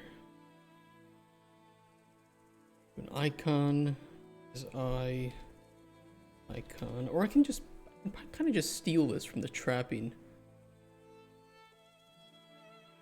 I basically just want this.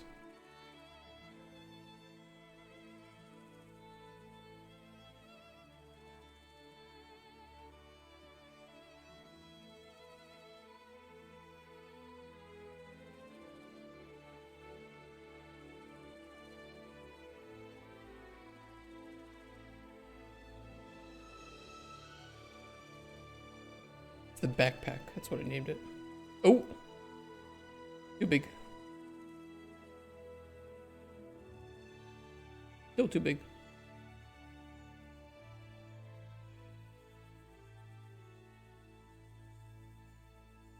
$64. Do that.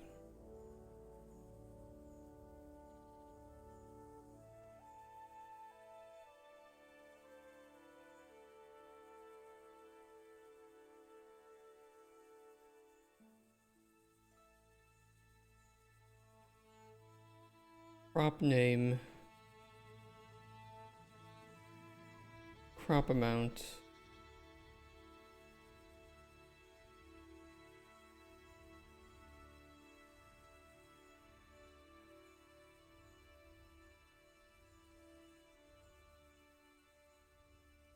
Crop icon.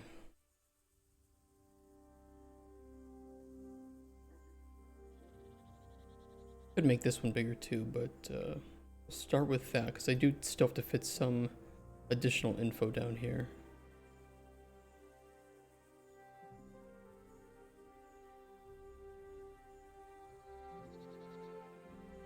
Make these borders larger than 1 pixel as well. But let me start with that.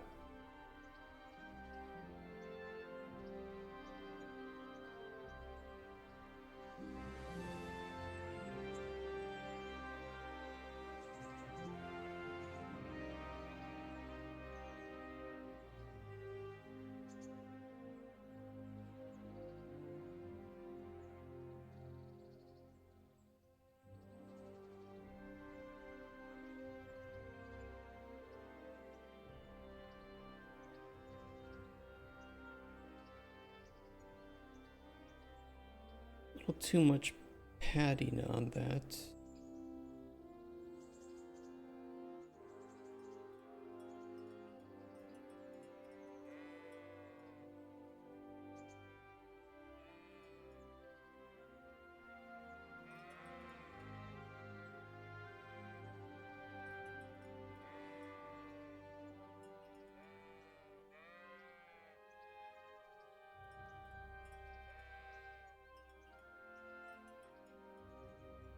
I could size boxes, or you know what, I'll just have it stretch and we'll do padding on the left and right of.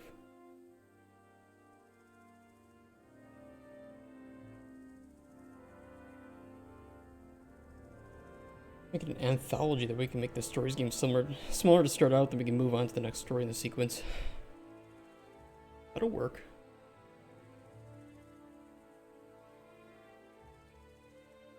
Is she excited to start writing? Has she been sending you tons of stuff? Characters and ideas?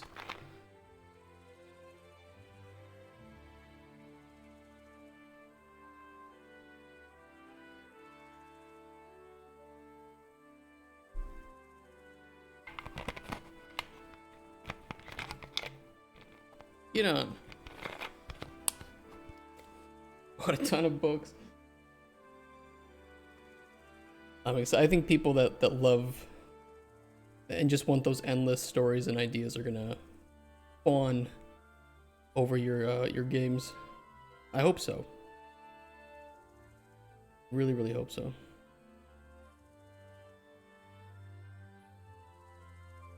No padding.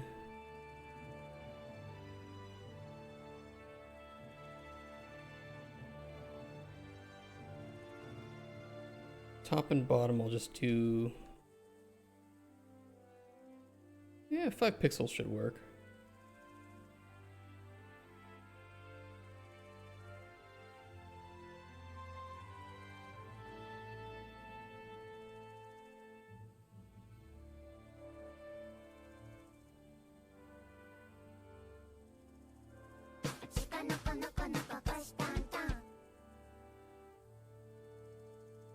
I have that wrapping a bit too soon, I think.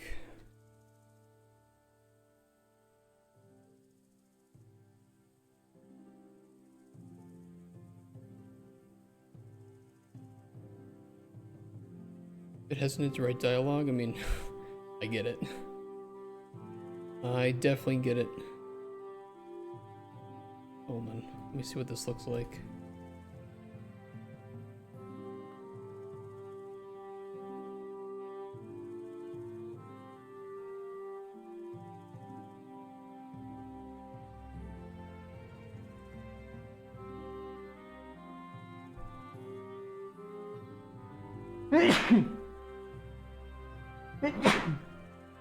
Sorry.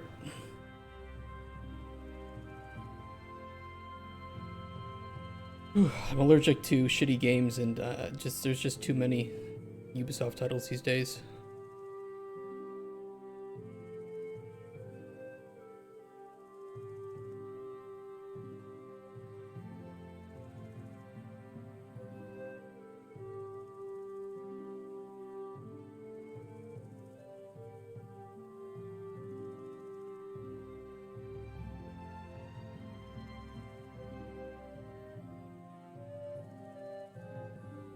I think on the spacer I'll do some negative left and right padding.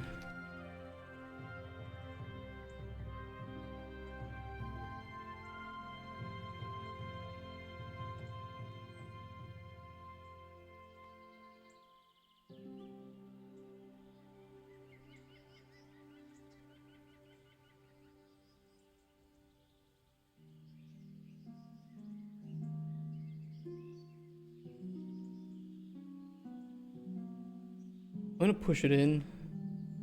We'll do -10 on the sides of the spacer.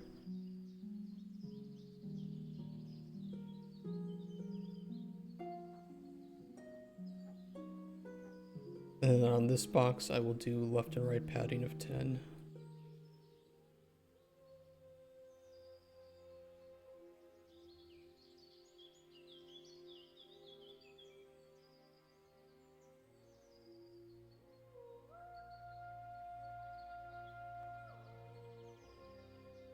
We'll see. Okay, I just need to fit a couple extra things down here, so let me duplicate that, and I want to fit some text in between.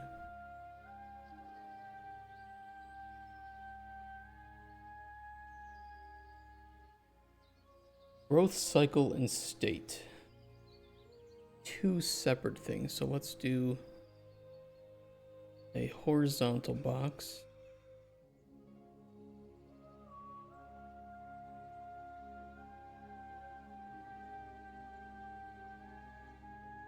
T growth cycle variable.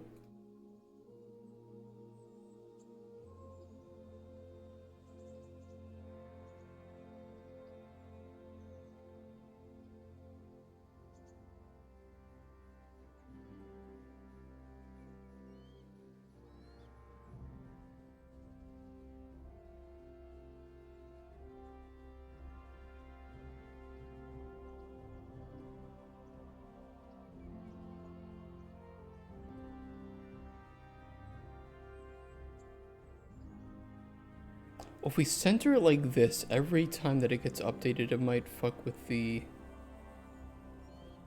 spacing a bit. So let me...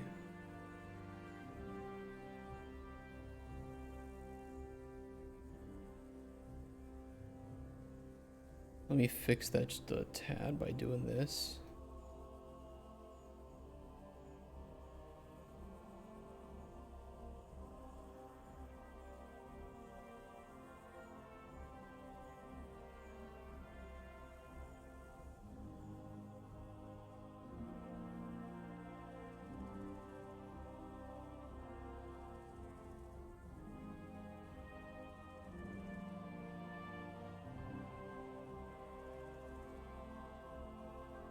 No, it'll do it like that too. I need to...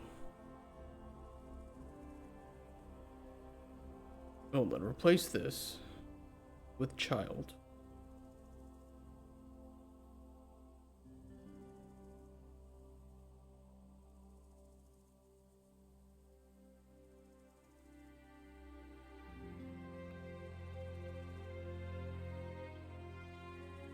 Size box this.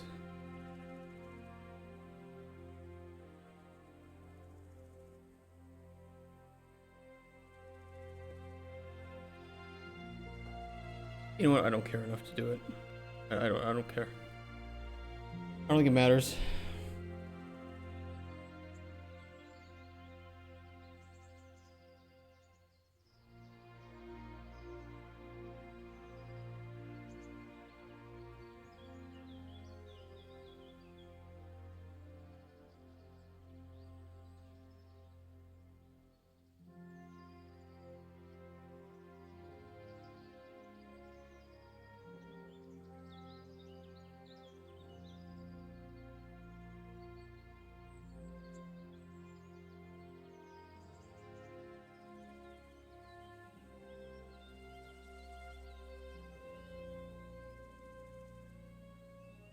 I already don't like how this looks.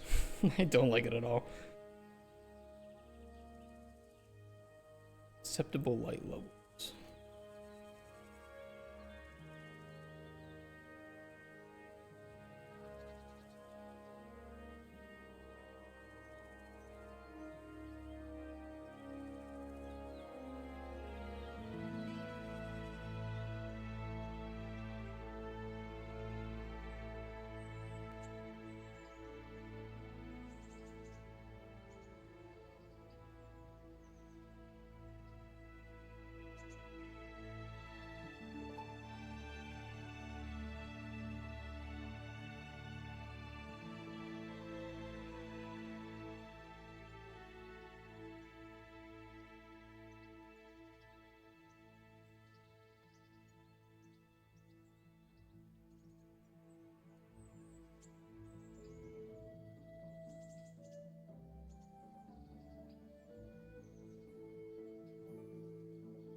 I think I do have a light level. Oh no, I don't. But I had a widget for it.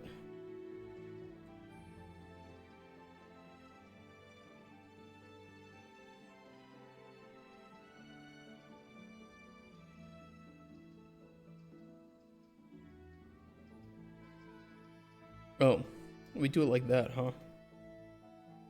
Yeah, it's kind of a stupid way.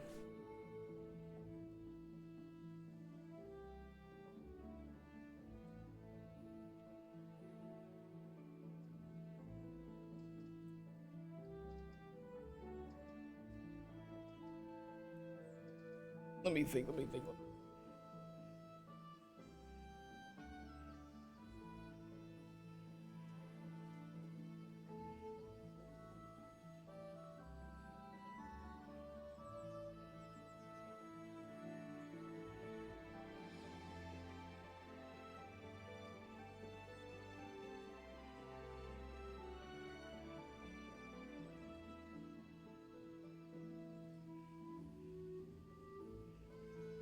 Number 1, this currently planted seed info box looks like ass.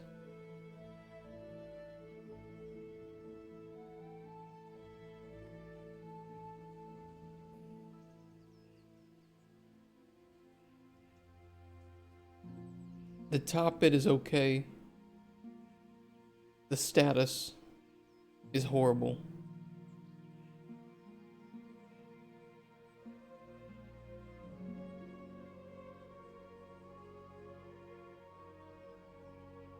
Acceptable light levels is okay.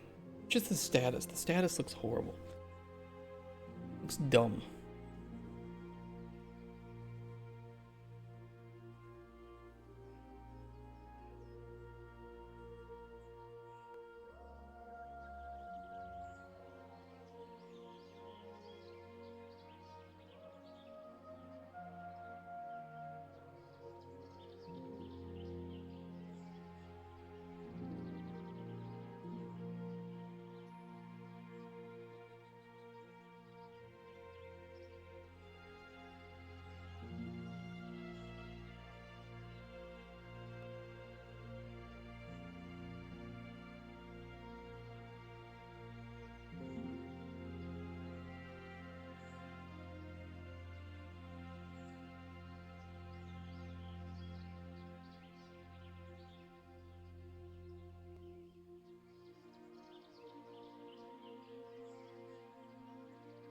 Okay, I think I know something I can do to fix this. I think I know. Yuki Zuki. Go to your algo class. What? First, you're a software engineering student. Not as hard as people made it out to be, but it's nowhere near as easy as other fields. Any tips on how to improve faster at DSA? Oh, live your content. Thank you. What is DSA? You have to remember, I'm a game designer. What is DSA? I don't think it is the Digital Services Act. I'm gonna be honest. Very unlikely that is what you're referring to. Data structure and algorithms. First year software engineering student.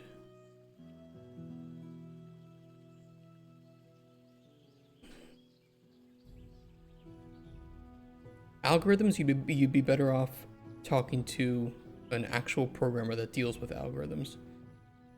For data structures,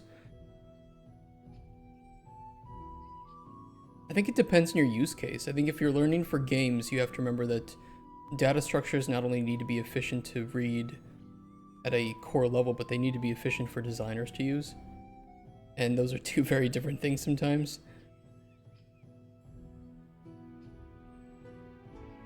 Looking for videos.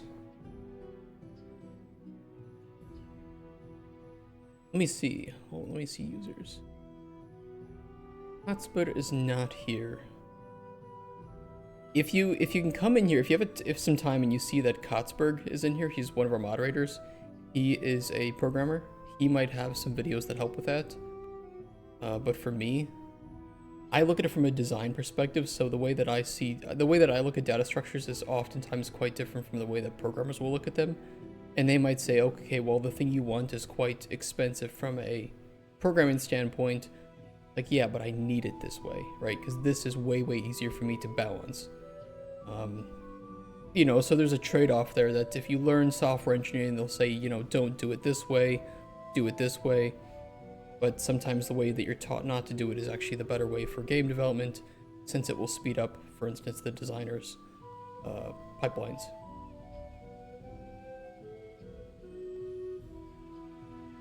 I don't know if that makes sense or not.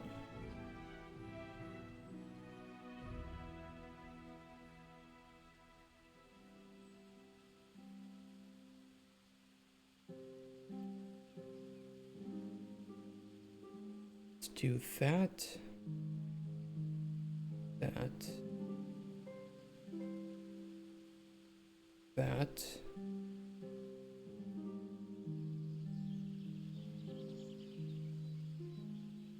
I'm gonna put in a spacer here.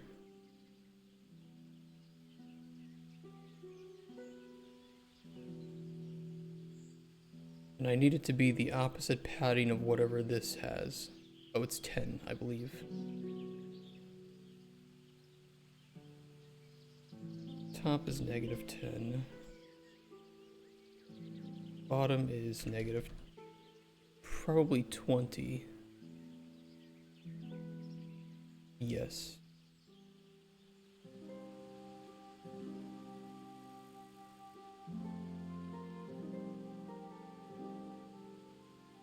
Yeah, good luck in your classes. Hope that your work isn't too crazy.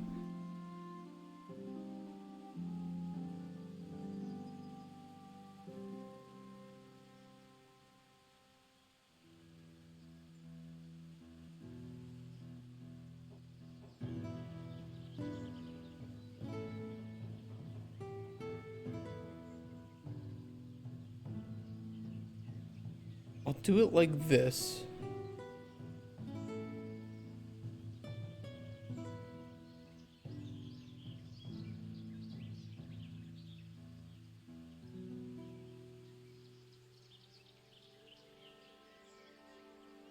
Status.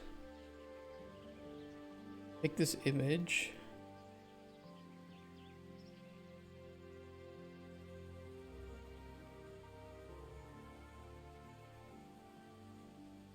Yep, put it there. -10.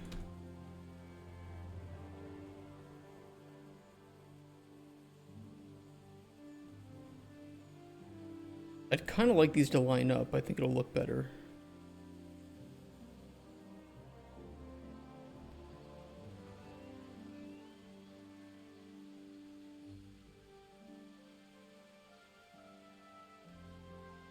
You can kind of force that a bit by throwing in a size box. Hey, Bartosz. How you doing? Not that one.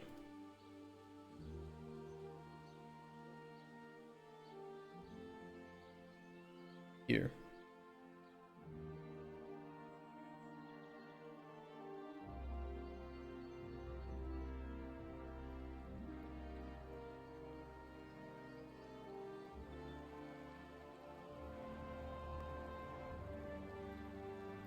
Center it. Wrap with size box.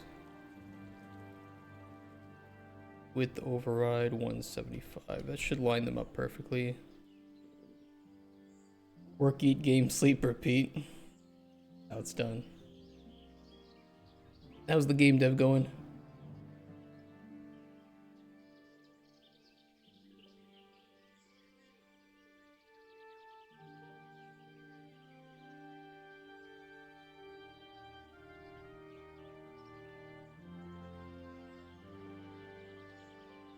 Yeah, we'll do that. Put this in a separate box. And then we'll center this. Oop, nope, not that.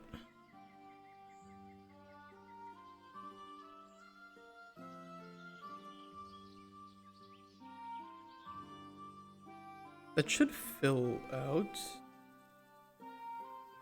There we go. Beautiful.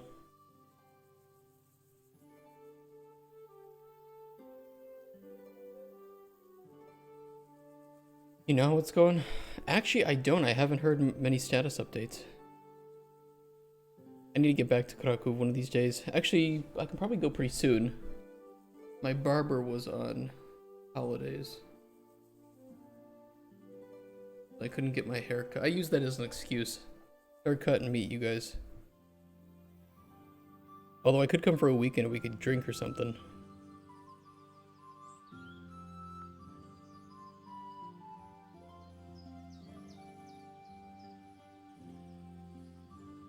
Well, they increased their price. He's worth it though. He knows exactly what I want.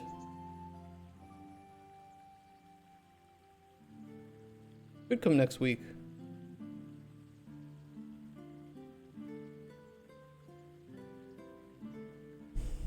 Dreamers dialed in. Weekend PoE 2. Yes.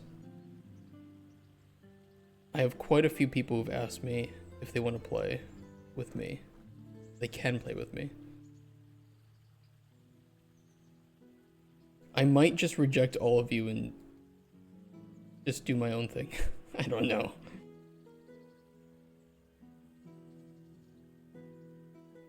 I take my time when playing.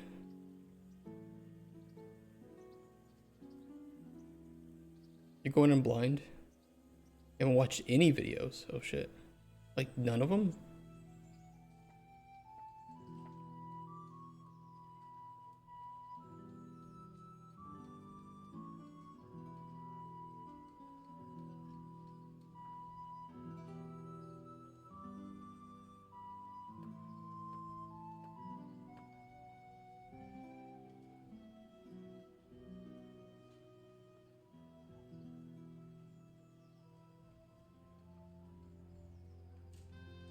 Okay, that looks a little bit better.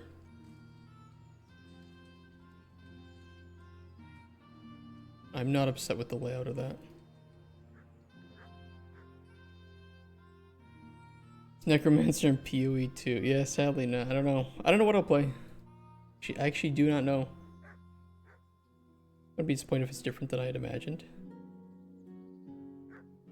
I'll do this without spoiling anything. It is a trimmed down, slower paced PoE 1. Which I don't say that to be rude. I think that PoE 1 is like it's a bit more, it's a bit too fast paced. It should have most of the same skills and more. You don't think it's slower? I think it is slower. Dude, compared to PoE 1, do I have to load up PoE 1 right now and show my not even that fast clear speed with my Necromancer? Which is like just average endgame clear speed. I think it's faster.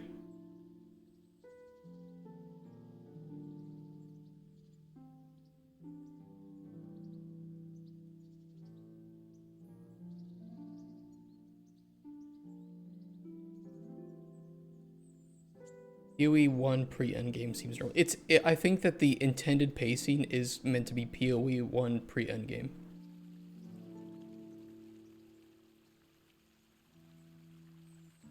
But they've streamlined a lot of things like loot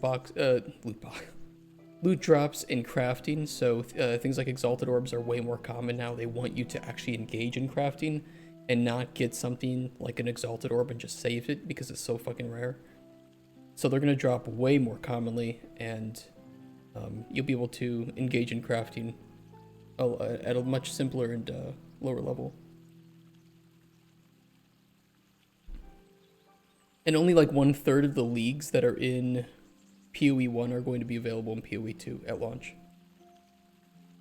And I think that they've carefully chosen which ones they want so as not to overwhelm the player with like 10 different directions to go in the campaign. So it's not like you start the campaign, you get to Act 4, you already have 2 leagues with end games available to you, and then they just keep adding on over and over and over again. What's PoE? It's Path of Exile. And this is releasing very soon.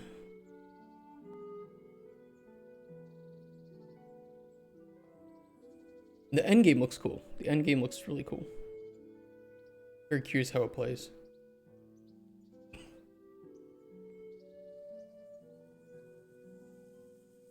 Oh, I have no idea what I'm going to choose for a class.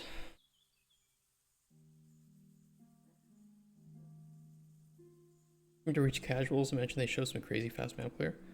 I don't think they're trying to reach casuals. I think that PoE knows that it's a niche, and it's a very small niche.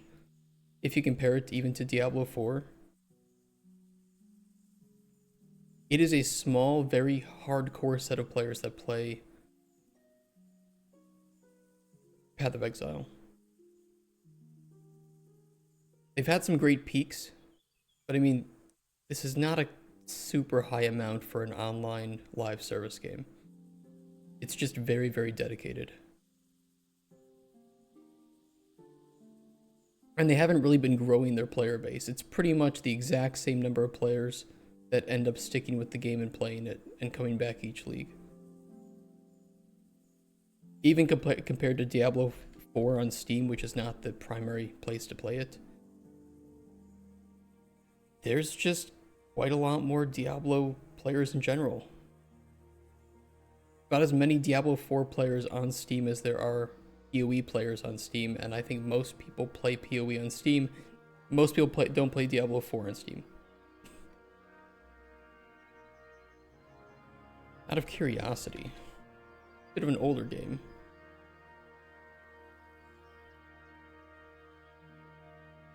$54,000 peak. Bit more niche. What about this one was pretty good. This one was very niche. not many people play this. Kind of sad actually. This is a pretty good game.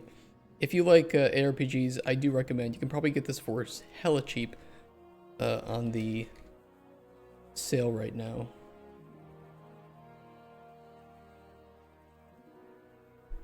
Yeah, $1.50, and you can get a pretty fun ARPG.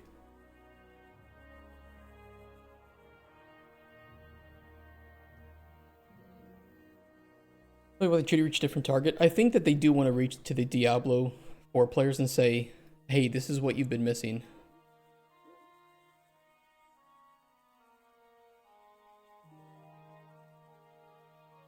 There's one rogue image that should not be a variable.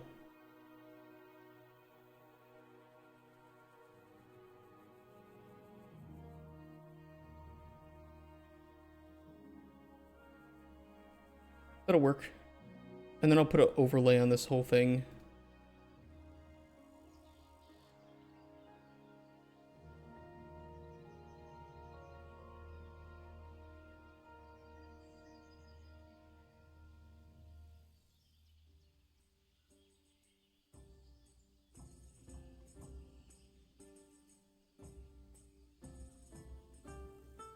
Text in the middle of it.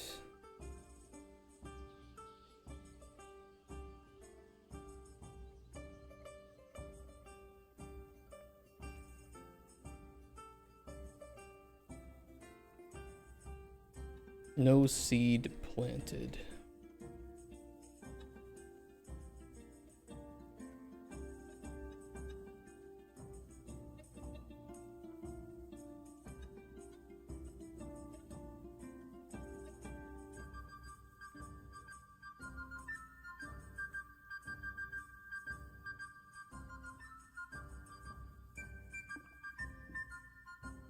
You can actually use WASD movement in PoE 2 now. You can use keyboard or click, you can choose. And I think you can also dodge now, if I'm not mistaken.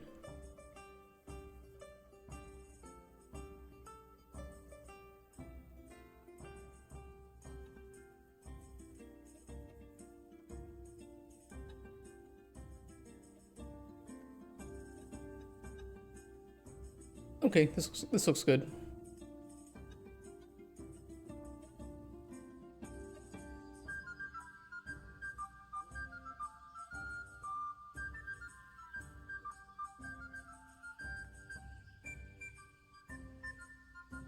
This does stretch a little bit beyond. Maybe I should wrap text a bit sooner.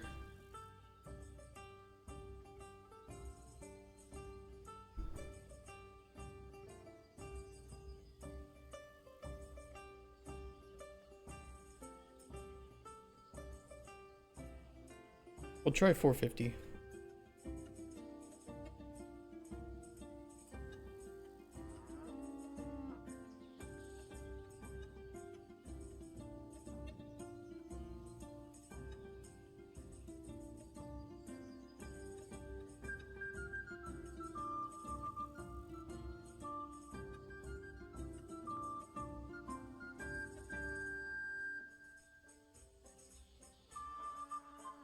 Yep, that'll work.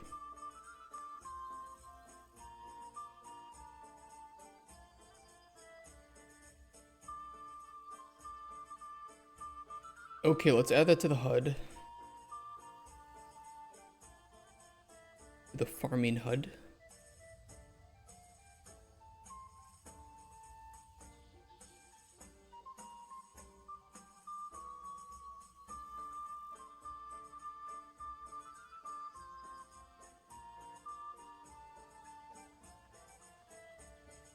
This will be the default that gets pulled up. Seed selection menu should not be visible by default. But it should also be higher Z order.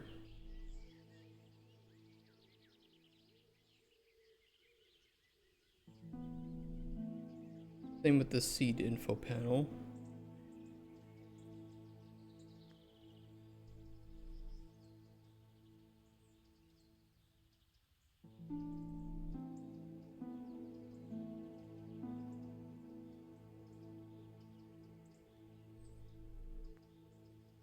I can already foresee some issues with this.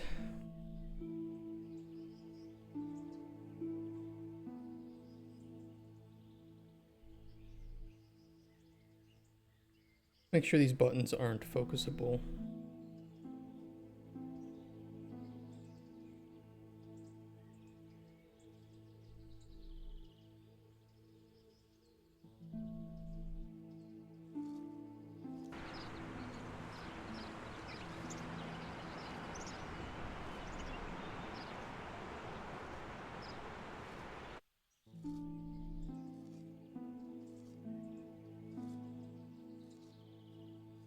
Update crosshair visibility. Set up farming, set up widget.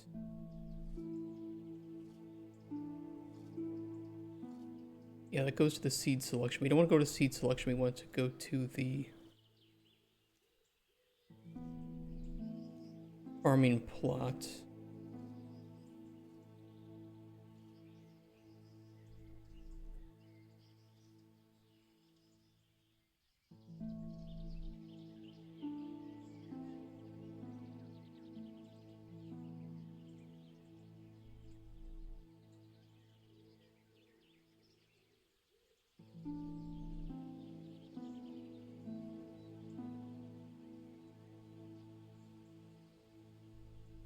I think I can just call directly the farming seed selection menu and update the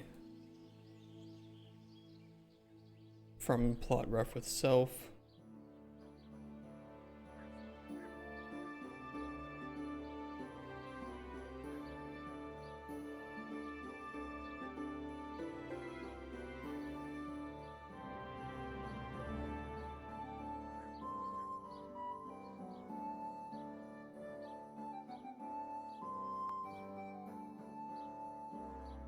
Farming plot will need a function to set it up. Set up widget.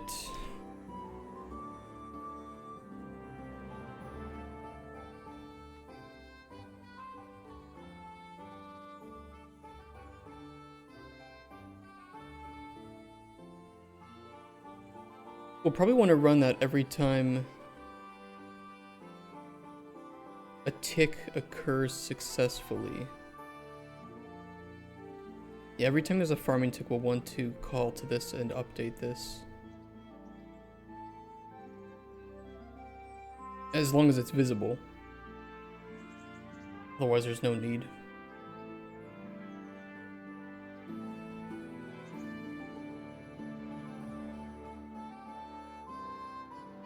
Alright, what do we need to pull into this to properly update it? We need the...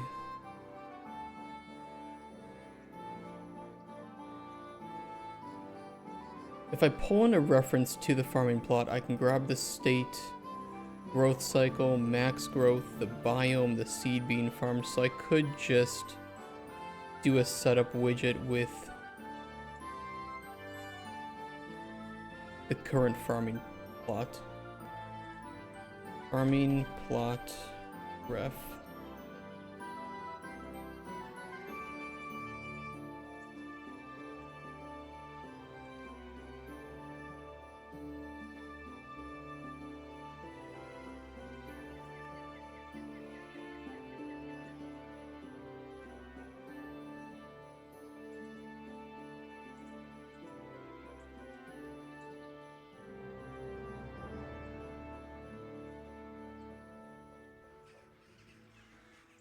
Oop, don't do that.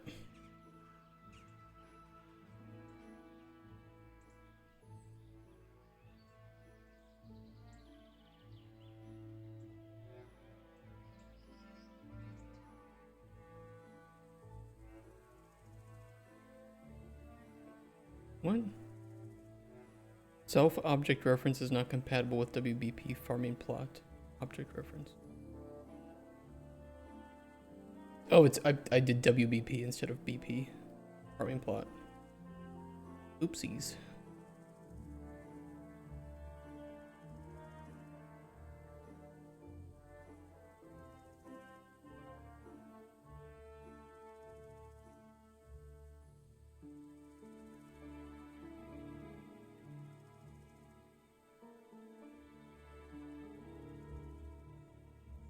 There we go. All good.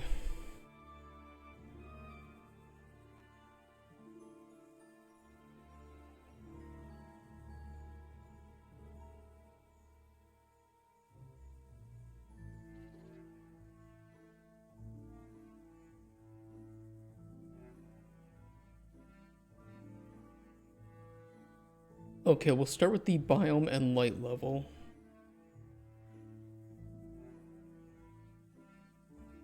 Get biome.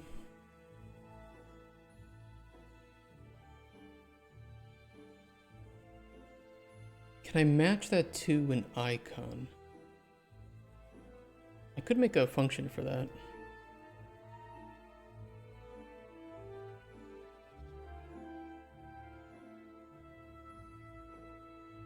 Get biome icon.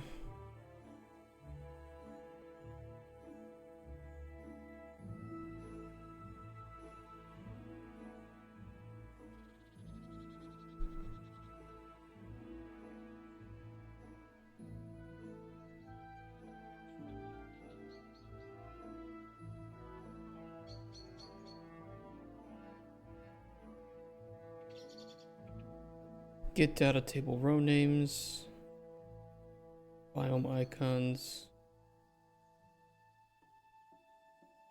for each loop. Get data table row.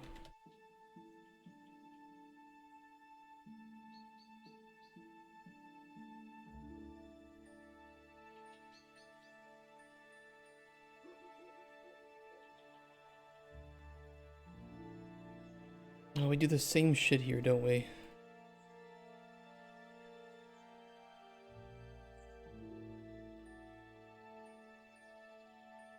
Yeah, we need to take biome and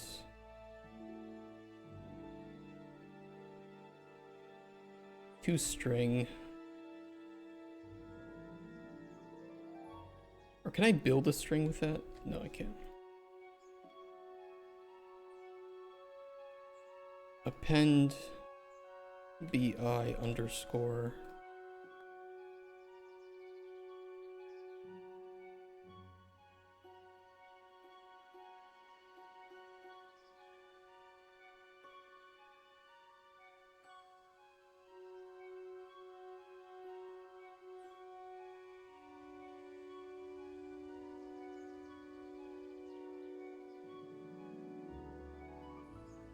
Add a return node, and we'll do a texture 2D into that.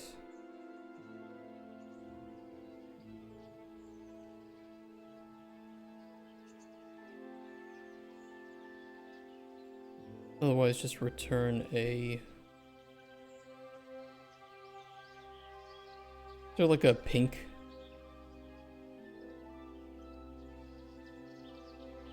And just return the gray texture.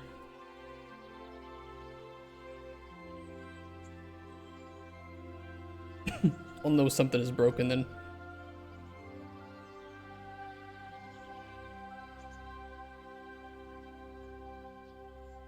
Set brush by texture.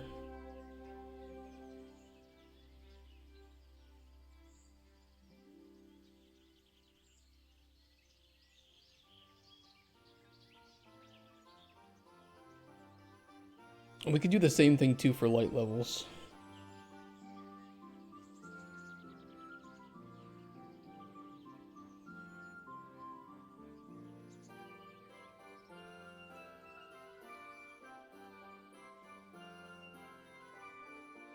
Or the light level is pulled from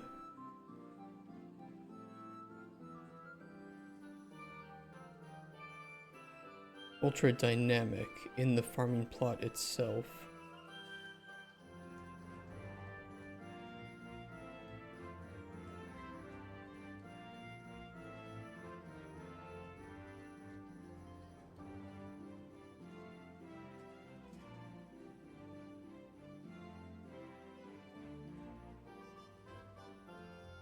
Oh no, we do set current light level, but that is a local variable. Do I want to make that global? Just so it can be read. I'm gonna do that.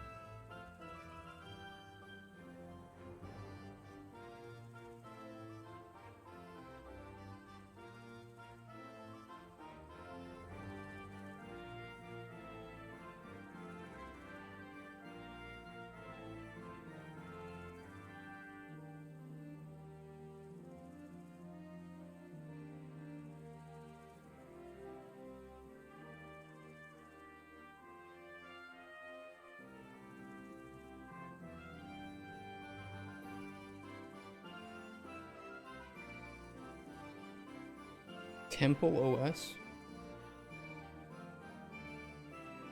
Does anyone actually unironically run an OS other than Windows to do game development?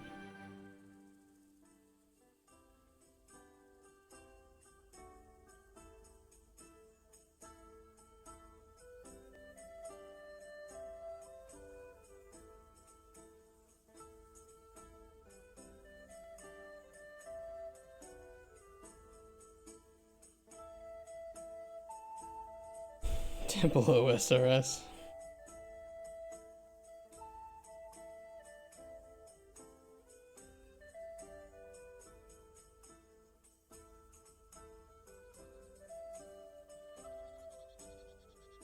Okay, get the current light level.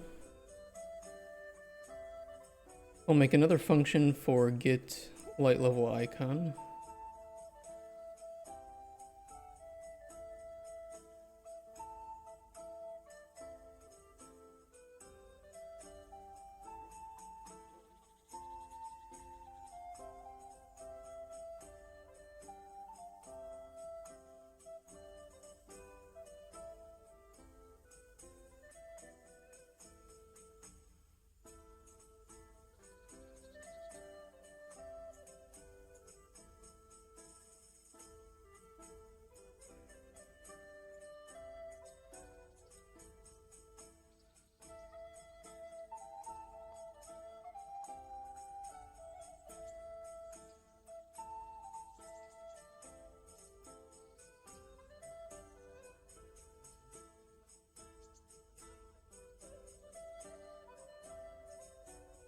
What does this look like though from a data standpoint? LQ, right.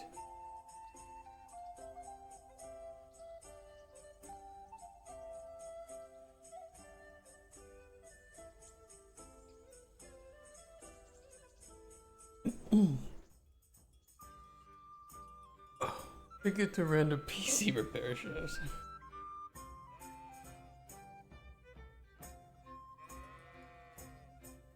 That would be pretty funny. Okay, light level needs to have enum to string, append LQ,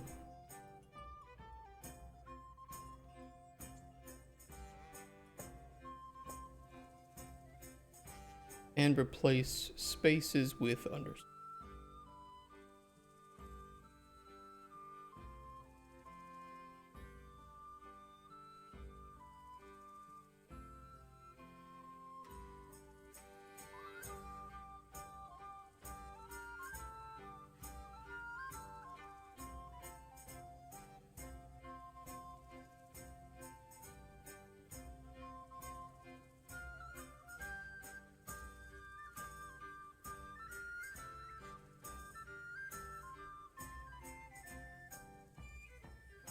Oops, that's not the right one.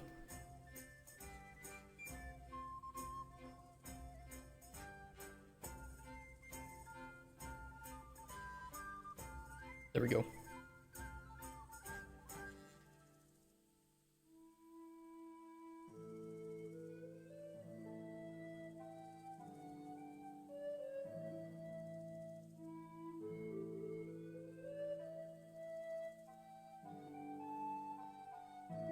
Okay, biome and light levels should be properly hooked up.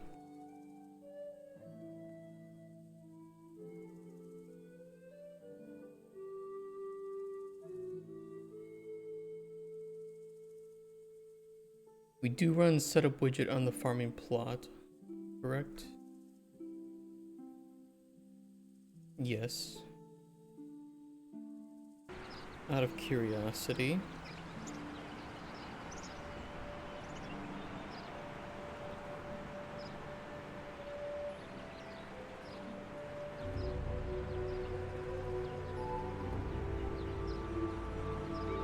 The icon for that is not loading up.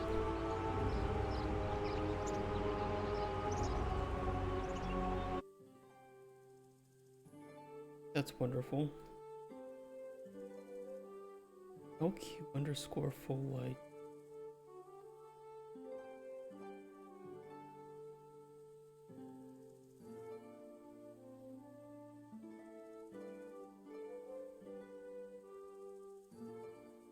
Yeah, we append LQ. Oh, okay, I see why. Do the replace first, and then take the,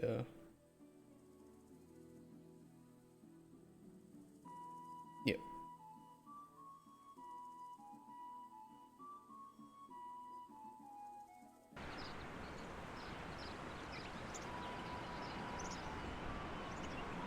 No.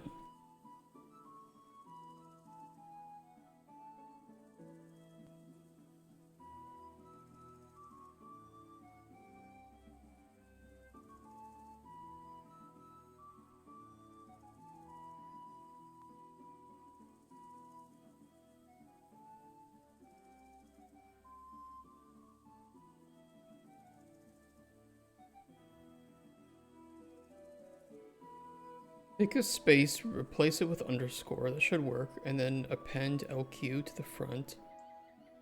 Should work.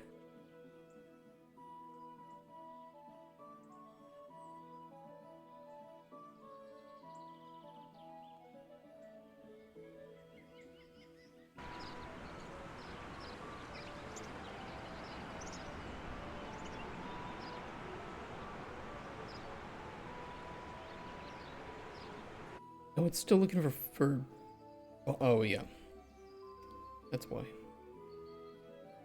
Because I'm doing an enum to string based on the biomes. That's why. Problem solved.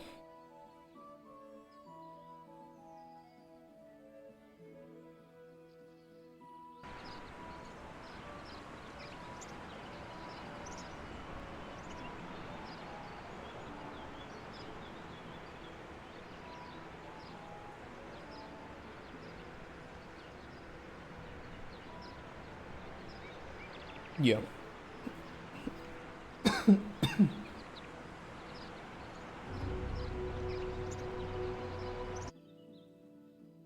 said partial light.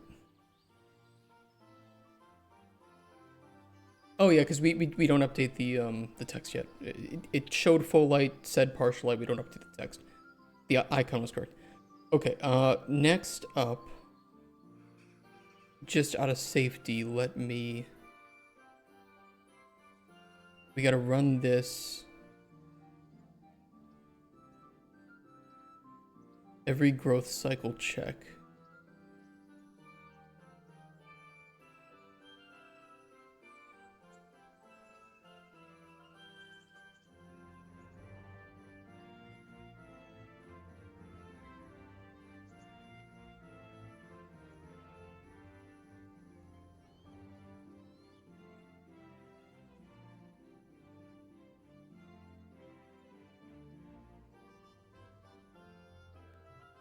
I'm gonna do a variable of b is current farming patch plot.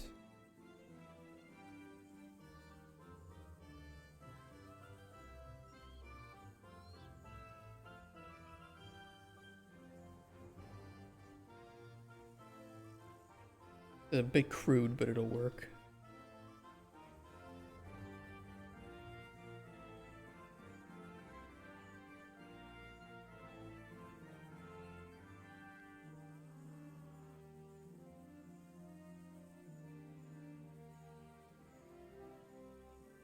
And then on end farming, we set that to false.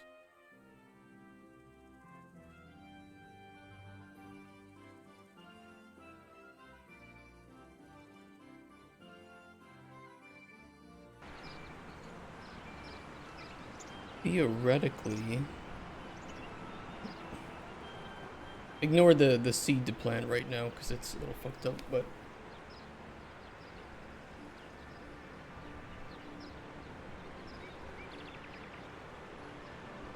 when it hits nighttime, we could even say too that you only receive partial light at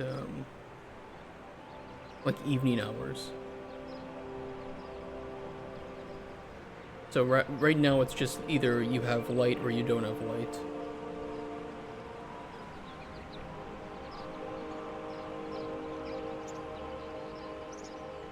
Give it a second.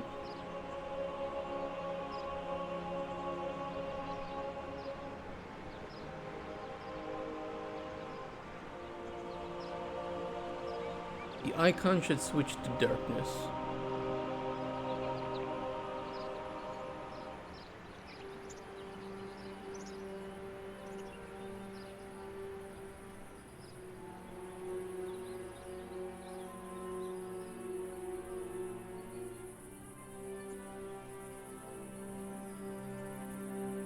Nothing happened.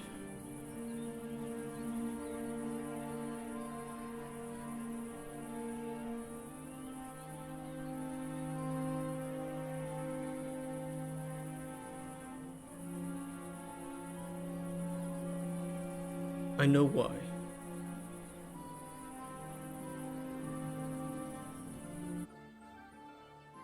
I know why.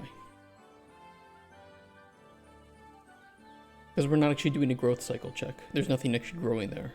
Update current light level. So I need to pull the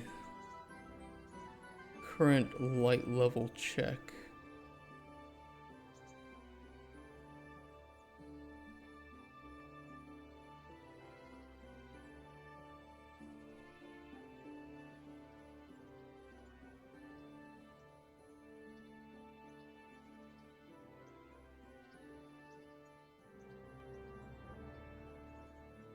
And throw it in here.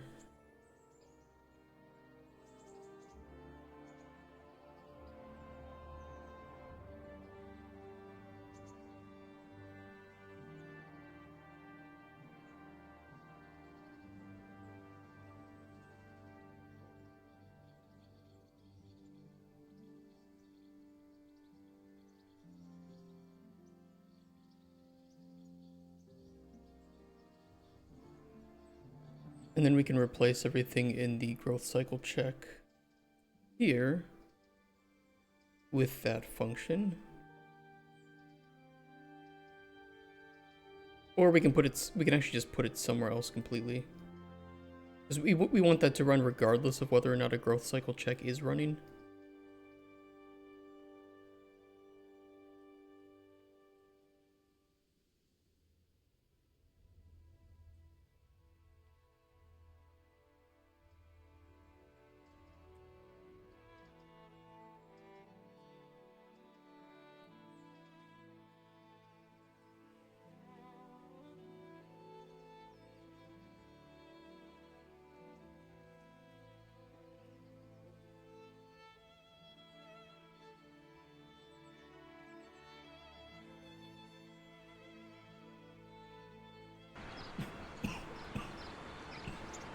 Okay, and then we should be able to check this again. It should work. Now all of the plots are... It says nighttime. It is not nighttime. Why does it say nighttime? Hold on, let me update the text too so that I can actually follow exactly what it is, because maybe it's getting the wrong thing. T, light level, and T, biome. Set text.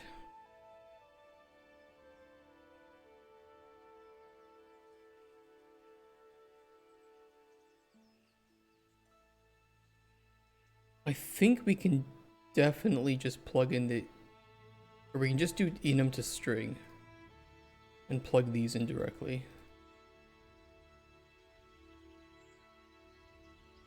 Since the enums are already intuitively named.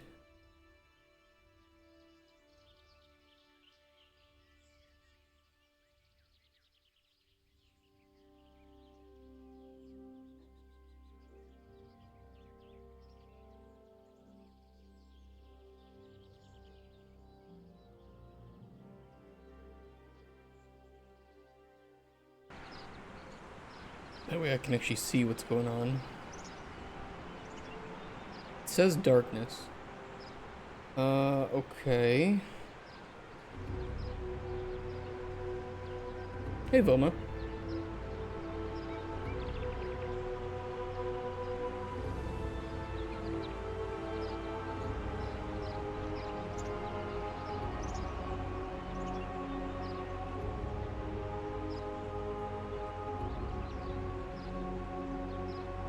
We will watch it. And I do need to increase the size of these borders. Holy mackerel.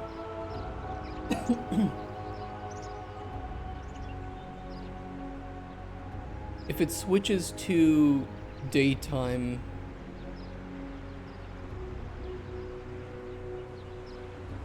once the sun goes below the horizon, then we'll know that it's just backwards.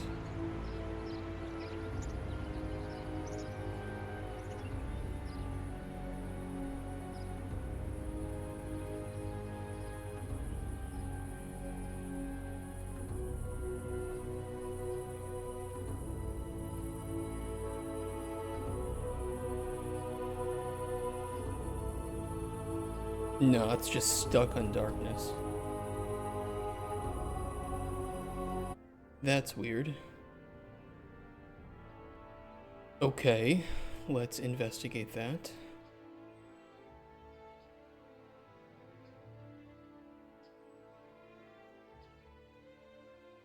Let me let it run. Okay.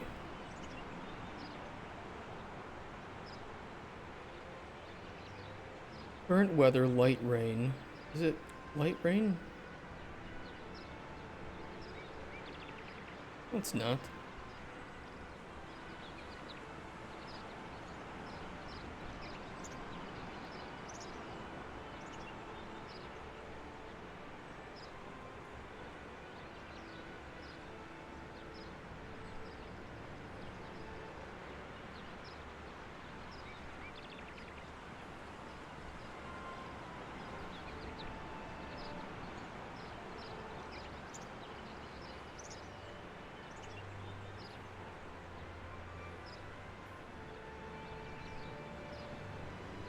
Somehow it is not daytime. What?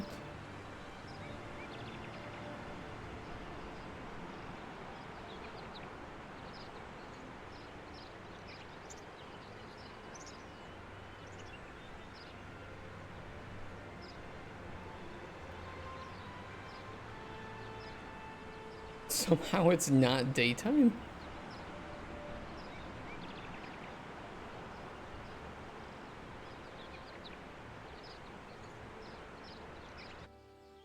Okay, give me a second. I'm gonna go to the bathroom and then we'll debug this. I don't know why. It's weird too because it was working before when I was doing growth cycle checks, but now it's, I don't know.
Let's fix this bug.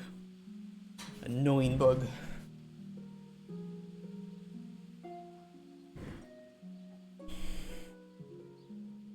Why is it returning current light level? I know why. Because I forgot to copy the setter variables here. Wild.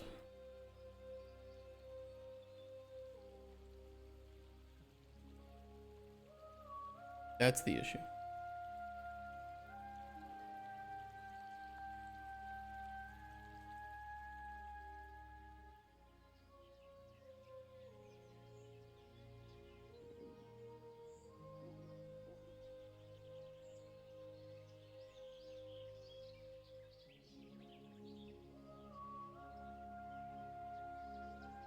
Okay, we shouldn't need to copy over, though, the get light levels for seed, right?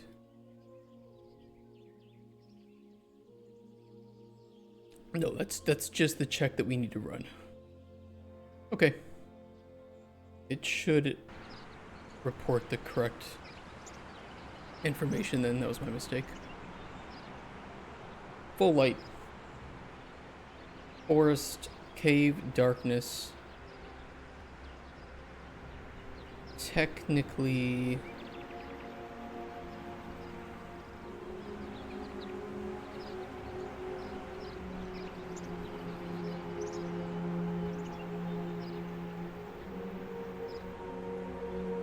I don't remember if I set it to assume darkness in a cave.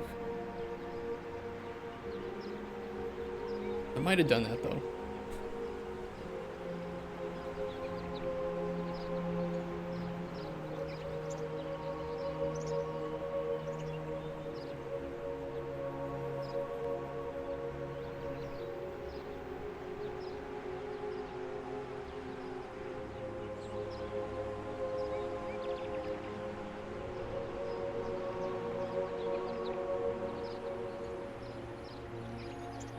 Okay, please switch. Say darkness, please. Please do it. Do it. Do it.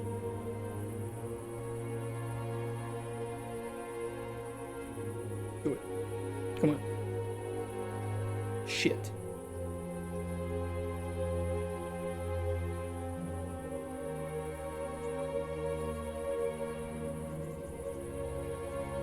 Either I missed it by a tick or it didn't update live. It should be updating live.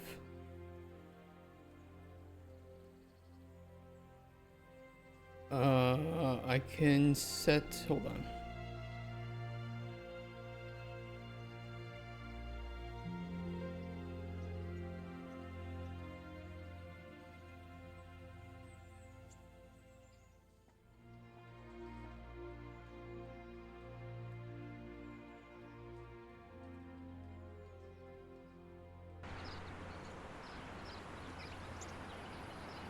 I'll set it to 4 p.m. That'll give me time to check. We'll see. Well, maybe I missed it by a frame.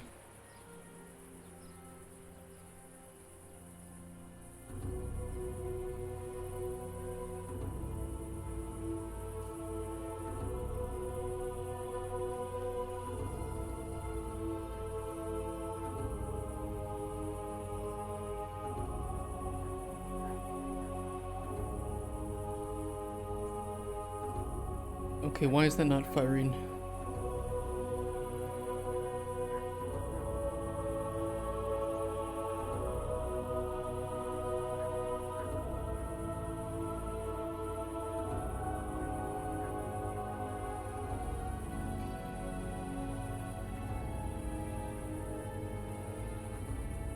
I know why. I know why. I know why.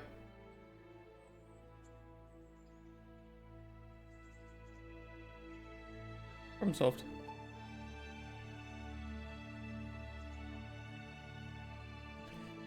Okay. Next question I need to answer is why was cave defaulting to darkness? Did I tell it to do that?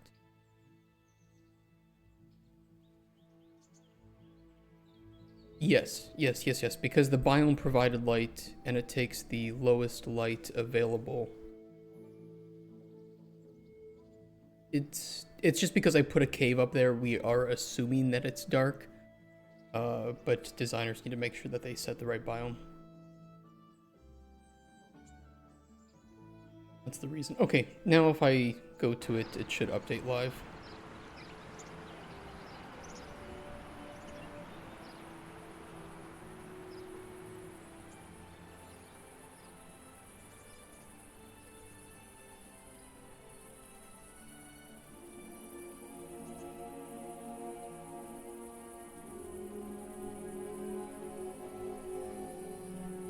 Please. There we go. Okay, very nice.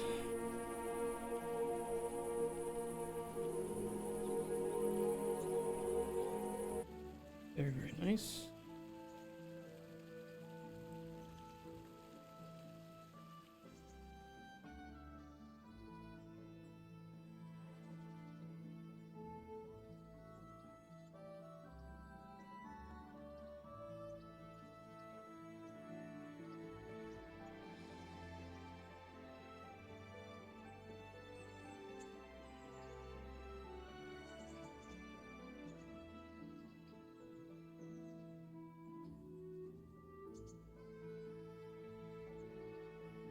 Boost up these borders a little bit.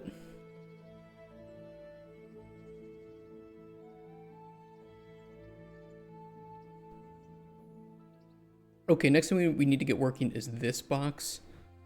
That will be information from the seed being planted. Let's see. Get the farming plot reference. Get the seed being farmed. Seed structure.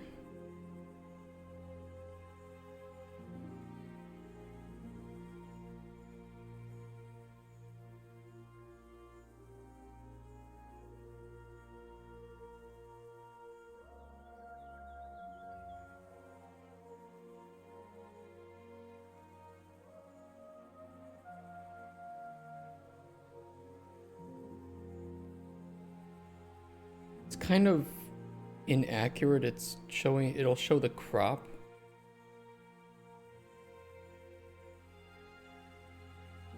There we go. Now it's a feature. Not a bug.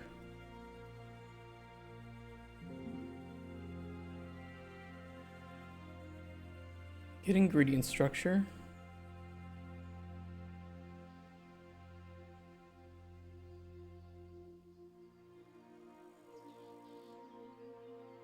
Seed data.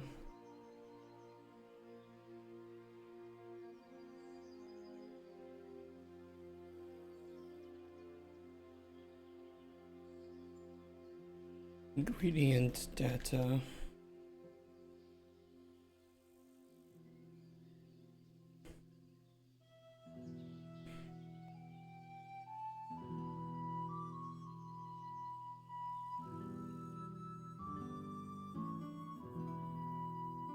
Okay, we'll start with the ingredient.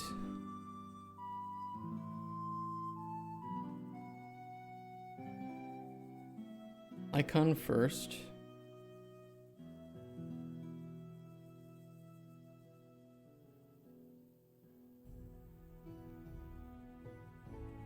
Get set brush by texture.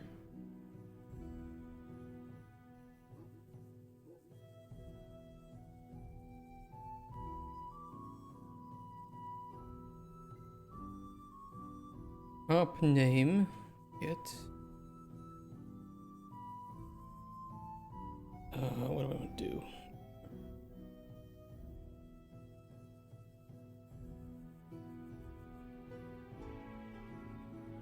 Set text.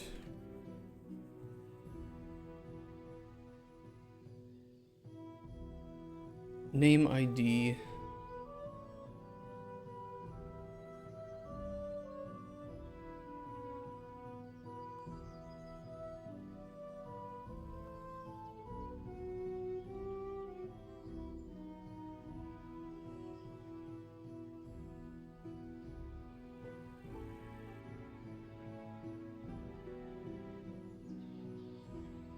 gonna save the ingredient ID too, because I need it in a few places. And it's just another F name to store for the function, so not a big deal.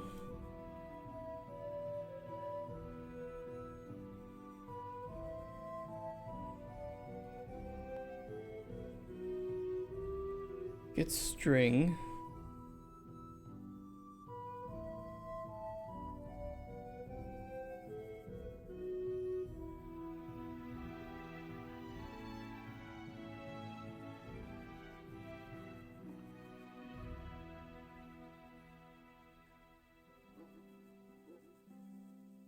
Okay, we want to append this plus this plus the type.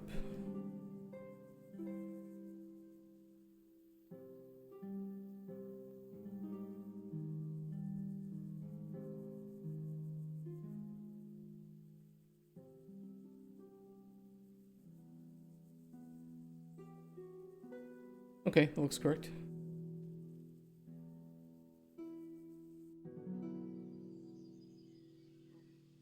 Get owned. There's something with like the owned amount.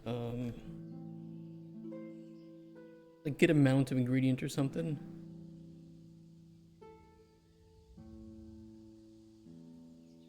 Get ingredient amount.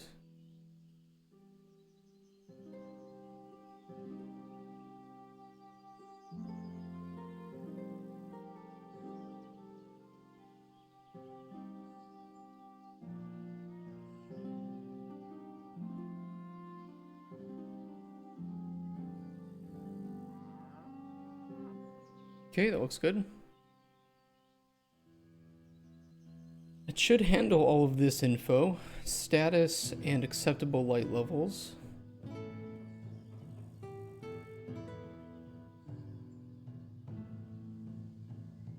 We should be able to get the state.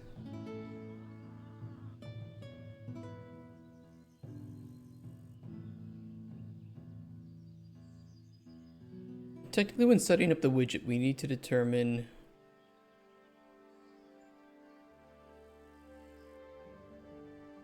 even before we get the biome icon and stuff.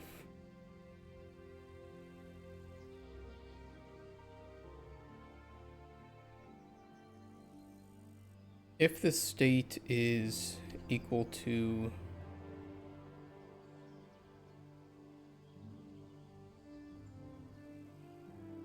harvested, or let's just do not equal to harvested, then we can continue forward. Otherwise, we need to, we can just kind of skip all this info and also hide the border. No seed planted border, get set visibility, do a select.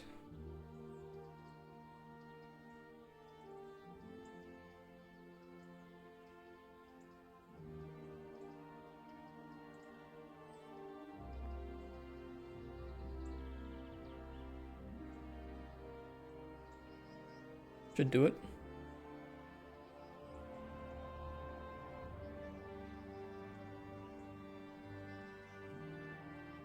Oh.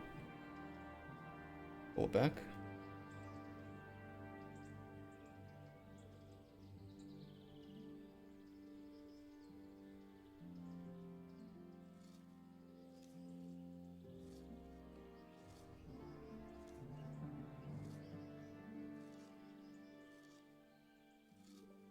Okay, put a return node.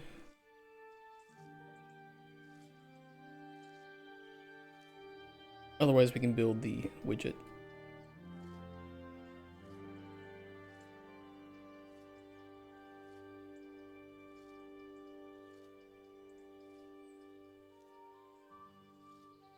Okay, that handles that. Now, if it is not equal to harvested, then it is either growing or grown.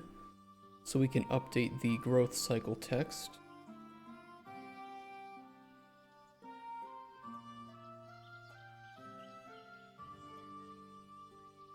So get set text.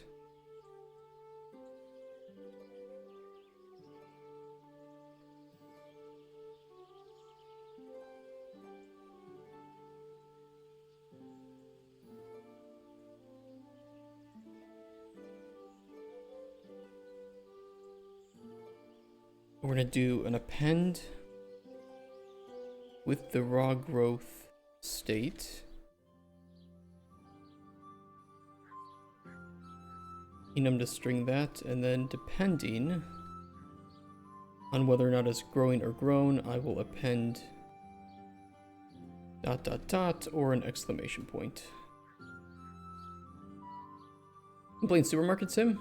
How is it?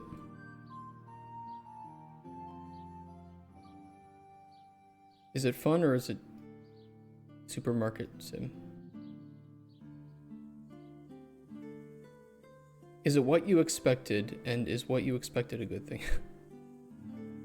When I start, you won't die because the food might be expired, but you won't die.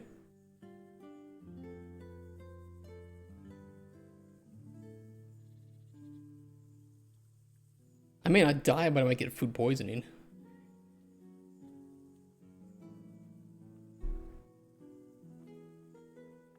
Alright, we need to get the current growth cycle divided by the max growth cycles.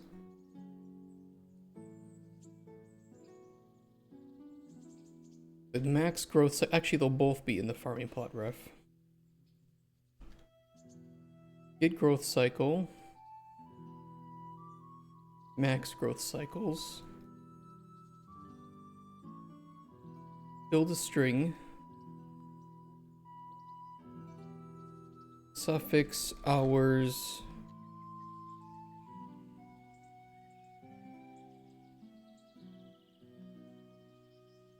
And then append these to each other.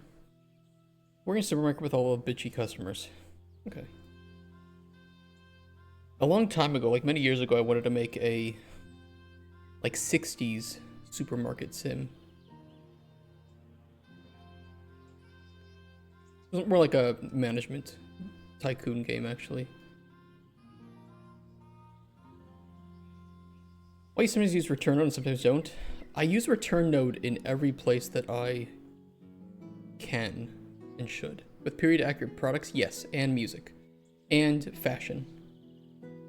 So just like the happy, you know, the families going around and buying all the stuff with lead in it.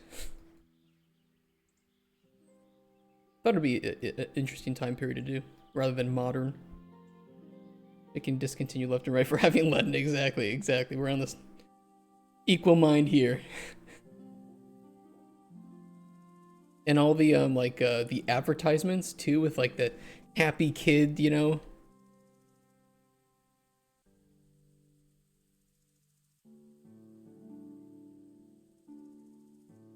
All like of this stuff and all that.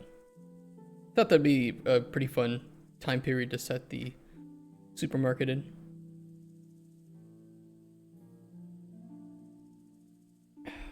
Why used in the morning with my question for the location, a macro, not a function. I'm see if you can figure it out. Okay, so why did I use in the wait, repeat the first read what am I thinking of here? Reword the first part of it with the macro, not a function.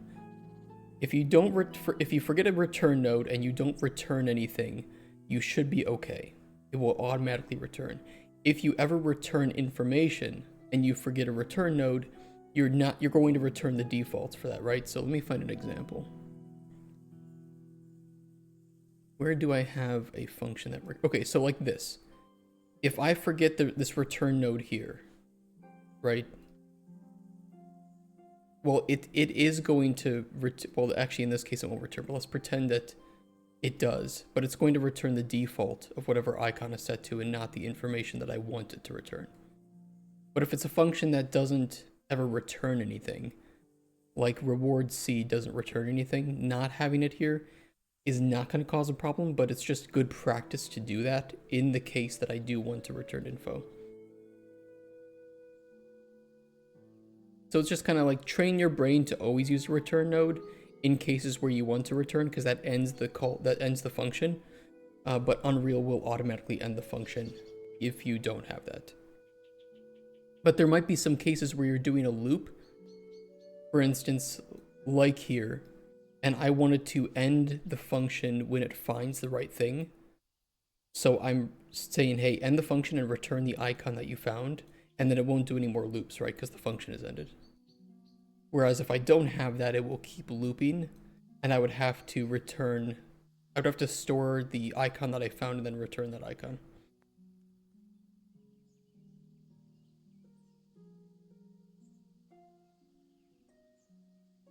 Rearticulate if you want to be fancy with your words. Well, I don't want to get it wrong either. I don't want to like misinterpret somebody's question, but it happens a lot. On Modern C++, you don't have to put return 0 at the end of main, but it's good practice to do so. Yeah, exactly. That's exactly it.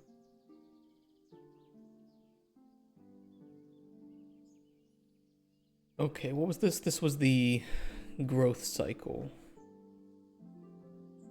which I did not make a variable.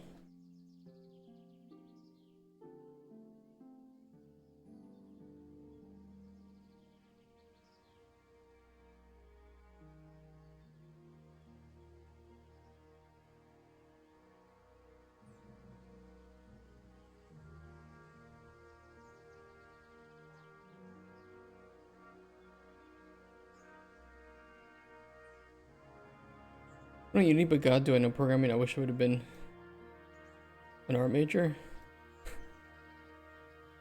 I wish I knew art. It's just like, I think in if you're like trying to do game dev mostly on your own, you either need to accept that whatever you create is going to have some level of shittiness to it because you can't do everything yourself, even though you wish you could, or you need to find the other person that can augment you. In my case, it's an artist. That's who I need to augment me. I also know art seemed to spend 3 times as long developing. I think because there are a lot of artists who really want to develop out there, but they only dig deep into the art side of, and I'm not saying this is always the case, but it's the same thing with anybody who's specialized. They dig deep into the thing that they know, but then they don't really know how to spend the time efficiently doing the things that they don't know how to do.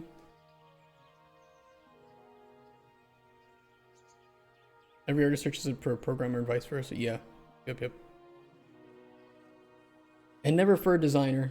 Sadly, if you're a designer, nobody's going to look for you. Even though they should, because there are a lot of indie games that you can clearly tell they didn't have a game designer on board. And their loop makes no sense. Their game doesn't have enough longevity. It gets boring after 2 hours. Shouldn't have chose this career path. You can still change. You can still change.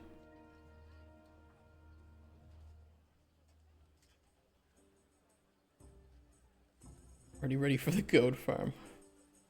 Okay, this should handle the status, acceptable light levels. I need to make a separate widget for that.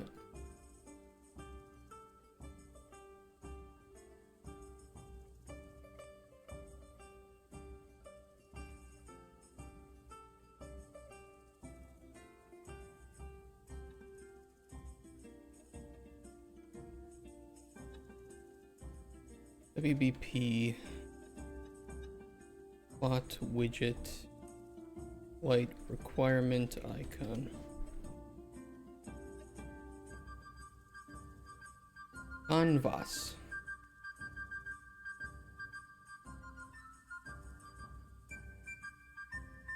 I will keep it very simple.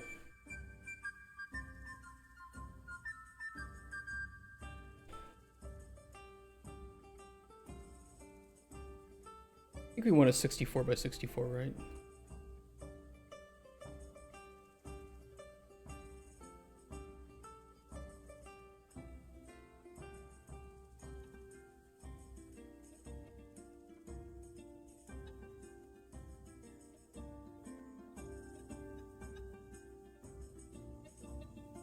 Setup widget, and we want to bring in the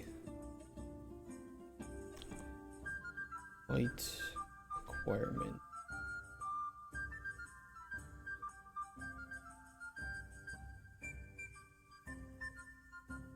What's the function I made? Get light level icon.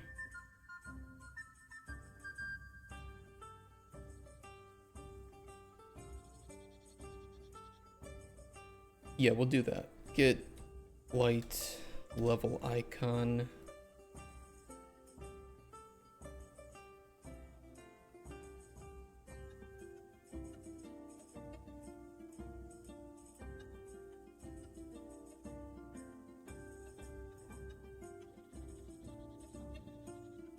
Hold on, let me see. Let me see what I plug into there. I don't think that's right.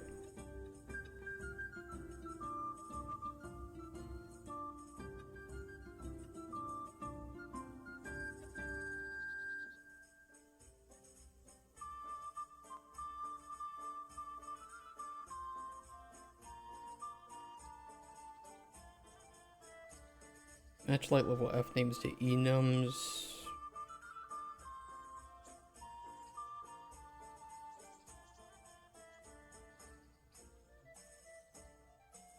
Yeah, I could do it this way.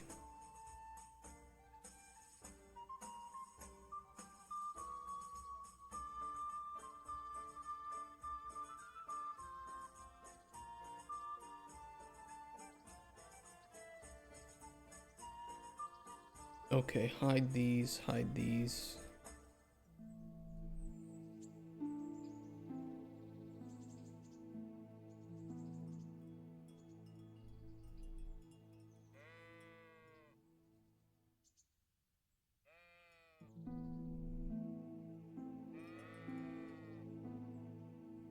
For each loop.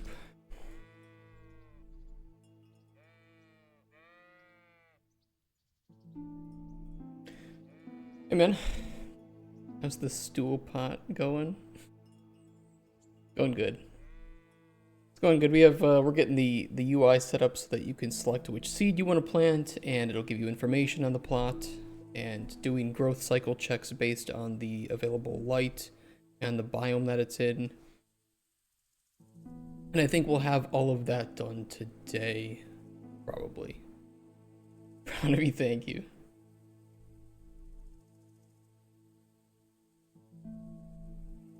What, you think just because I'm a game designer I shouldn't know how to work an engine, huh?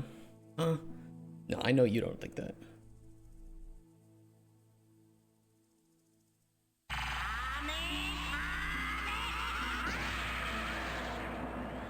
Damn you, Goku! I think it's a ridiculous notion that people think they can be game designers without knowing how to do anything in engine. Good luck getting hired. Have fun.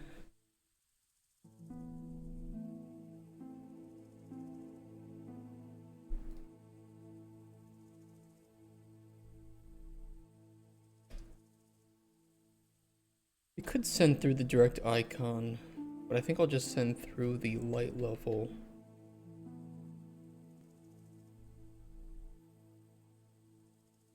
I'll make another function for grabbing the string, or I can output the string, but I can also just duplicate this function and redo it a little bit.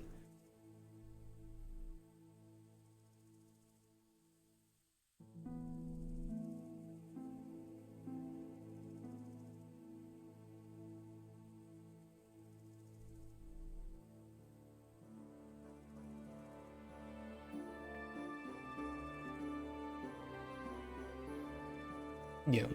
Technically the light requirement should be the same as the row name, but I will, for the sake of safety, just grab this string directly.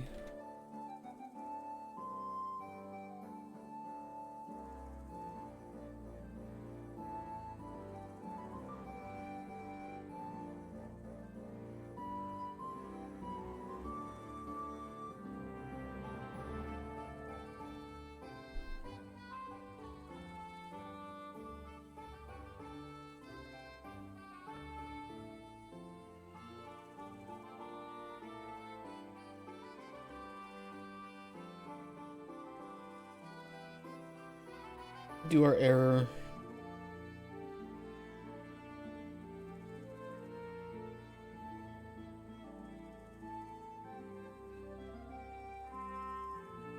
Fix the spaghetti.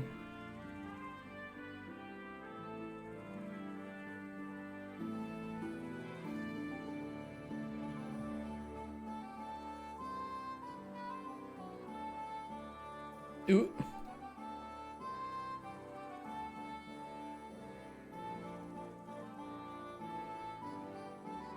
I'm gonna see the spaghetti. I think I'm watching a knitting course. There's barely. Where's the spaghetti here? Where is the spaghetti? You tell me.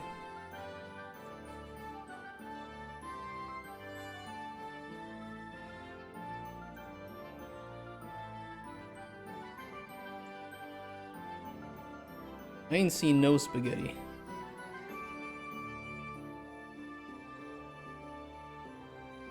Here, all spaghetti. Show me the spaghetti. What is the plot widget light requirement icon? Setup widget. That's not it.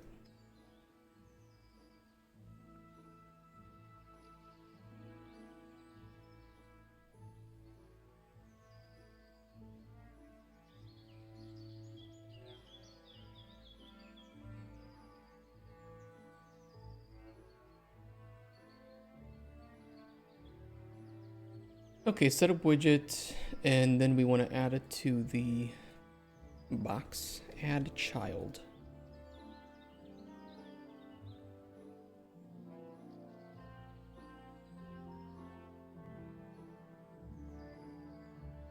There's a little bit of spaghetti here. Don't blame me for the spaghetti. There, it's a little bit better.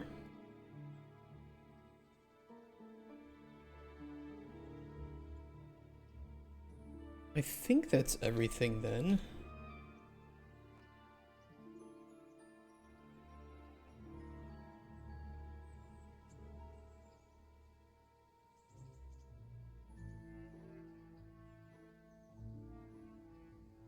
I just need to get this working. Okay, get light level icon. Get set brush by texture, from texture.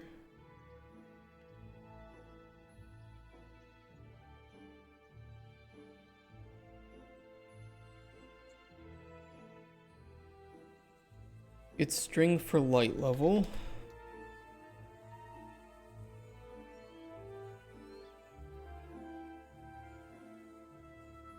I will create widget tooltip. There should be a text tooltip.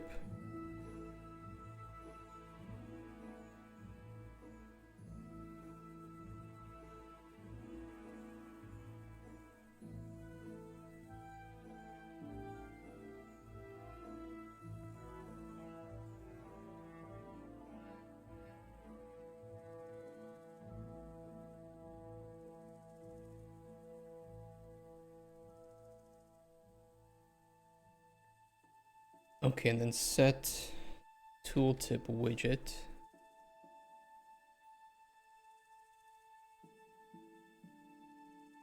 Equal to that.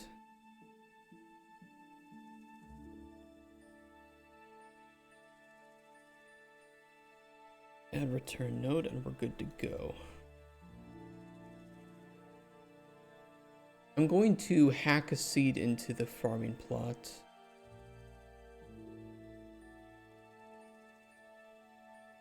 Just so it properly shows.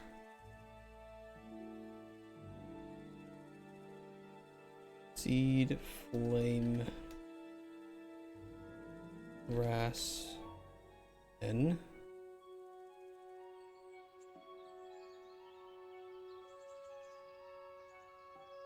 Because we don't have the menu for selecting the seed working just yet.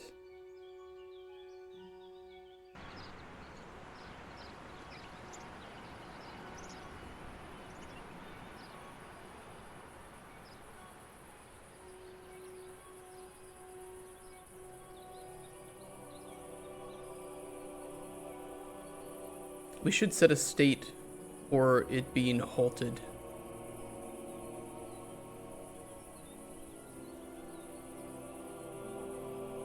Since it won't be growing technically when there's darkness out. However, everything else looks fine and correct. As far as I can tell, let me cheat in some ingredients and we'll see. Yes, okay.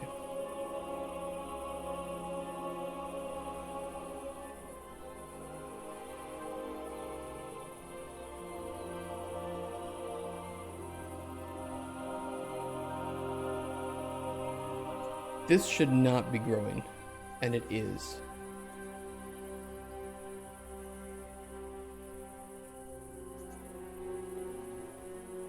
is a not acceptable level of light for the plant, and yet it is still growing.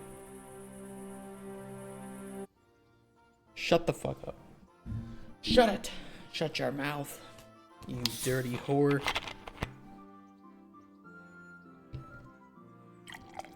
Ooh, ASMR. That's what I'll get. I'll get one of those ear microphones that I can lick the ear microphone while doing game dev. And so you guys will want to watch. You'll watch, but you won't watch with sound. I think that's what would happen. Okay, why is this piece of shit still growing, even though it shouldn't be? Get light levels for seed.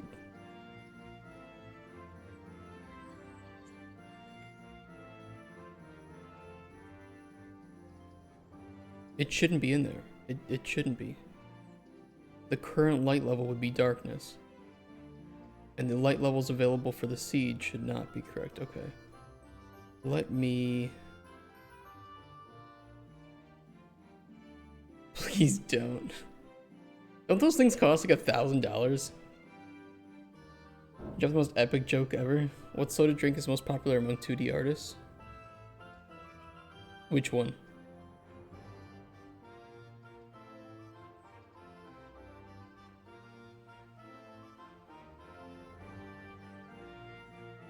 Okay, you've given me a sec. Tell it to me! What's the fucking joke? Do it. Say it. Sprite, fuck off. God damn it. You piece of shit.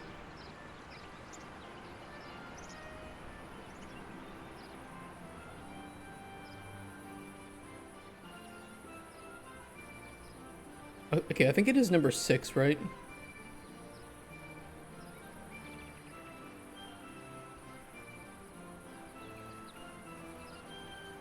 Full light, partial light. Current light levels full light.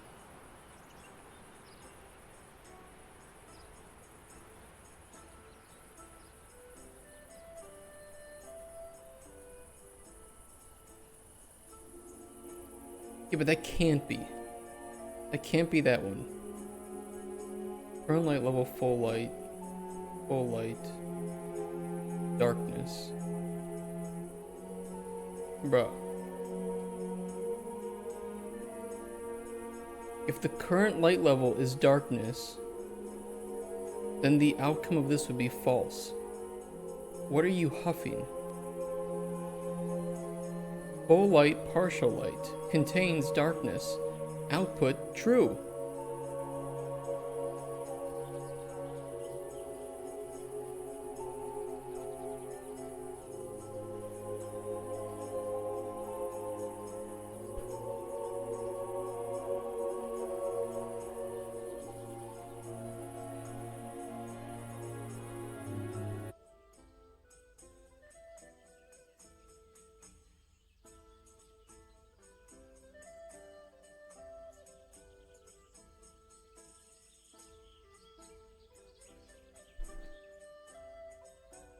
That makes no sense to me.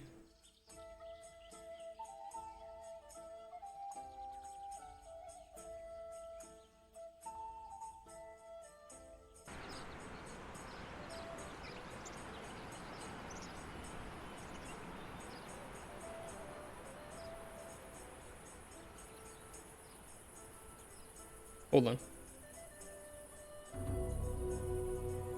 Shut up. Game.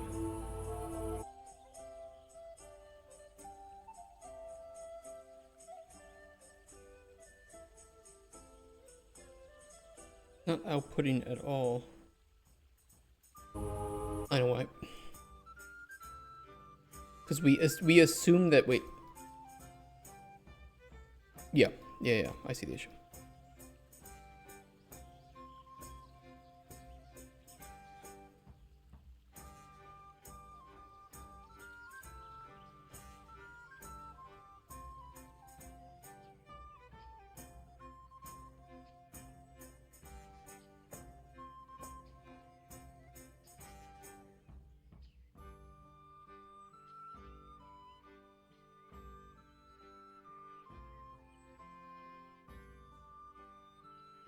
Why was this here before?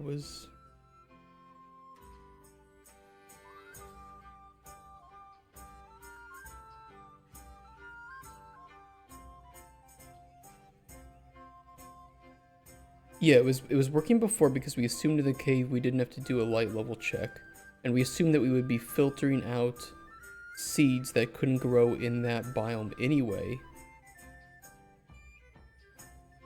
That's the issue. And we don't currently filter, so I'm forcing flame grass into a case where it shouldn't be.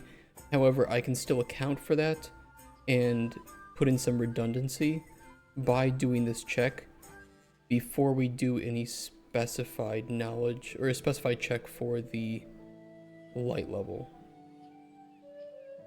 Yeah. It's because I moved some things around.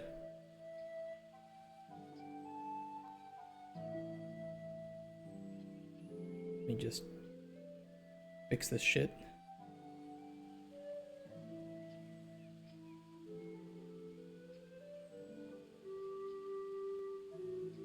You know what? Just delete it all. Remove the check.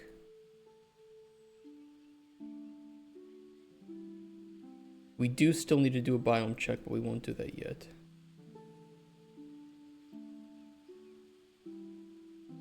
Well, the biome check will happen at the seed selection level. It won't happen here.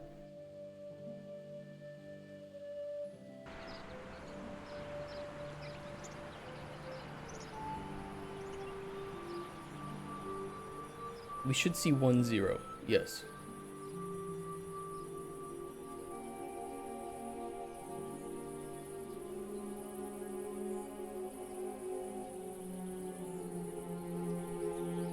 Stop fishing.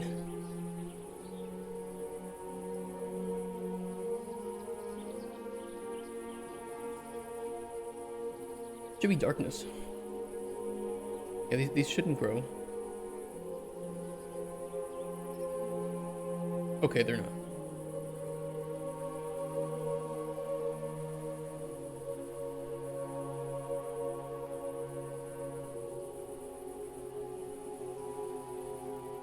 I'll do a quick check of this so that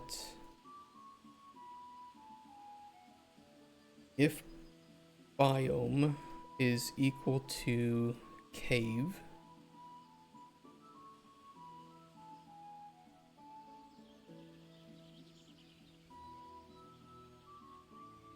we will plant the toadstool.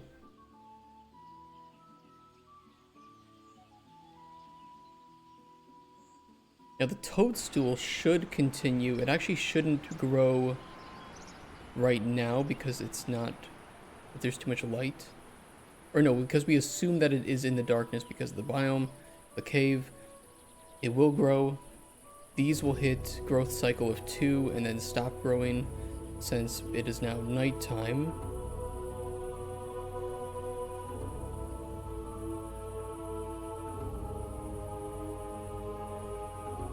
Nighttime.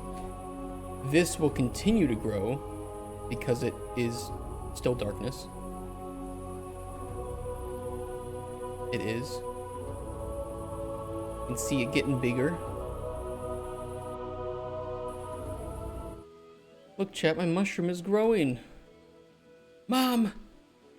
My mushroom is getting bigger!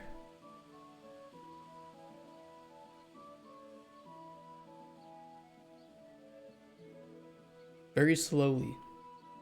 But you know what? It's not about the speed.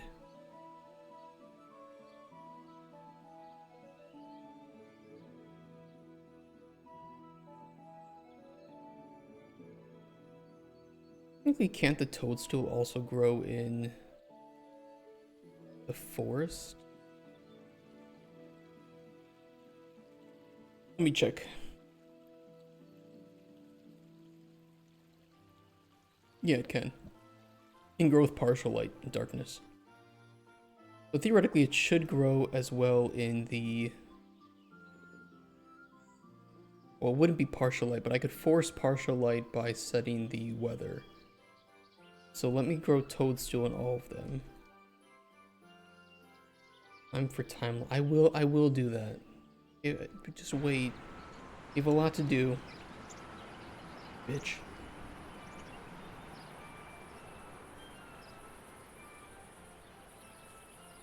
Yeah, it's too bright out for these to grow, so it's not growing.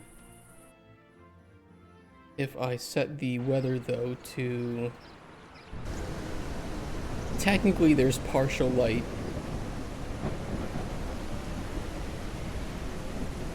Yeah. So these will grow.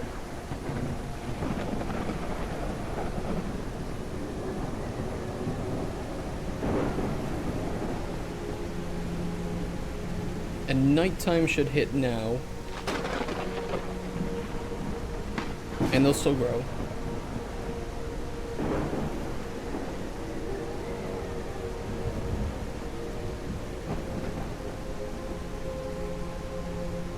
Oh, I set it to daytime. That was the wrong button. Full light. No grow.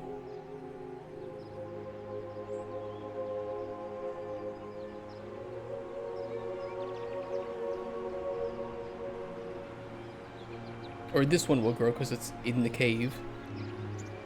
These ones will not. I don't think... I forget what snow is... I think this is considered partial light. It's either partial or full light. It's partial light. Obviously, we haven't hooked up seasons yet. These are not supposed to grow in this season.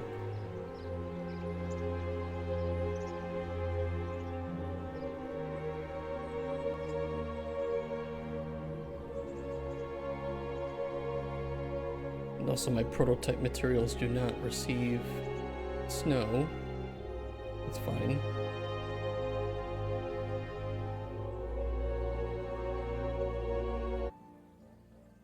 Okay, the test gene is working though. Although another farming state would be pretty nice, where we can set it to halted, right? You know, some feedback on that would be a good thing to add to it. Like, why is it halted? Oh, there's not enough light. It's not fertilized in the future. It's not watered in the future.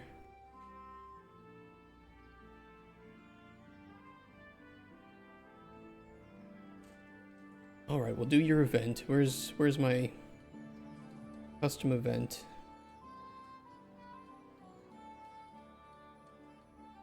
Grow plant.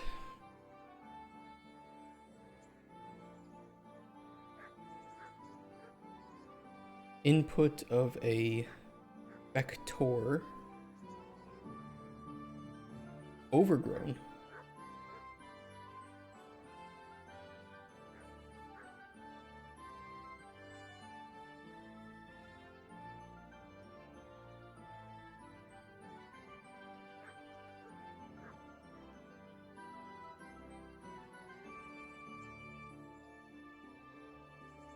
Do 2 seconds.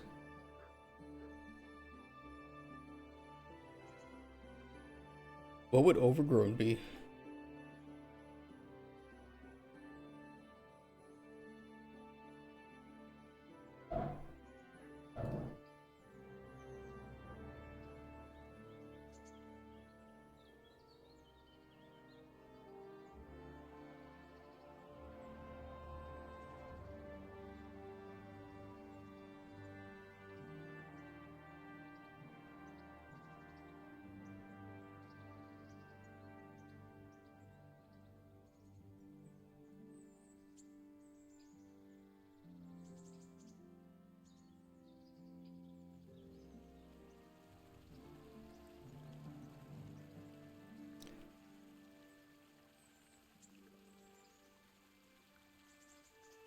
Oh yeah, I'll just get the world scale.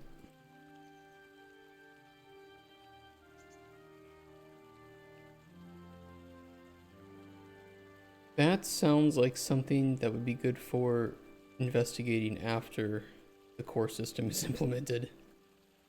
I like the idea.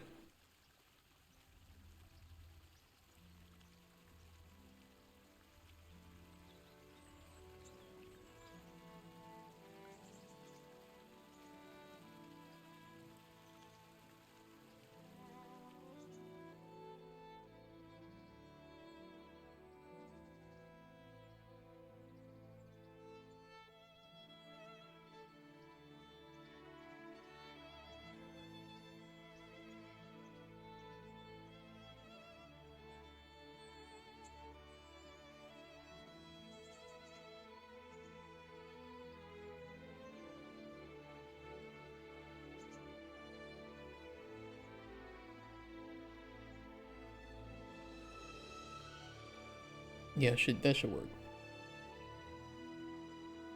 Do growth cycle check. We will call the, what am I thinking of here? Also make sure that the grown mesh scale, growth cycle +1.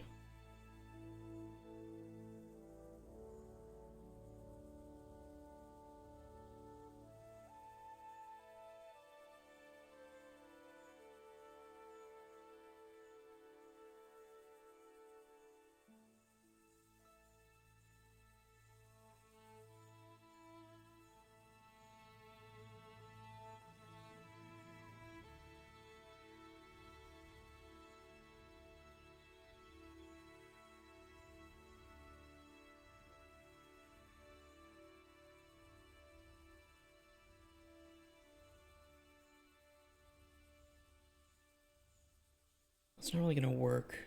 I want to avoid the issue of when you plant it, it's right now it's just grabbing. Yeah, I need to do growth cycle.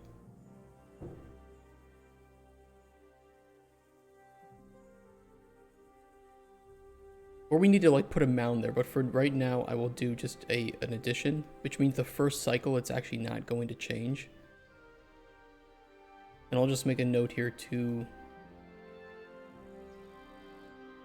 replace when adding a small mound or something to indicate that a plant with 0 growth cycles has been planted. We need like a placeholder, like a mound or something.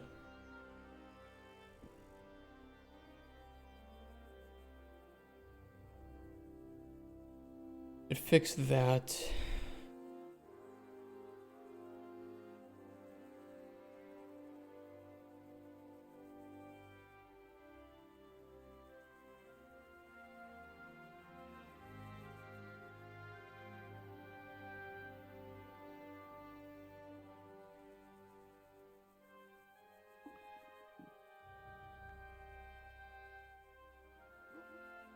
Okay, I'll bump down the... Which ones are we testing? Not here.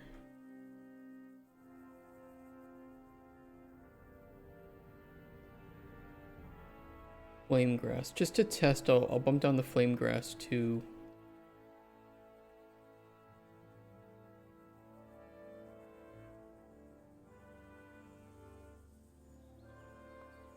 like 5 growth cycles so that we can see it.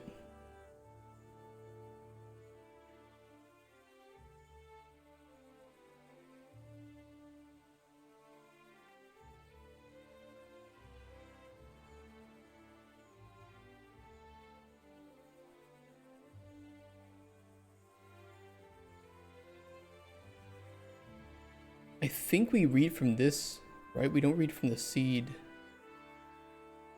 I'll double check.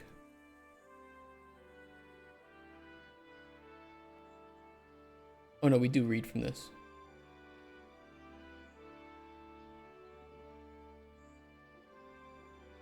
I don't know if I like it that way, but for now I'll keep it.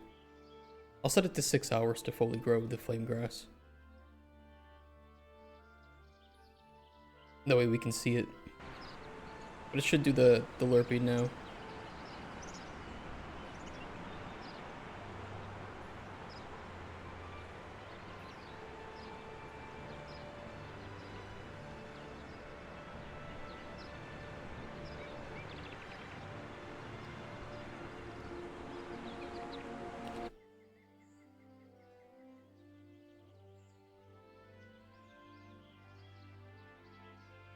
I set them all to toadstool. Hold on. Flame grass.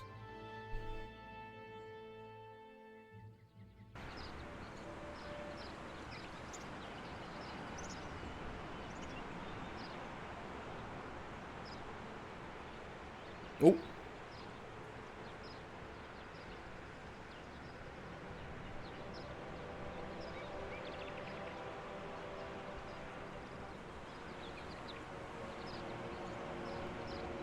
Do you like that? Is that what you wanted, Blast 3D? Is the game playable now?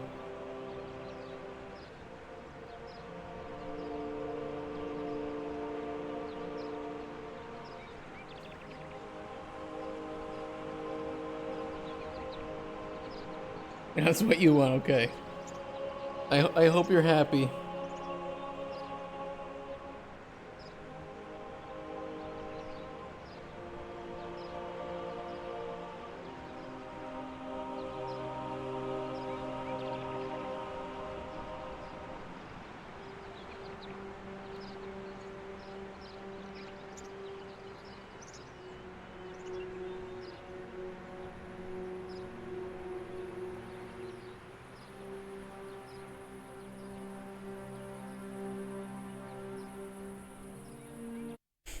Okay.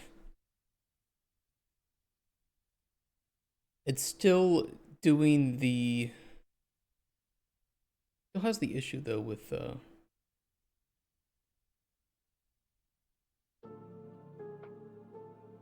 that first growth cycle. Oh, I can join your team for this kind of quality of life stuff. No, I mean, it looks good. I think it's unnecessary at this phase, but it looks good. And you know what? It was very, very easy to implement, so sometimes it's worth it. Growth cycle plus 1 is should be false. It's growing. Increment growth cycle. Oh, that's why. Grow the plant first and then do the growth cycle.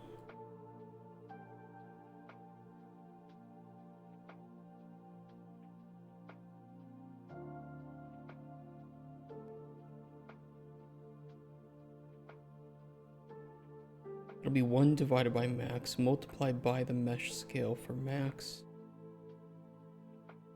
That should make it not goof into existence a bit too much. It still will, because we don't have any placeholder, like little mound that you just planted a seed. But that's better. That's a lot better. Nothing easy, but I think it gives that little extra satisfaction. Yeah, I think that it looks nice too, especially that I didn't do a lerp but an F interp.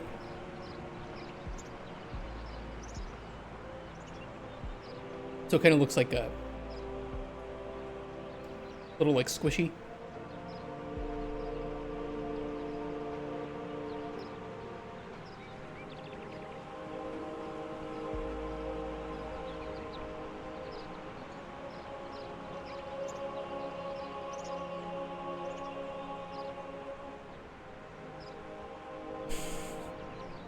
It looks good. It looks really nice.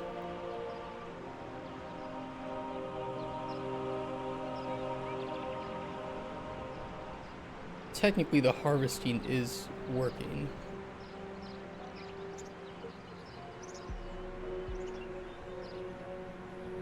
And then this is supposed to pop up, and that we don't have any info. Can I get a couple of seeds here? I got no seeds. Okay.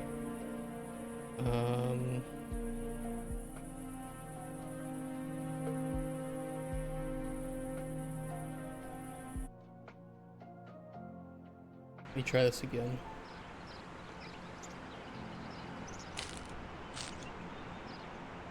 Fuck me, I need seeds. I thought I had seeds in my inventory. I thought I cheated them in. I do have seeds.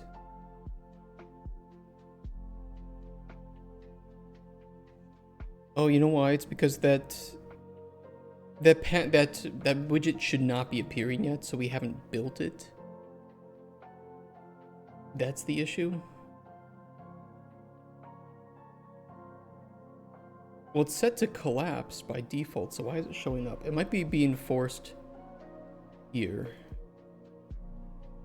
Set up farming. Seed selection menu. Yeah, that should not be toggled yet. We set it to visible, we didn't build it. We don't want it built yet. We want it to only be built when the player presses seed selection. There's a curve just a bit that always grows 110% is a little dip, and then to 100% is perfect. We'll do that after I get the basics working. Like, we have this working right now. Let's get the seed selection. Get lost and shit like, I mean, there's a very useful time for that. And it happens to be at the end of the timeline. I will show you when that should occur. Where's my budget? What you want occurs here. We're here. We're here. Day 1 patch, yeah, that. Ignore the dates, the dates are wrong. Dates are wrong, rough timeline, and budget is correct. Although this is an old budget. Is it? Probably is. That one's old. That one, I don't know where I got that one from.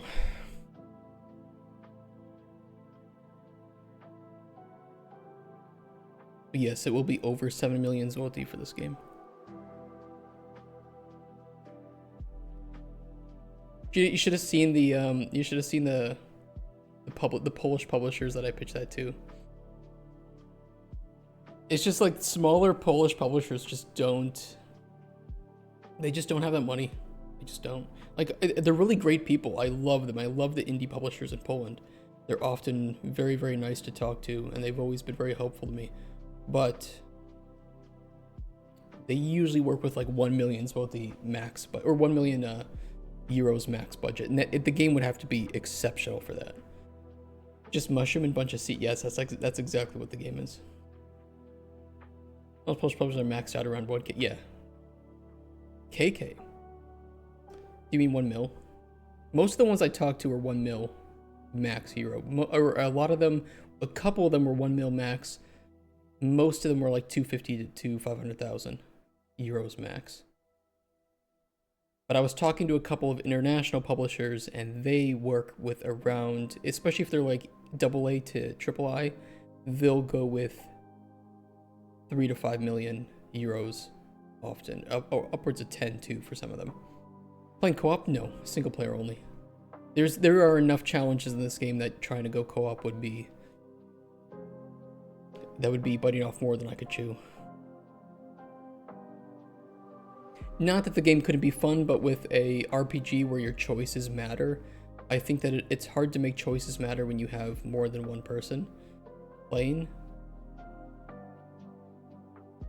But yeah, that's my statement on it. AAA just brings you burn a lot of money. Some cases.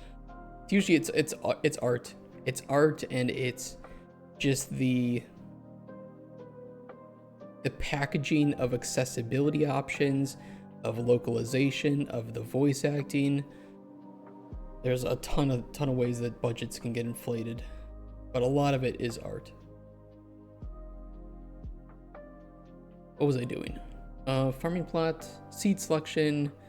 We need that working.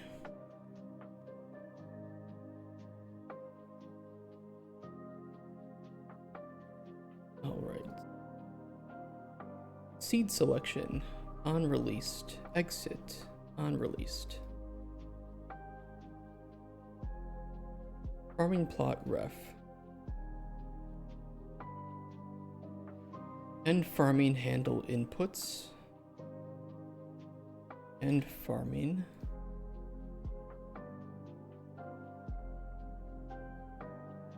And if I'm not mistaken, that should cover everything.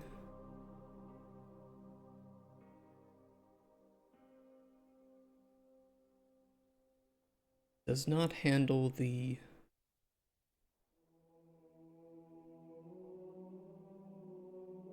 No, it should. I think we should not compare money with quality.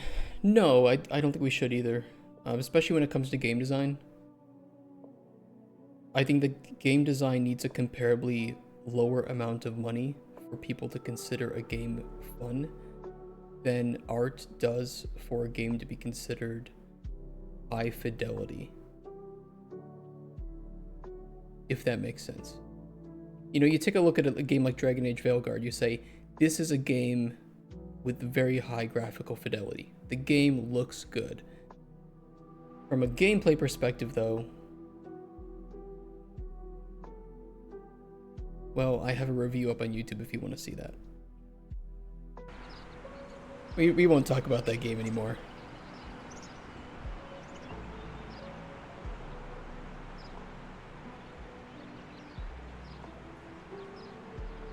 That works. When seat selection is opened, I would like to store whether or not we have this opened. A chick from Forever Entertainment SA from Gdynia. We're here, they will have to deal with Nintendo. You should pitch to her. Forever Entertainment. Can you send that to me on LinkedIn? And then I'll connect. Because yeah, we're gonna be doing the big publishing push next year, where I will be reaching out to the big dogs. Thank you, man. I really appreciate that. As the most of the Polish publishers I talk to, they don't have the money for this game. But I still need to talk to 11-bit. Yeah, 8-bit is the hiring company, 11-bit is the publisher. And I think that they might have enough money.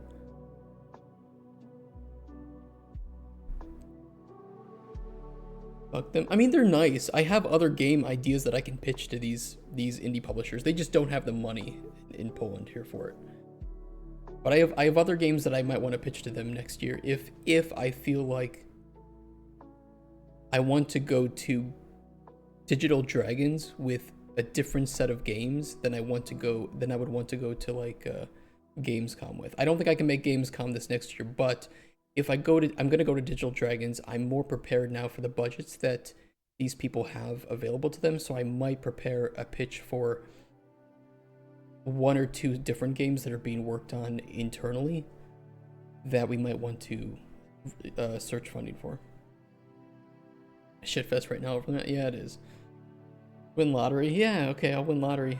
Let me just go do that. What are the numbers? 4, 8, 15, 16, 23, 42. Okay, nobody ever plays those numbers, right?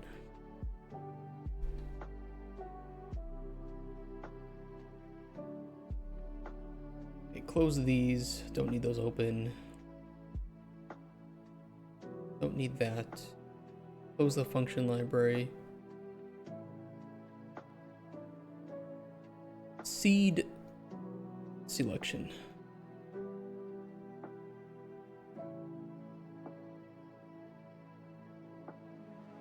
On construct.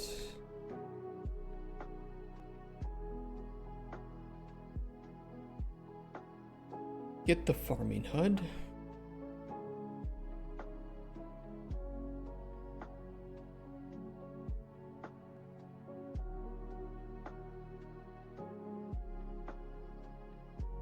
God, you want to use these now and win. No, I had a lot of fun pitching Cauldron Chronicles last year. And 85%, well, no, because it was a small sample size, so technically, let's just say all but one of the publishers that I spoke to really liked the idea. I think, though, that I wasn't pitching it very well. I don't think I was pitching it accurately to what the genres actually are, and it was more to what I felt at the time they were. Now that we've identified a bit better of what we want to accomplish, because this was even before we had our NPC overhaul, right? So we had just bare bones Blue Dick Boy in that build. Very, very raw build. Now that I feel that it is more of an RPG than anything else, I want to pitch it as such. And to not classify it as a narrative-driven game, even though the stories of the characters do drive the game forward. I think that I don't want to mention that because it gives the wrong impression that this is a more linear game. And I don't want to spend time trying to correct that. I'd rather just try to define it in a different way. I think that it is a systems-driven RPG where the stories of the characters and the choices the player makes define the actions that the player is going to take next.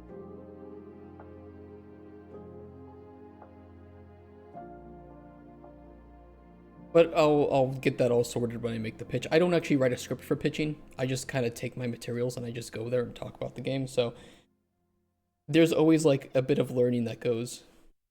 Capsulate the player fantasy, sex.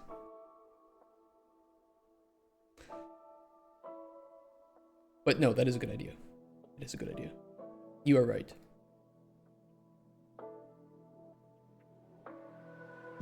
Okay, seat selection. Grab the HUD.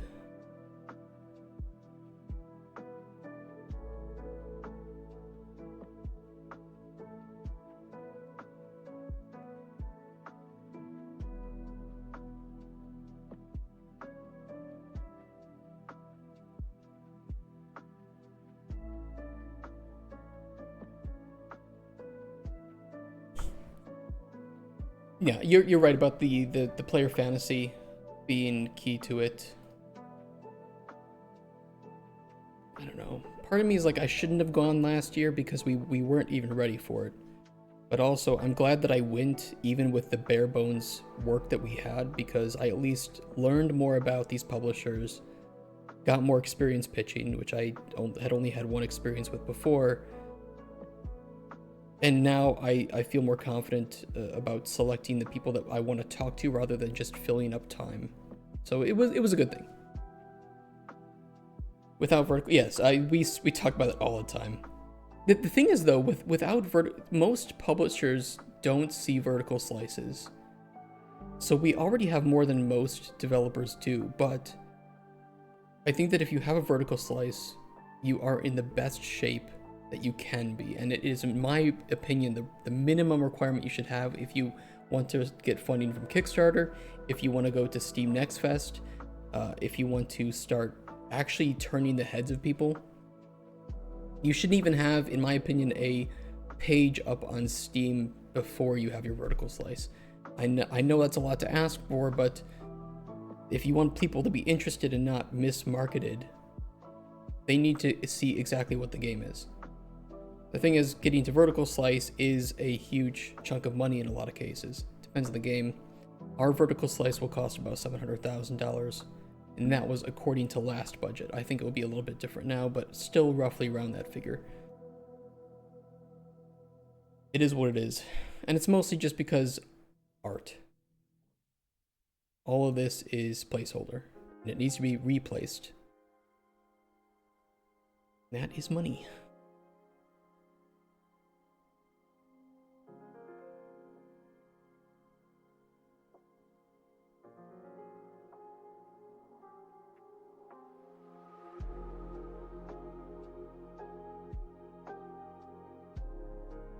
Damn, those art people.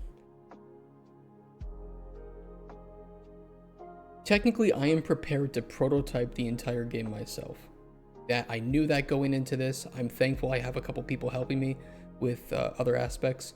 We don't have an artist, but I'm prepared that if any of them need to drop out, either for personal reasons, health reasons, they don't like the game anymore, they hate me because of my hot takes, whatever, I'm prepared to finish up the first playable myself.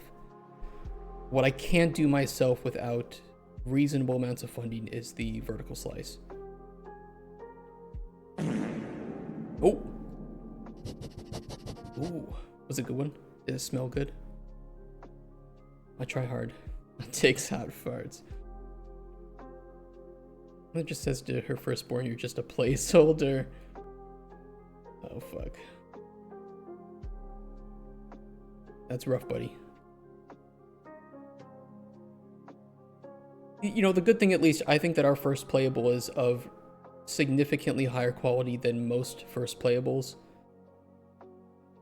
And that is not because I'm doing things right, it is actually because I'm doing things a bit wrong. I kind of have this mix between vertical slice and first playable. But I want to do that because I think that in order to get the vibes of this game, you do need to feel it in an environment that feels legitimate. So having even placeholder art is better than just having gray boxes, which would be more optimal for a first playable.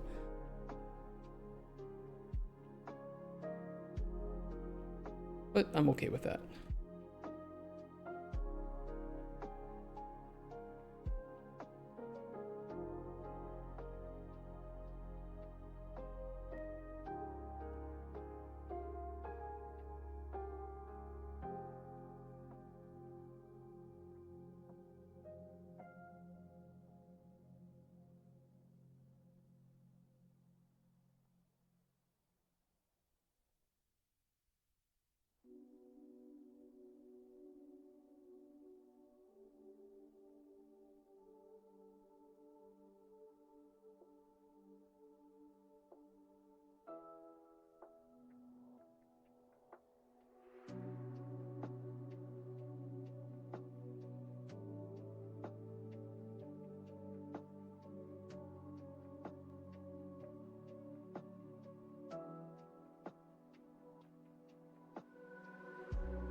technically we don't want to run that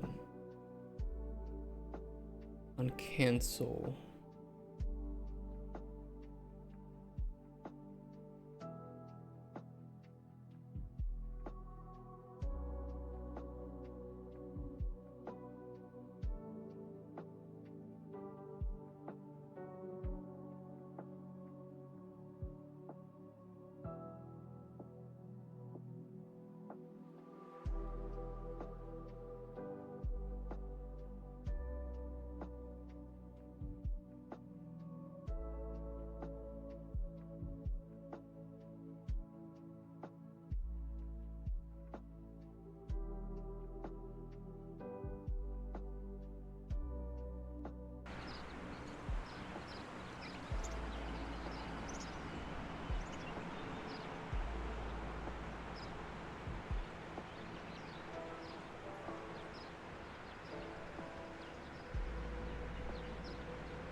Okay, let's start. Let me unhook this for testing. I have cheated into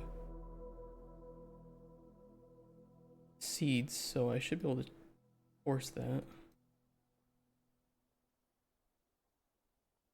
Set up seed selection.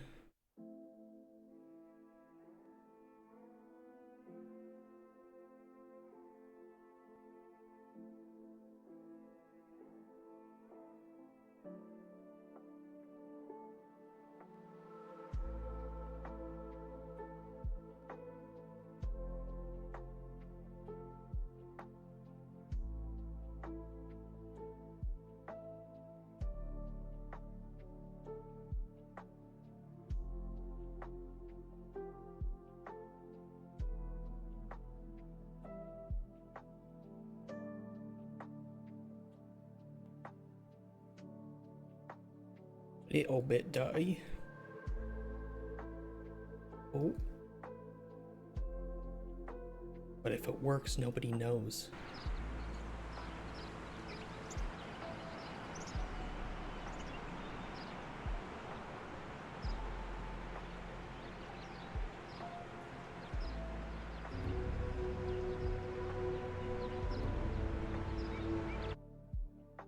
Hold on.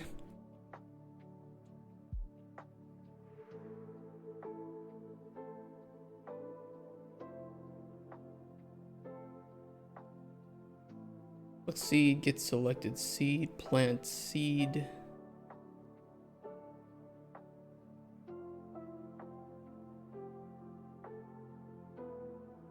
Old stuff.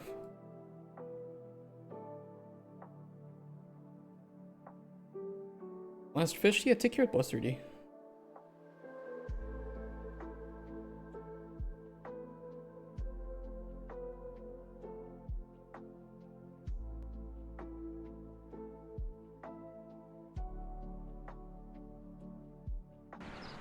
That was old stuff from when it just auto-planted.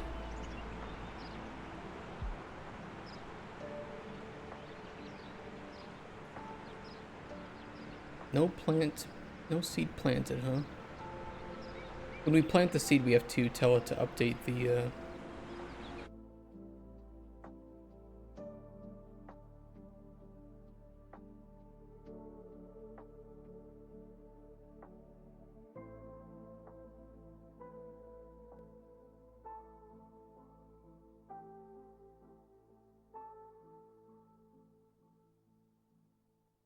We just gotta run this again on plant seed.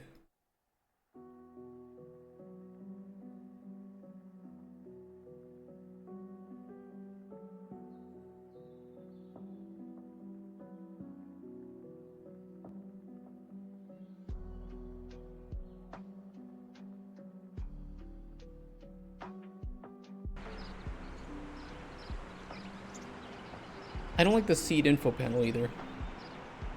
To be honest, it's kind of shite. It doesn't say what it grows. It doesn't say what. It's just shite. What it is.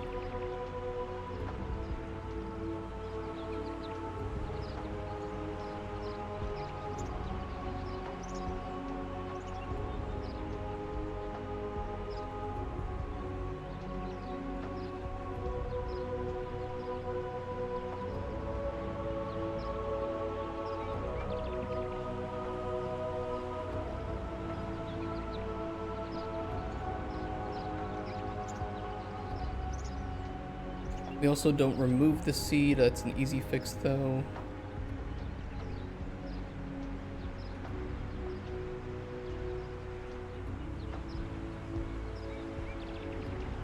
We will have plenty of work left to do tomorrow, although I don't initially anticipate that we will need more than tomorrow to finish up with what I want to finish up with prototyping the farming.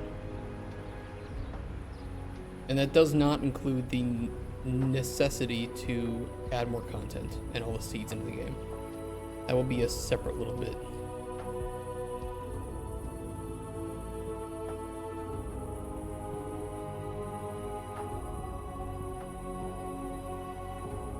Probably won't grow the next tick.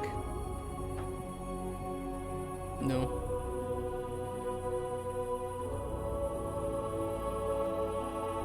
Okay. Plant seed needs to update the seed inventory. Is being removed, true.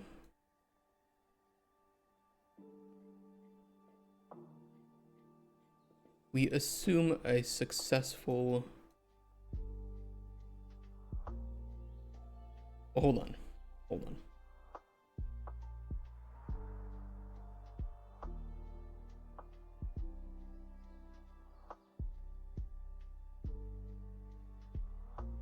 If the current state is equal to grown,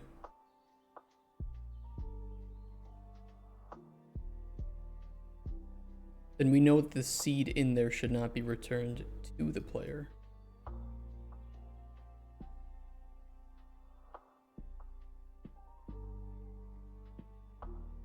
In which case, update the seed ID.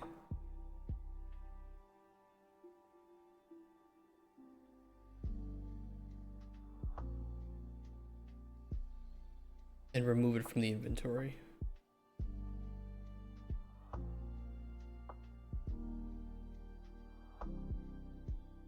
Otherwise,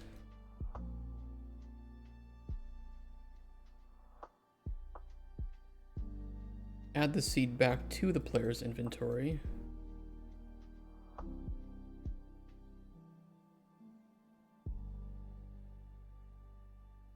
The seed being farmed.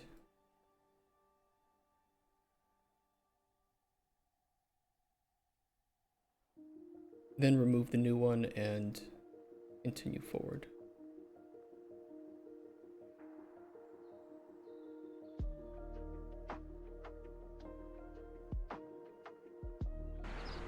That way, if we plant a flame grass here, then we're like, oops, I wanted that to be a toadstool. Oh. We get our flame grass seed back.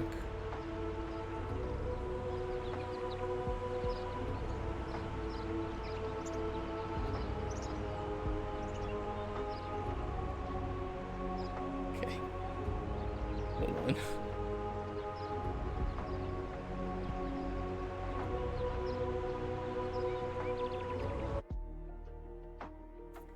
Well, that's an interesting one.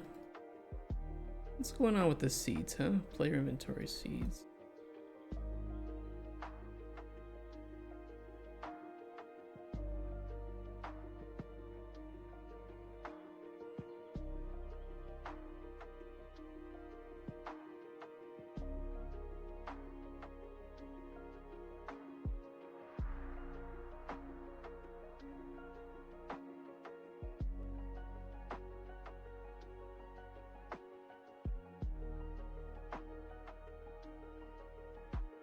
I don't see any incorrect references to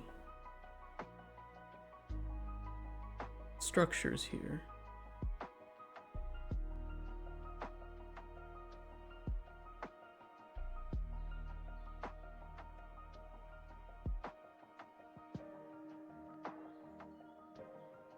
Seed ID is equal to seed ID. Who is being removed? False.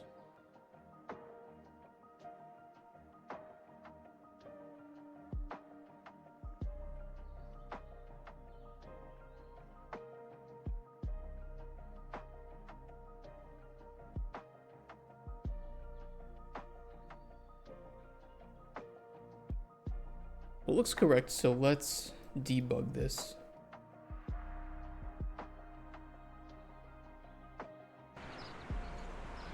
And why that might have been occurring.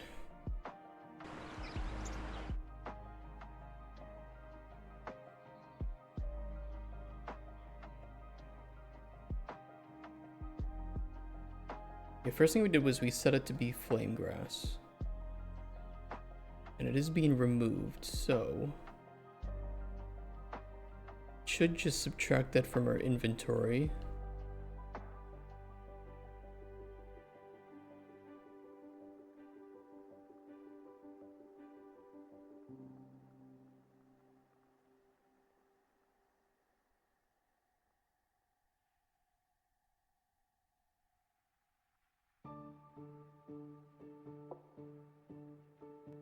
That's weird.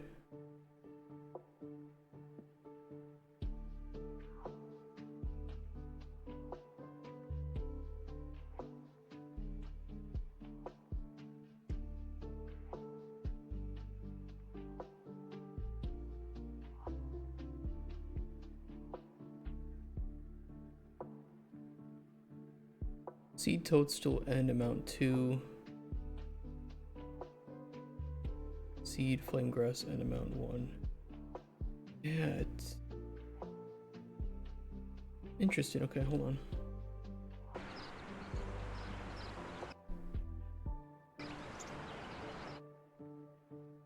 It only does this with seeds, so I must have messed something up when I copied over the function.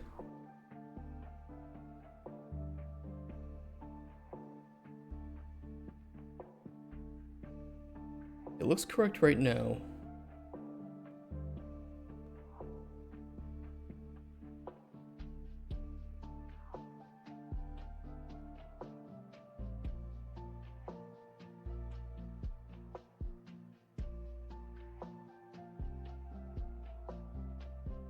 Did I not hook up the seed check?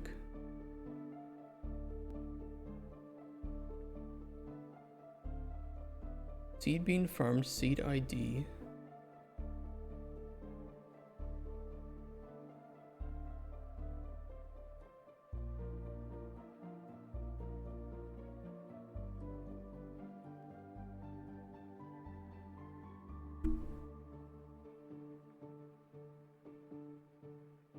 Weird, that should have triggered. Seed ID should have equaled the seed ID from inventory. But it did not.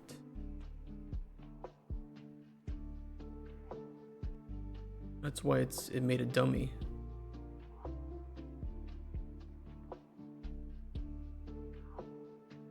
Date equals grown.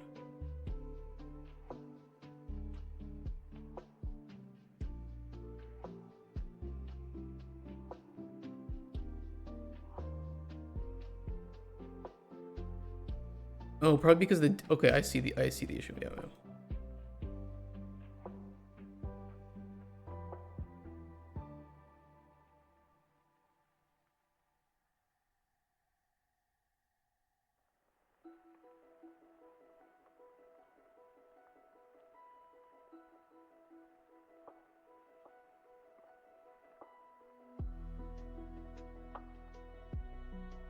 Actually, at this point, I should just split on state.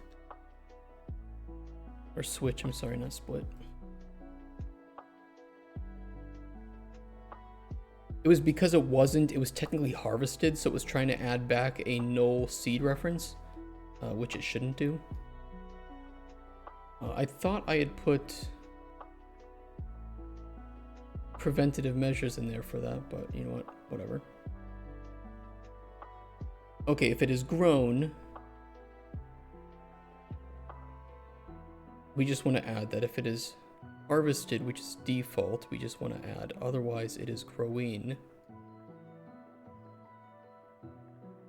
And that's when we should return the seed. Or harvested.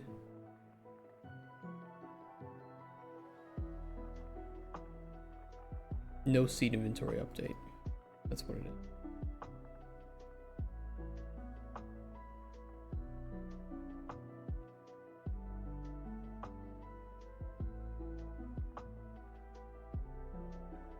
little bit of spaghetti, isn't it? Let's do this.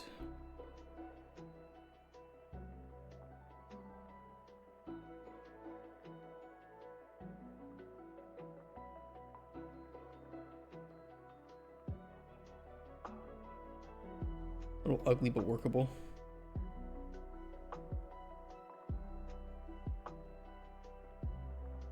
Yeah, I guess I didn't put preventative measures on that. Okay. I can prevent that from happening again.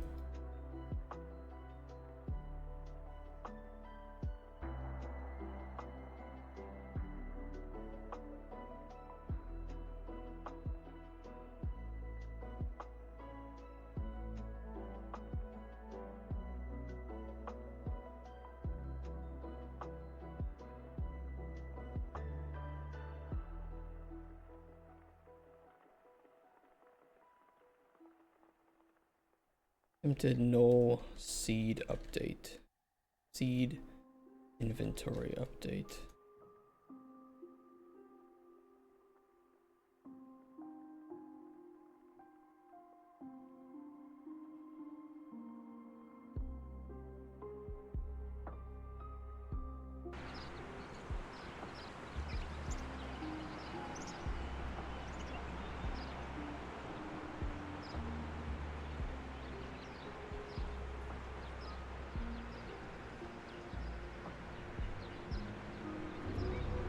Weird, it's not actually removing it though.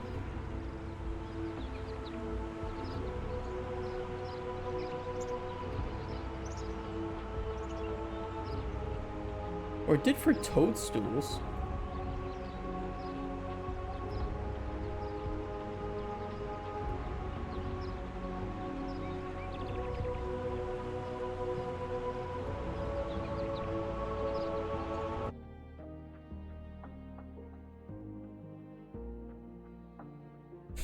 The fuck? What?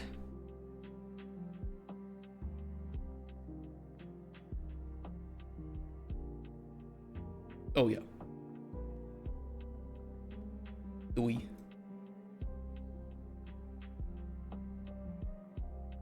that correct? Grown, grown. You can't do it anyway. It doesn't matter. We just move on. Growing. Harvested, we just want to remove.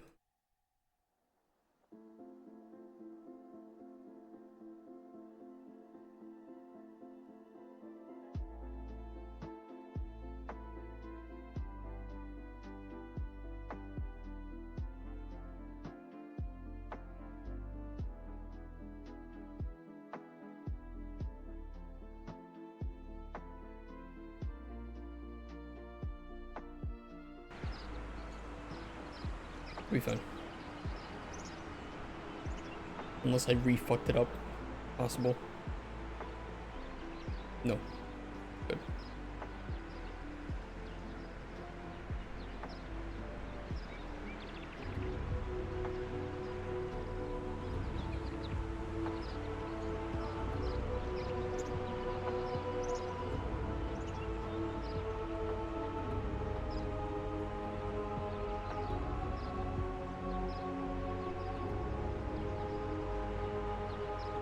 Oh yeah, -1. That's weird. It should only return known values, but it's probably not clearing the children from that if there are no... If the player has none. Which I don't think I've run into before. That's a new one for me.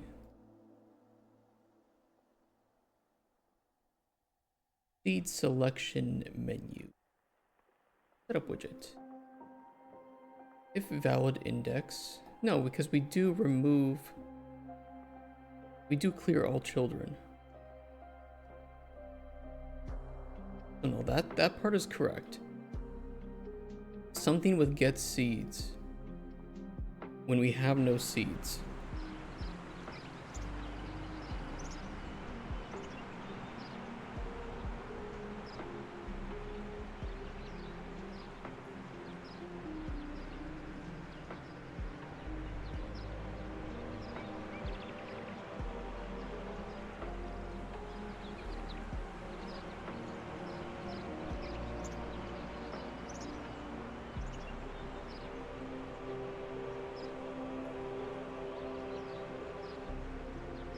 Yes, seed inventory.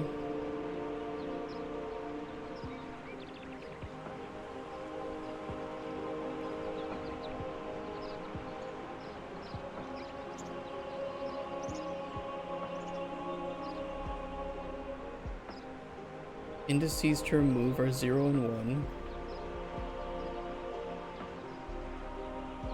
We should return a null inventory.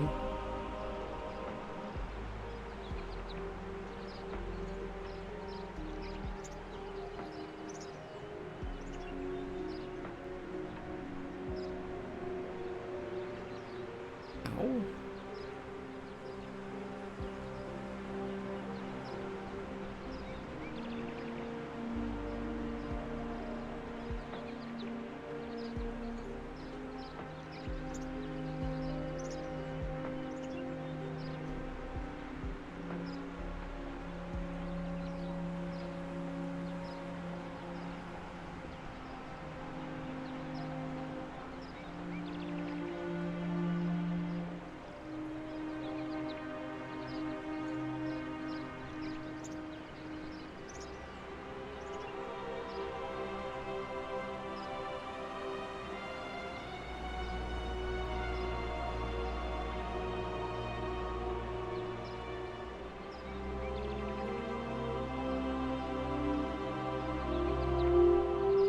Well, that's weird.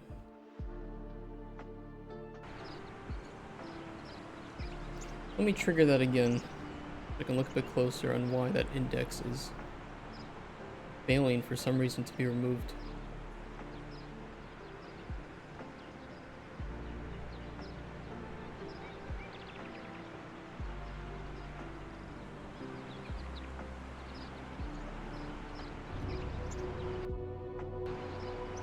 Shut up.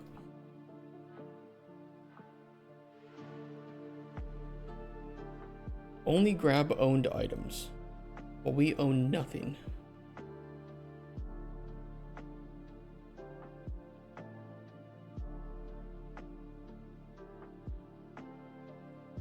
My printer is making noises.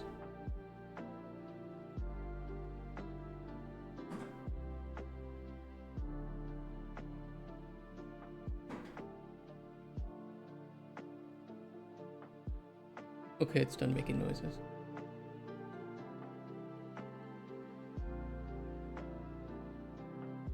Like, we only have 2 indices in here. 0 and 1. I know why. I know why. I know why. Because the moment we remove index 0, index 1 that needs to get removed is now no longer existing. So what we actually need to do is subtract... I did this once before for the same issue. I mean, I could reverse them and I could subtract from top down. That is also doable.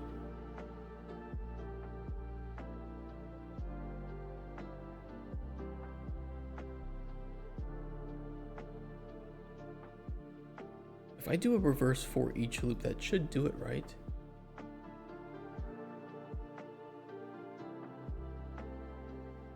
Reverse for each loop should handle this. All I need to do. Keep it simple.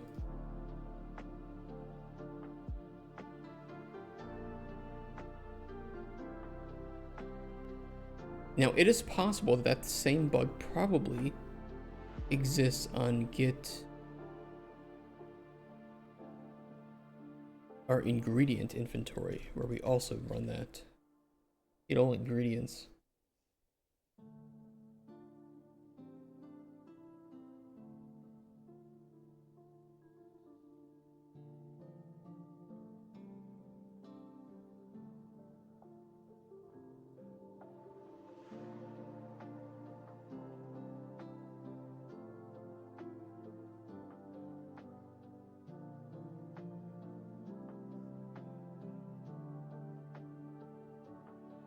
Although I'd be surprised that I never noticed that before, if that's the case.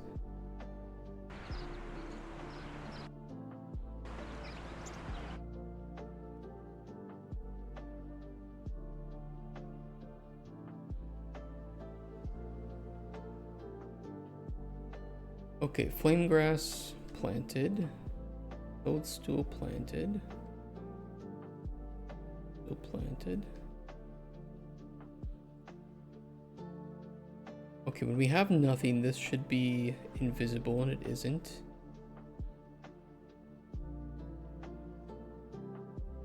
And fix that.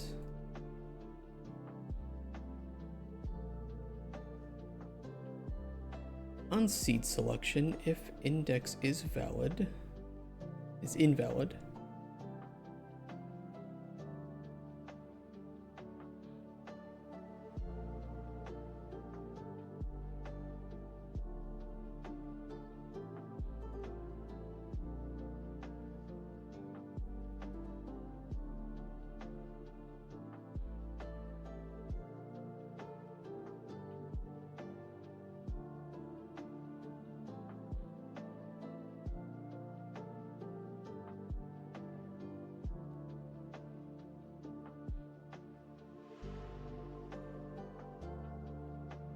Okay, we'll sandwich it right here.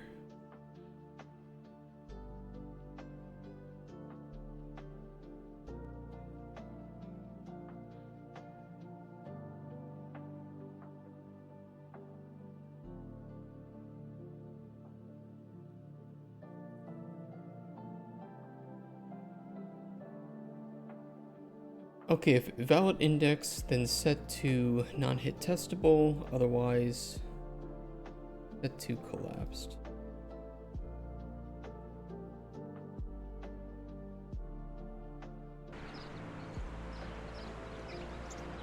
That should do it.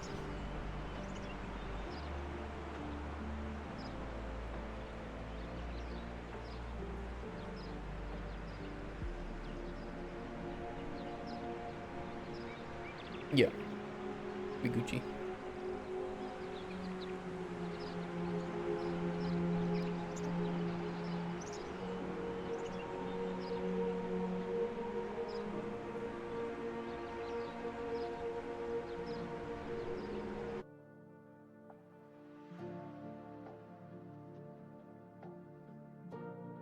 Okay, that looks good. That's a good place to stop for today, and pick this up tomorrow, where we will continue and hopefully get the entire system itself done.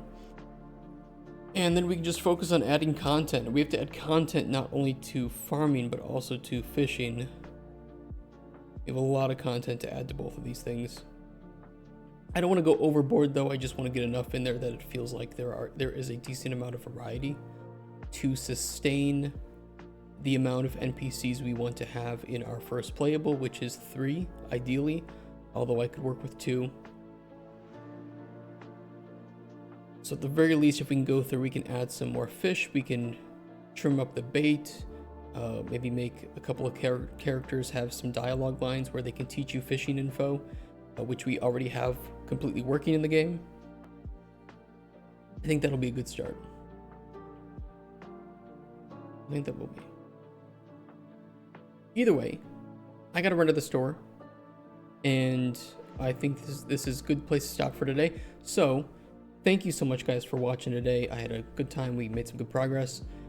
If you like what we're doing, consider giving us a follow and or subscription. All of it is very, very helpful, and very, very thanked on this channel here.